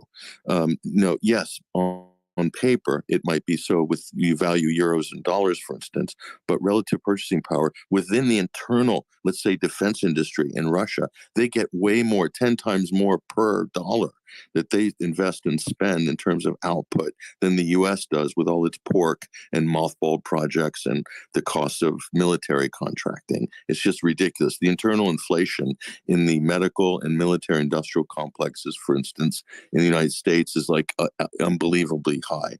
So we don't get good bang for our buck in the West. We waste a lot, even though we have more money. So, you have to look at it from a relative point of view. So fundamentals, good commodities, low cost of fuel, low utilities. So you can basically ride out a storm. People are not going to starve. They're not going to be able to not afford to heat their house. They don't have those sort of problems in Russia. They have problems. They do. And they're going to struggle. No doubt. They've said so. But, you have to put it in perspective. Yeah, like Patrick, I don't disagree with what you said. However, what I've noticed specifically is the world stage, right? They're coming to the table and you've got India and you've got all these other countries that are saying, yeah, BRICS seems good. Like you got Saudi Arabia, who hates Joe Biden administration right now. And they're all going to Russia and they're buying, fuel. I'm going to bring this up again because they're buying it at a 20-30% discount. And it seems like whether or not I agree with Putin's, outlook, generally speaking, versus the messaging that he's putting on the populace. The message that he's putting on the populace is actually, it's pro-Russia. I can agree with some of the messaging that's actually being said within Russia. And what I'm seeing is a lot of the international communities actually coming into Russia and extracting from that country to their own benefit. And I think that once it dries up or once it's no longer politically expedient or economically advantageous, I think that everyone pulls out and they're left holding the bag. And instead, what we saw was the West, rallying behind Ukraine and sending a bunch of our old, arms and so on and so forth into Ukraine.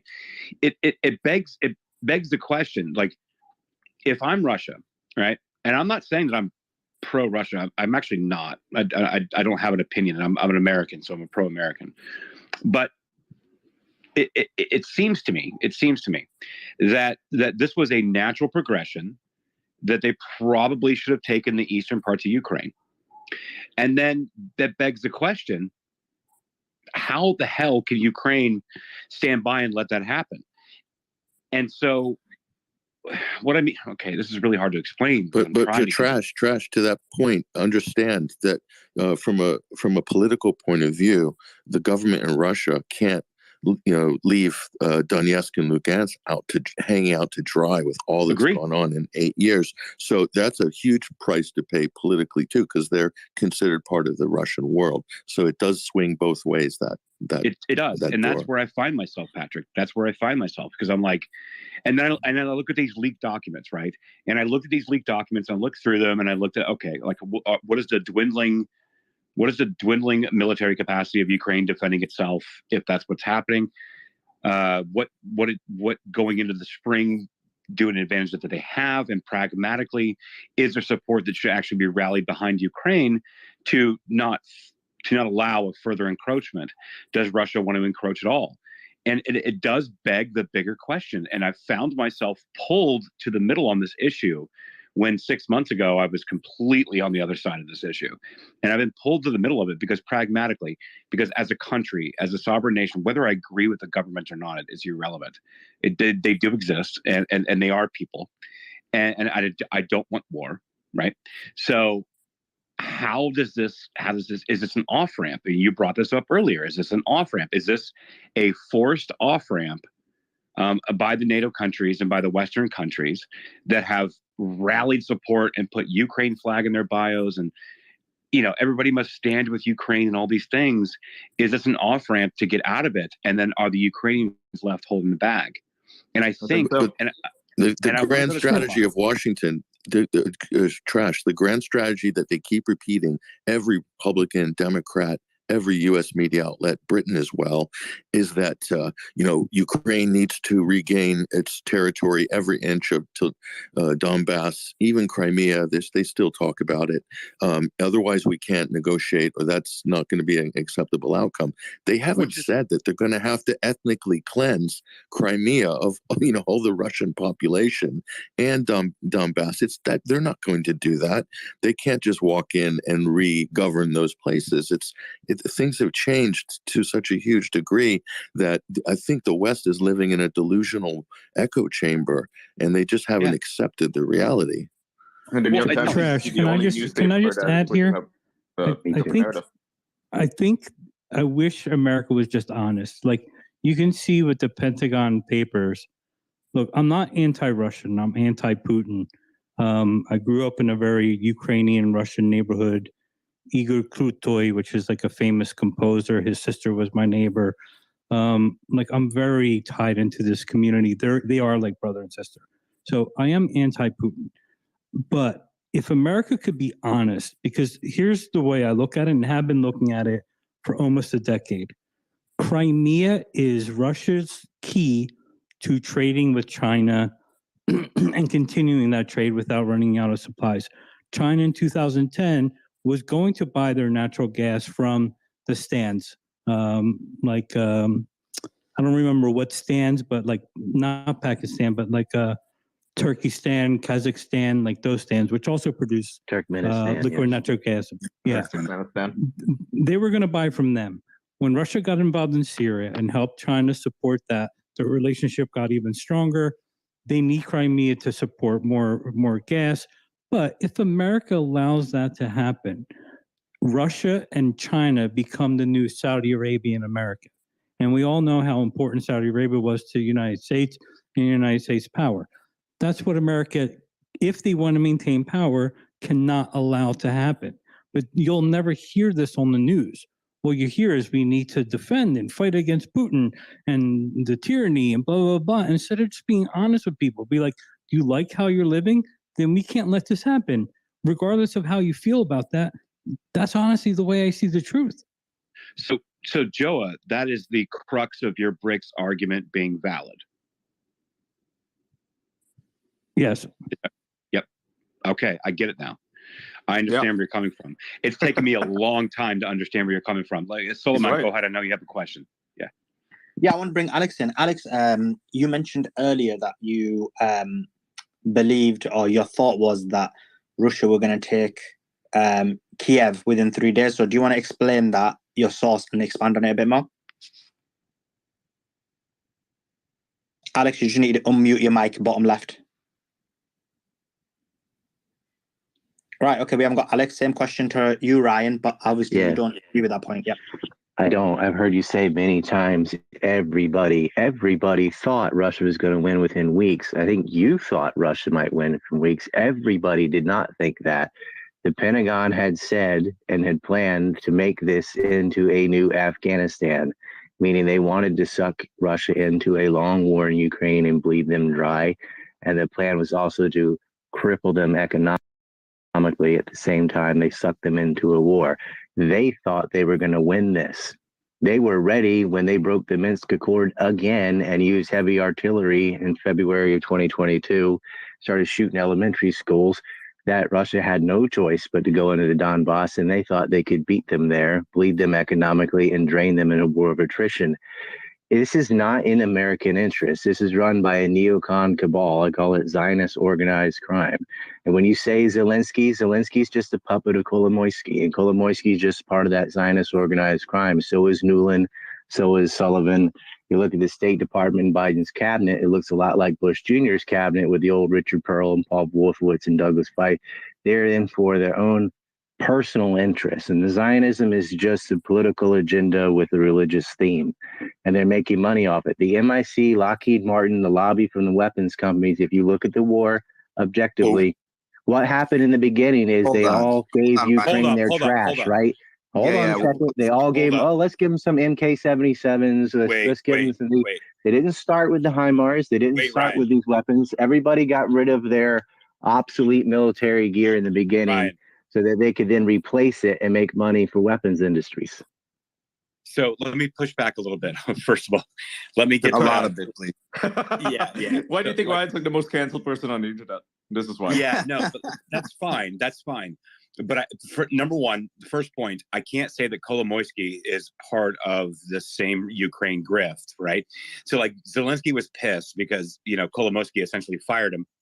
And then moving forward, he was actually put as the Ukrainian prime minister. And Kolomoisky was actually raided, I don't know, 6 months ago, 3 months ago, 2 months ago, something like that. And we saw through Hunter Biden's laptop and all the emails and everything else of how Kolomoisky was involved with Privat's bank.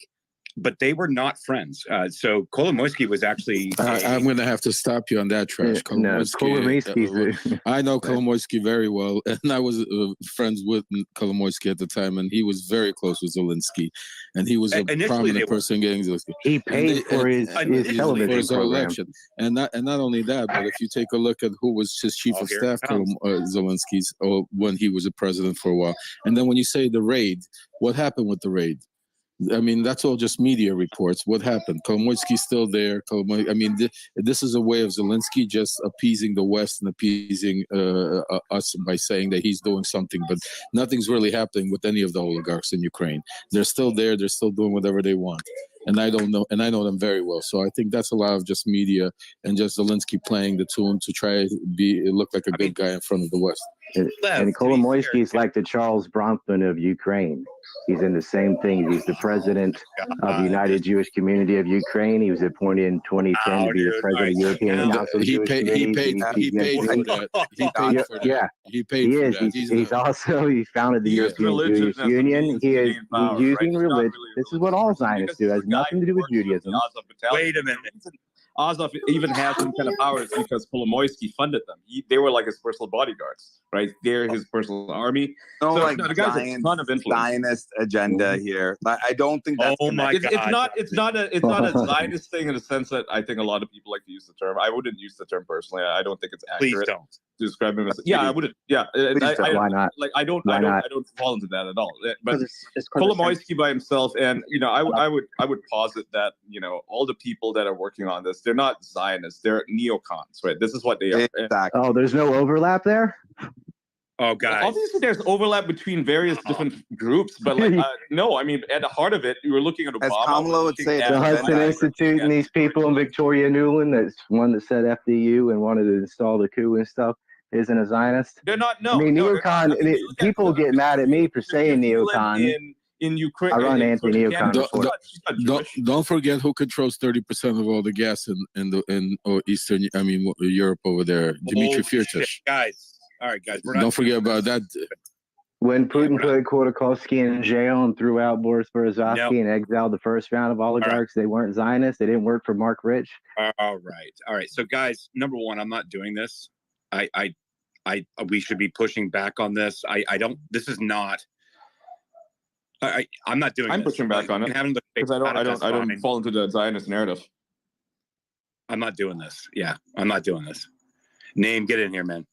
Well, I mean, the only thing I wanted to say was what we were talking about yesterday when on the China-Taiwan talks with the guy that Gorka railed on. Let's have a conversation about it. Why not? If Ryan has a point, let's hear Ian's point. Let's hear your point, but let's not make a topic untouchable. Let's talk about it. So I want to hear Ryan's point. I want to hear the counterpoint. There's no overlap between neocons and Zionists. There's definitely, Ryan, do you agree that there are neocons that are not Zionists? I would just like to hear a counterpoint that's not like, So Dr. Danish, he just asked you. You know what I'm saying? Yeah, I know. That's just. Oh, come on. That's such a canard. It has nothing to do with anti-Semitism. No. Ryan is agreeing with you. He's saying that they're just using that to silence you. I want to hear Dr. Danish, obviously, you use that argument. And just to be very, very clear, hold on, Suleiman. I want to push back at that there's many conservatives that are not Zionists. I know, so name one. He's actually, so it's name one, and then you can defeat his point. That's your defeat. Name a few. I guess conservatives that are not Zionists. Paul Ryan, Mitt Romney. These are old conservatives. But he said neocon. Wait, hold on. Paul Ryan and Mitt Romney have opposed Israeli Zionism on where? So just because they don't oppose the right of not Israel, only not oppose, they support them on every issue. Again, just because you support the right of Israel to exist does not automatically make you a true Zionist. You just That's a straw man. It's not talking about the right of them to exist. They're talking about the right for them to occupy their neighbors, start wars, like everything. So, All of them supported the war in Iraq, right? All of them did. Mitt Romney did. Paul Ryan did. They all supported that. Always. Mm-hmm. That's incorrect. So I can name. But so did Hillary. So did everybody. Yeah. The large majority. Hold on. The large majority of American representatives in Congress supported it. So okay, but there are also like progressives. Okay, so Hillary and Mitt Romney didn't go to AIPAC and kiss the ring because they did. Again, no, it's got nothing to do with that. It's like, okay, so they have. First of all, Hillary's a neoliberal, not a neoconservative. Right? So Danish, I'm actually helping you here. They hold a pro-Israel position because this has been a policy of the United States government for the longest time. That doesn't make them Zionists, right? If you take a look at Chrystia Freeland in Canada, she has a very ambivalent policy towards Israel. She's basically a Nazi, right? She's a Ukrainian, but she's basically a Nazi, and she is 100% on board with supporting Ukraine right now.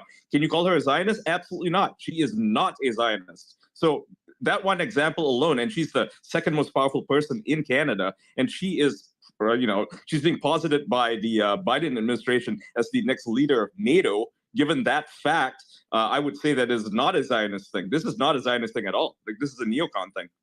Exactly. Yeah. And I think it's completely completely I'm saying there isn't much difference between neocons and Zionists.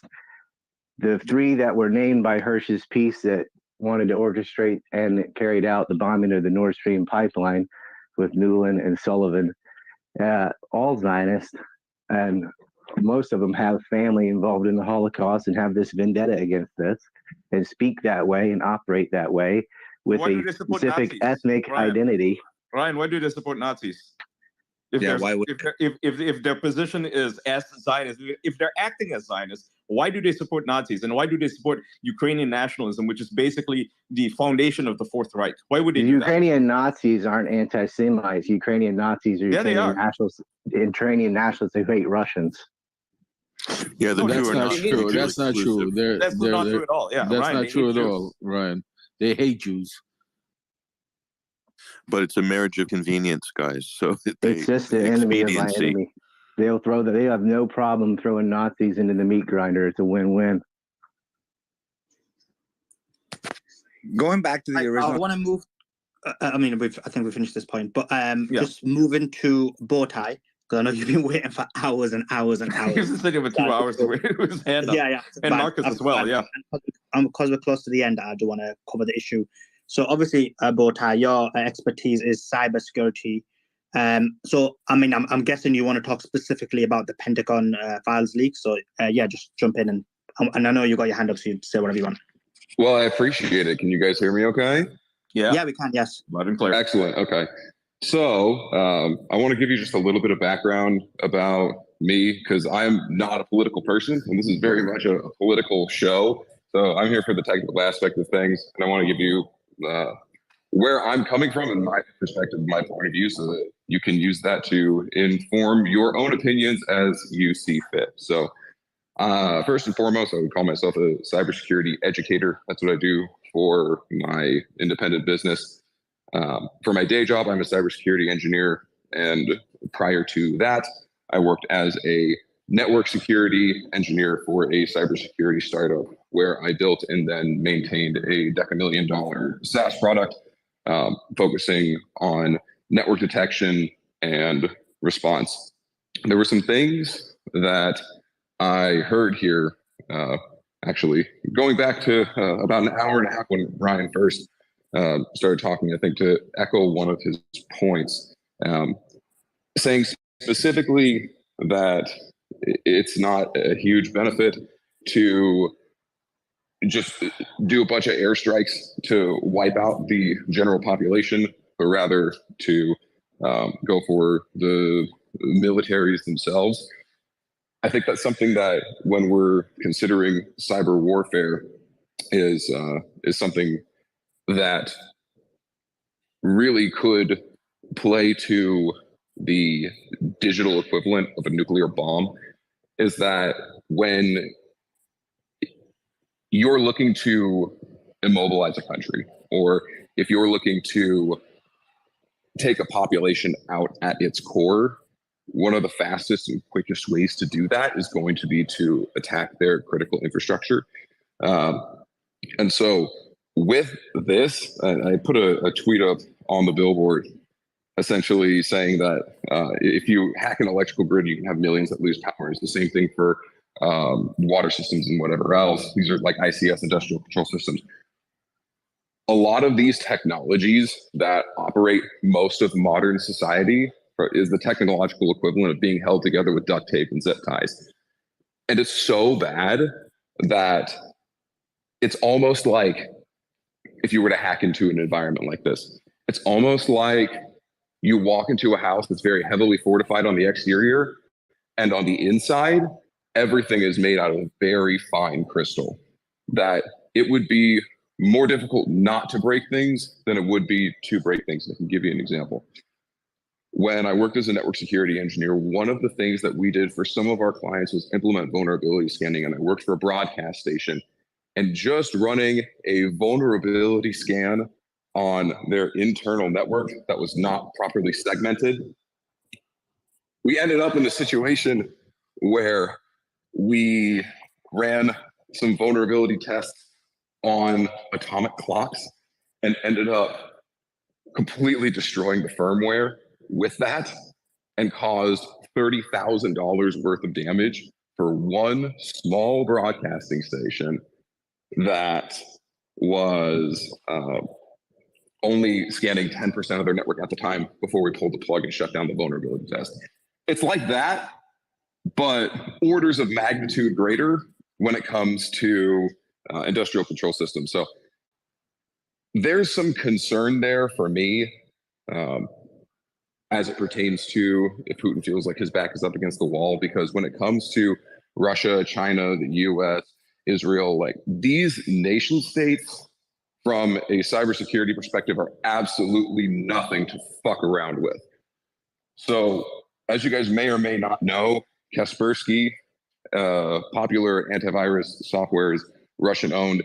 They really are on the bleeding edge of technology, which should give you an indication of the levels of up and coming technology that they have access to. I can only imagine if he felt like, if Putin felt like his back was really up against the wall, what he would do to, you know, take out more of the general population's necessary infrastructure to survive in Ukraine, being as, like, from what I've heard here, that like 50% of the population is already gone. I can only imagine how much more that would escalate. As it pertains to the leaked documents,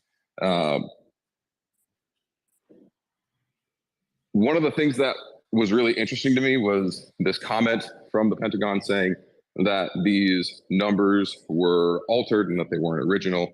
I guess my take on that is there's absolutely no way to know what is true and what isn't true in that sense. Like, if we had access to the original documents, kind of obviously we would be able to determine if it was originally as intended, because we would have what's considered a hash value of that. We would be able to compare hashes and things like that.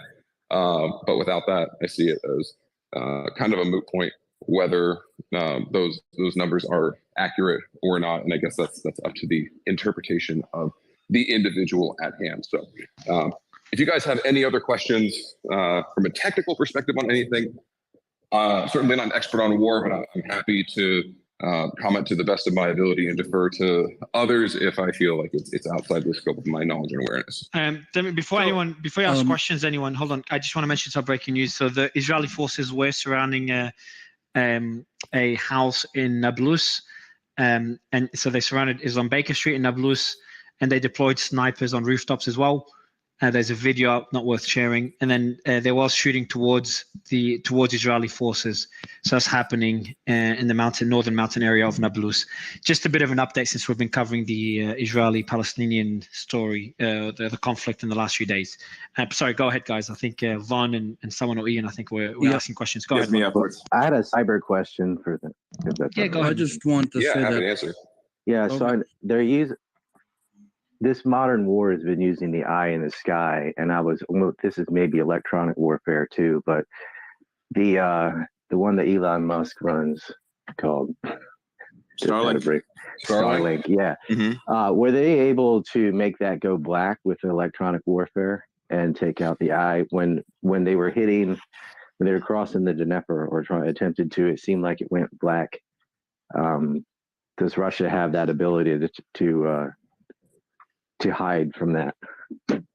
I'm not entirely certain if they were able to successfully do what's in the industry considered a denial of service attack. What I can say is a really good resource that I strongly recommend that anybody consult if they're interested in learning more about trends in this industry is the Verizon Data Breach Investigation Report.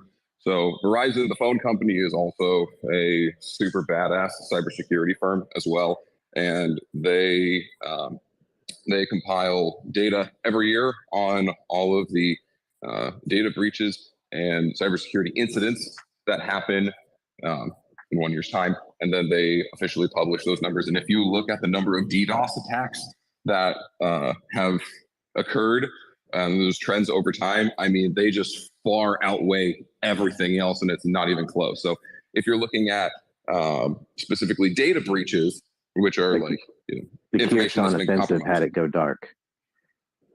Say again?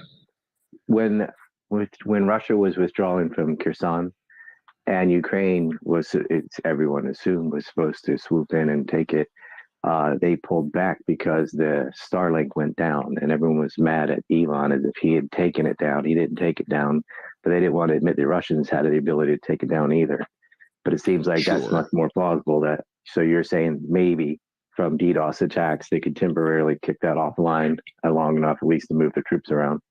Yeah, what I can say from having seen the trends in the data over time and the effectiveness of DOS attacks and DDoS attacks, distributed denial of services or standard denial of service attacks, that it certainly seems like it could be very strongly inside of the realm of possibility, given the increase in successful attacks that we've seen in the recent years. And that's something almost anyone could that would be right. Fairly simple to do. Correct, Bozai? Simple, potentially, right? So the idea behind is a lot harder. The idea behind a DDoS attack is you find a service that's receiving incoming requests, and you just flood it with so many requests that it's not capable of filtering out the legitimate requests from the illegitimate requests. And so it locks up trying to process all of the requests, right? So a lot of that, not knowing enough about Starlink specifically, it's going to depend on the type of infrastructure that it's using to communicate. I have to imagine that somebody with the resources that Elon Musk has probably has good DDoS mitigation in place, even though it is unbelievably expensive for how much this costs. Like, if you're a small business and you want DDoS protection, you're going to get laughed out of a room. Like, it's just not something that's a viable option. We're talking six figures. But that being said, it's Elon Musk, right? Dude was the richest person in the world for a hot minute. And so I imagine he had to have had something in place, and couldn't have been naive enough, especially with all of the consultants that I'm sure that he has, some of the best minds in the industry, helping to dot these I's and cross these T's to make sure that these types of problems don't happen. I can very much see that being that he had something. Have been a flex to say, hey, government, you're going to have to kick in on funding some of this. I'm paying for all of it. You need to hold your rate. Otherwise, I can just let it go down for a couple of days. 100% it could have been very easily, in the same way that, like, because that's what he was arguing about that at the time it happened. But maybe he just doesn't want his civilian device to be used in war. That could just be it, because when he sent Starlink to Ukraine, it was never intended for military use, right? It was to make sure that everybody in Ukraine had access to the internet and that they were not cut off from the world, right? That was the whole purpose of it. And then it was repurposed by the DoD and the Ukrainian government to be used in offensive operations. And I don't think he's very happy about that. Yeah, I would say if I had to bet money on it, and I'm not a betting man, I would say there's probably a greater likelihood that he himself pulled the plug on it than it was that he was actually DOSed. But I would say that at odds, personally, of probably 60-40, not super convincingly, that it definitely wasn't a DOS attack, or that it definitely wasn't that he intended to, that he actually made the administrative decision to pull the plug on that project in that scope. I guess that's part of the DOS attack as well, is to just make it so expensive to defend against it is also an attack. 100%, yeah, and it's one of those things that it's like, depending on exactly how distributed, because if you have two machines sending requests to one server, you technically have a distributed denial of service. But again, we're also talking about Russia that has Kaspersky, and the truth of the matter is, I guess I'm not running for president of the United States of America, so I actually need to cite my sources.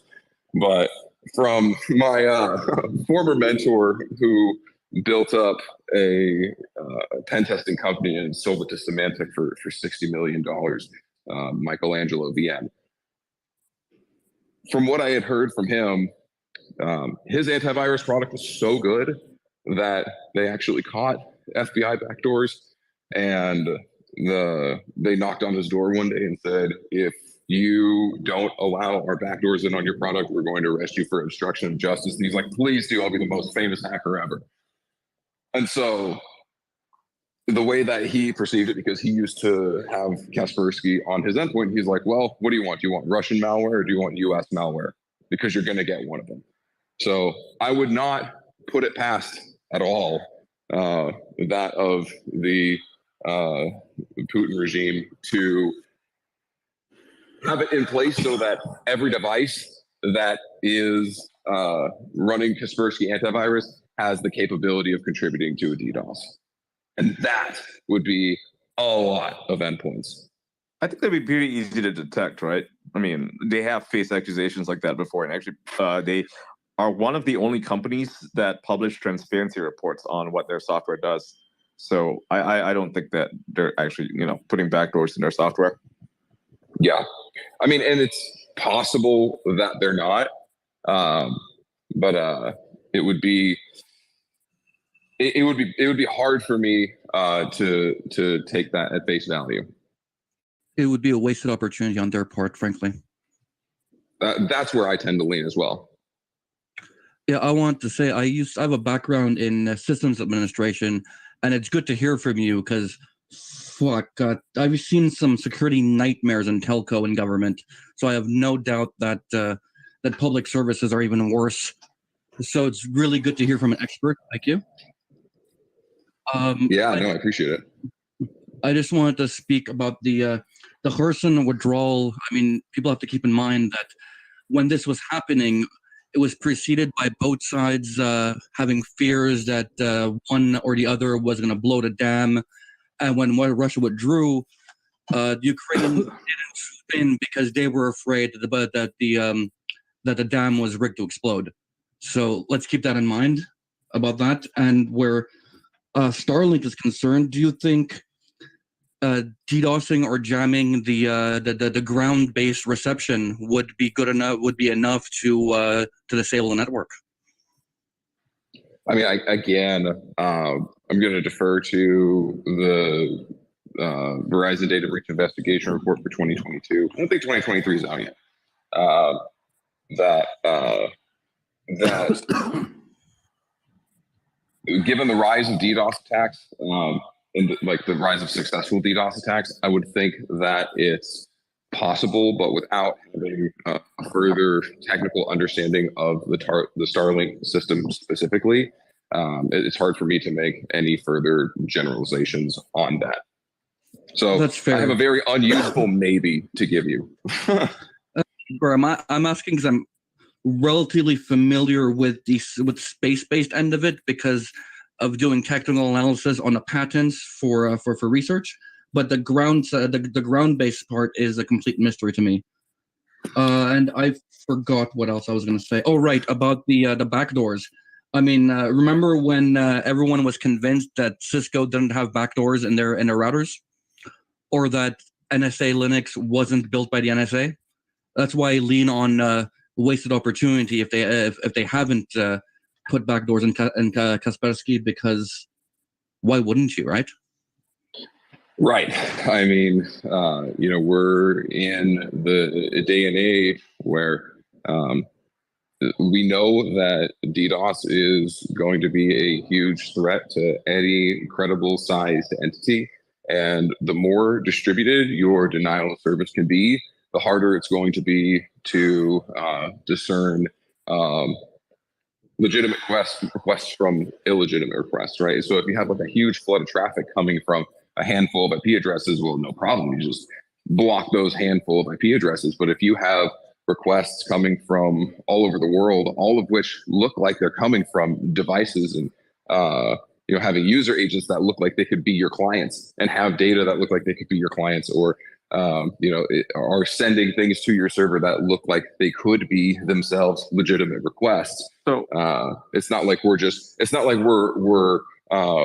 trying to like flood it necessarily with exploits, but rather we're trying to overwhelm the server with something that look like they could be legitimate data. That can be a much more difficult problem to diagnose. Yeah. So on that note, right, I think we're a bit hyper focused on Kaspersky because they're like kind of obvious, right? But I don't think it's so. I have 2 points I want to make. First, about Kaspersky, I don't think it would be in Kaspersky's interest to have a backdoor of any sort. This would cause them the complete loss of confidence in from the industry, right? I mean, this is a multi-billion-dollar company that many enterprises use, right? Because their antivirus software is bleeding edge. It's perhaps the best in the world, arguably, right? I don't think they want to. Very, very good. Yes. Right. So that's the first point. The second point I want to make is that there are far easier ways and far more vulnerable pieces of hardware that you can use to hijack to conduct a DDoS.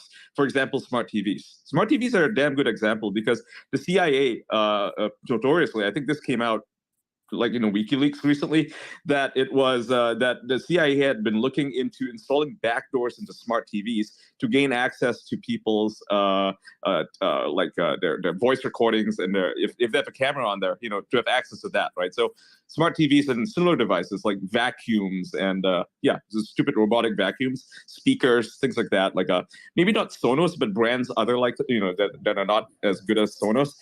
They're unsecured devices, right? And this is proven with like the variety of hacks that people were hacking into, like Wi-Fi enabled printers and fridges, like smart fridges. I think LG got hit by it. All these things can be hijacked to conduct a DDoS attack. So, for example, if you wanted to just overload, say, a Starlink system, say, ground system with a lot of packets, right? And this is not even necessarily something that it pertains to, like what do you call it, like vulnerability. It's just data itself. You could ostensibly have all these televisions try to connect to the Starlink network and try to broadcast Amazon Prime or Netflix, right? And that would overload it because it just wouldn't have the bandwidth for it, right? And it would correct. So let me go ahead and just touch on a couple of those things. So your one point to that, Kaspersky has a lot to lose. You're certainly not wrong there, and I'm certainly not going to argue against that. I think you're absolutely right. They do have a tremendous amount to lose. They are on the bleeding edge of security, and if it ever were found out that they were conducting those types of or running those types of applications on the back end of their antivirus endpoint protection products, that it certainly would be a gigantic hit to their organization. To your point on the smart TVs and speakers and such, refrigerators, blah, blah, blah. we can wrap this all up into one succinct term to encompass all of those. We're going to call them IoT devices, Internet of Things. This refers to anything that's not a smartphone, tablet, or computer, right? So with these IoT devices, you're right, they oftentimes have very minimal security. However, the one part I will push back on is that it would not be a trivial affair to compromise a billion smart devices for a couple of reasons. One, a lot of these devices are internal on a network. So you might have smart TV that any hacker worth their salt on the inside of your network could gain access to a shell on your TV in a matter of minutes using Metasploit and running a couple of canned exploits. So there's that. However, a lot of these smart devices are not necessarily on the outside of the network. And so for you to do that, you would then have to gain access into the network. And once you're on the inside of the network, you then would have the very simple task of compromising a smart device. It's almost like ICS, like industrial control system infrastructure, circling back to what it is that I started my little talk on, is that you have to be able to get into the network. But once you get in, it's like walking into a house where everything is fine crystal. Like it's harder to break something. It's harder not to break something than to break something. So I certainly wouldn't consider that a trivial affair. So if I was war strategizing, right, and trying to prepare for some kind of like emergency situation where like, hey, we want Kaspersky to continue to contribute to the Russian economy and they do well for us. However, you know, if war means war and there are no holds barred, I could see a situation being made where, all right, we're going to go ahead and distribute and implement this. Because the other side of that too is like, okay, well, maybe they've passed security audits. I haven't personally reviewed these. I would not be surprised if they were legitimate and they didn't presently peer have reviewed that. by other companies as well. Yeah, I think Symantec and Verizon also look into it. Yeah. But that also does not mean that they would not withhold the capability to do that should the need arise. Right. Does that make sense? Like that makes they sense. still have access to these. Yeah, they still have access to these devices. Like, and we're talking about like at the lowest level of the operating system because they need to be able to stop any threat. They have root access. Yeah. Yeah, as someone who Ring zero Ring zero access more than root access, I would say. Yes, like kernel exactly. access, right? Yeah, okay. Yeah. We're right at the very bottom. So this is something that I used to say when I was doing network security. So I have had the misfortune on more than one occasion of taking down a network or two, including taking down the internet to the entire city infrastructure for a period of a few hours, causing EMS to go offline. Thankfully, nobody died, but you know, these are things that do happen. And my main takeaway from those experiences was if you have the power to stop any threat, you have the power to take down a network. Similarly, if you have the power to stop any threat on a device, then you have the power to have that device by its Christian name. And with great power comes great responsibility. So, like I said, I don't think that it would be at all outside the realm of possibility that with the push of a button or with a single command, every single Kaspersky managed device could have actual Russian DDoS malware on it faster than you could possibly imagine. So okay. So like number one, like we saw like Kaspersky like actually rise to prominence during the Stuxnet /OG conversation with Iran, where you know Mossad and like our intelligence communities and everybody else, they tried to basically offset the ellipses that were actually generating nuclear fissile material in Iran, and they wanted to disrupt their nuclear program, right? And Kaspersky actually caught on to it. They actually caught it when it was spreading around the world. It was not supposed to get past the air gap. So we saw, like, when that virus that the NSA created in conjunction of our other intelligence agencies, and Mossad was actually involved in actually planting that on a contractor's, I don't know, USB drive or whatever, and they brought it across the air gap, and they brought it into the Iran nuclear program. We saw that. And so Kaspersky actually came to prominence because they were the first ones to detect it. And correct me if I'm wrong, but I believe this is true. And so, but what's happened is, now that they've actually risen to a brand, now that they've actually risen to a prominence because they were able to detect something quicker than everybody else was, there's a false sense of security within that company that, oh no, we can trust them. I mean, obviously they had their shit together. No, they just picked it up. And so, like, I think what this conversation is actually saying is that, like, maybe we should actually reevaluate what these, antivirus, whatever companies are, because they have been, I don't know, leveled up to a false sense of prominence. So, like, Bowtie, I don't think you're wrong. Well, actually, I know you're not wrong. But I kind of wanted to bring color to the conversation to people understand, like, where Kaspersky came from. I mean, like, this is where they came from. They detected Stuxnet. They detected OG. They detected basically the virus that was air-gapped into the Iranian nuclear program that they had early 2000s, 2005, 6, 7, something around there. And so, but how much promise do these cybersecurity firms actually have at this point? Like, aren't they just reactive? Isn't that the question? No, they're not. Okay, they're kind of like virus. They're kind of like Pfizer in the sense that they actually create viruses in order to fight them. They do gain a function on actual viruses. Yeah. So let's talk about that a little bit. So there are at its core, you could say there are two types of antivirus solutions, right?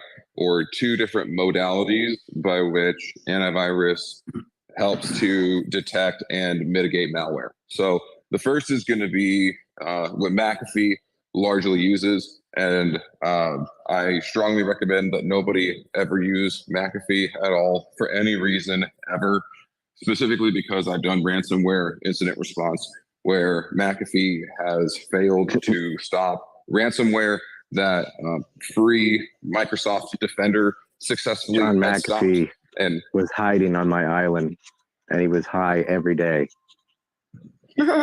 I've heard that McAfee used to be the shit and then went downhill rapidly. He was doing designer drugs. He lived on a boat for a while. After he left the company, off it of just went to Frisco. shit. Yeah. Private security in Belize. Yeah. Like, so the guy is like separate from I the mean, company, right? McAfee used to be the tits when the internet was new, like, to the broader world, and then went downhill the second somebody else got involved in the game. It was just like him or Limit Norton, and so everyone hated Norton. So like, how about this other one? That's all. When Airbag comes along May I and so on. add something? I think we are shifting a little bit away from the problem, because when Ukraine was dark, let's say it this way, who would benefit of it? I don't deny the DOS attack, but the information which comes out through the Telegram channels and everything, how bad it is on the ground, I think this is either an issue to shut it off. And I don't think it was a DOS attack or something like that. I think that the beneficial side we should honor a bit more for what's actually happening and who would benefit of it. I don't think the Russians did it. I think that it was shut off, that no information comes out, because the most information comes out from the Ukrainians. You don't see a lot from the Russian side. Yeah, Well, this wasn't for potentially. There's so communication. many. It was to coordinate There's so their many offense. avenues. There's so many avenues of communication these days that I'm not sure how viable of an option it would be to actually like take a whole country dark for an extended period of time so that nobody would be able to communicate out. But I do want to go back to the point that I'm talking about the different modalities of antivirus and what we're looking at here. So we have our signature base, which is what McAfee is, which is we see this malware is malware and it has this particular property, either a hash value of that file so that we can know that it's bad, or something like a string or a pattern inside of the malware that we can say this is an indication that that this is something bad, and so we want to shut it down. Okay, it's a fine. library of bad things, basically. Yeah, and it's not particularly useful either. What's in most instances, and there's actually one good caveat for that. Most good antivirus is going to use what's called heuristics based. So it's actually going to evaluate what it is that the program is doing, and if it's doing any number of things that could be perceived as bad or malicious, it's going to shut it down. This is what Microsoft Defender is actually very good at. So back in the XP days, Defender used to be a joke and a laughingstock. Now it's actually a legitimate product, and something that for the majority of users, you can actually feel comfortable and confident in your antivirus solution if you use Microsoft Defender, in my professional opinion. But you also have a third category. Does Mac have a solution for that? Because I mean, I use Windows Defender on my PC, right? But and this is totally off topic, but like, is there like something like that for the Mac that I can use? So what I recommend for Mac, and the problem with Mac and Linux antivirus is that they have they're Unix-based systems. Rogue is going to be a fucking. So anyway, they're Unix-based systems. So that means that root is God on these systems, and there's effectively nothing that they can't do. And so having evaluated all of these different antivirus solutions, the one that I've landed on for Mac, and this is what I've had implemented at my company, is Malwarebytes. But there's not like a home run slam dunk type of antivirus, in my opinion, that you have for Mac. One of my favorite ones, if you're looking for. Sorry, but yeah, thanks for that. I just want to change the direction of the conversation slightly. Sure, hit me. And it was, just I want to go back to the Pentagon files leak. One of the leaks, basically one of the leaks was saying was that on the 25th of February, Ukraine surrounded Bakhmut. You had Badenov, who said that the situation was catastrophic. Others said the morale was low. Soldiers who weren't able to be evacuated were basically being killed. Patrick, so first of, my question to you about this is, like, what does that leak tell you? And that's the second question. And the first question before that is, does that not then show that the leak has some veracity? Because when one reads this leak, one comes to the conclusion that actually Ukraine are in a bad situation. What's your thoughts? I think you meant to say Russia surrounded Bakhmut, not Ukraine. That's correct. Oh, sorry. Yeah, that's what I meant, Ryan. That's the correction. Yeah, well spotted, Ryan. Yeah, look, that just reinforces what we were saying before. What Trash was saying was that it just belies the whole rosy picture that Ukraine is doing so well in Bakhmut. And so, from a public relations point of view, the leaks provide that change of viewpoint to reevaluate the conflict. So the leaks will trigger that, and then politicians and the media can kind of very gradually react to that without anybody from the Biden administration, for instance, or having to step up. Just a quick one, and then you can carry on. But didn't we know that already? Like, we heard reports even a week ago saying that Russia had taken the center of Bakhmut. So how does this provide us with information? We saw that, but that wasn't playing on chyrons on CNN or any major networks, and it wasn't being highlighted by the Western mainstream media. They're completely avoiding it. Everyone in this space probably knew that, because we're scanning all kinds of media reporting. There were people in the space who were like claiming it wasn't a big deal. I mean, I think All Source News was saying, "Oh, it's just a center; it doesn't mean anything." Yeah, going back to February 25th, which is what that leak is referring to, is the fall of Soledar, which is part of the greater Bakhmut area, but it was the salt mines. It's underground, very dependable position, and they lost it. And then the next day, Russia took the high grounds to the northeast of Bakhmut. And then at the same time, they kept pushing in the south until they got the high grounds there, which is important because rather than enveloping and then tightening the noose on Bakhmut, they did that what's called the Mongolian Bridge. They did this in Syria many times too. They leave one escape route and they just focus their artillery on that road. And as they retreat, they get smashed. And so a lot of them were stuck. And well, if you stay, you're going to get hit with artillery too. So they didn't have a place to get supplies in and out.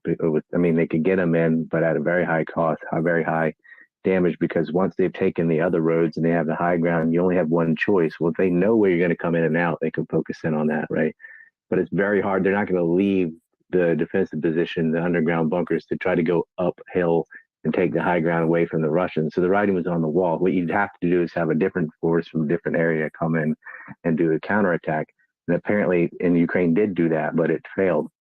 They could do it again. And that's why they're so desperate that they get more mechanized infantry from the West, because without enough armor, they will not be able to give relief to Bakhmut because they can't get the high grounds back.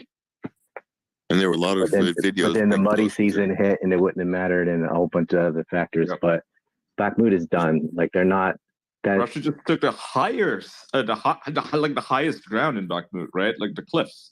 They have the cliffs on two sides. Right.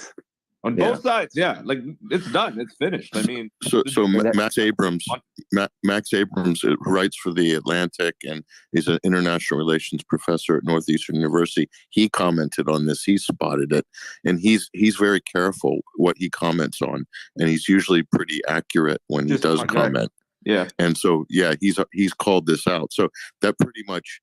It does reinforce the idea that these were kind of strategic leaks pointed at a Western political audience.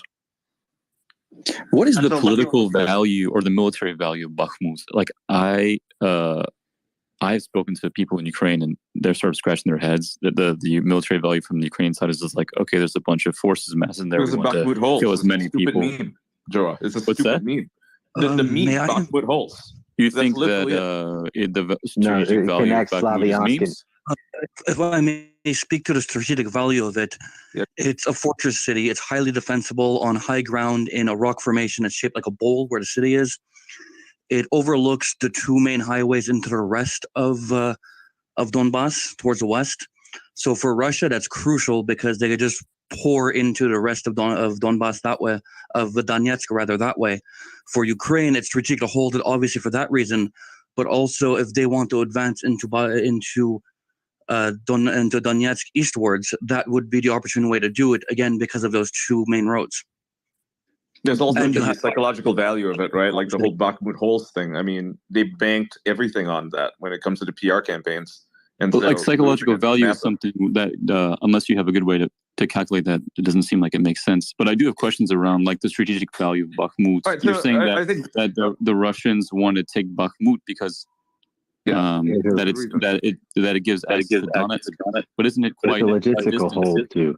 And it connects to Slavyansk and protects the other territories. They would have to fall way back to form a second line in a better or as an equal defensive position. The Ukraine actually wanted to fight. Like if they're going to fight, all right, bring it to Bakhmut because it's a very defendable fortress, right?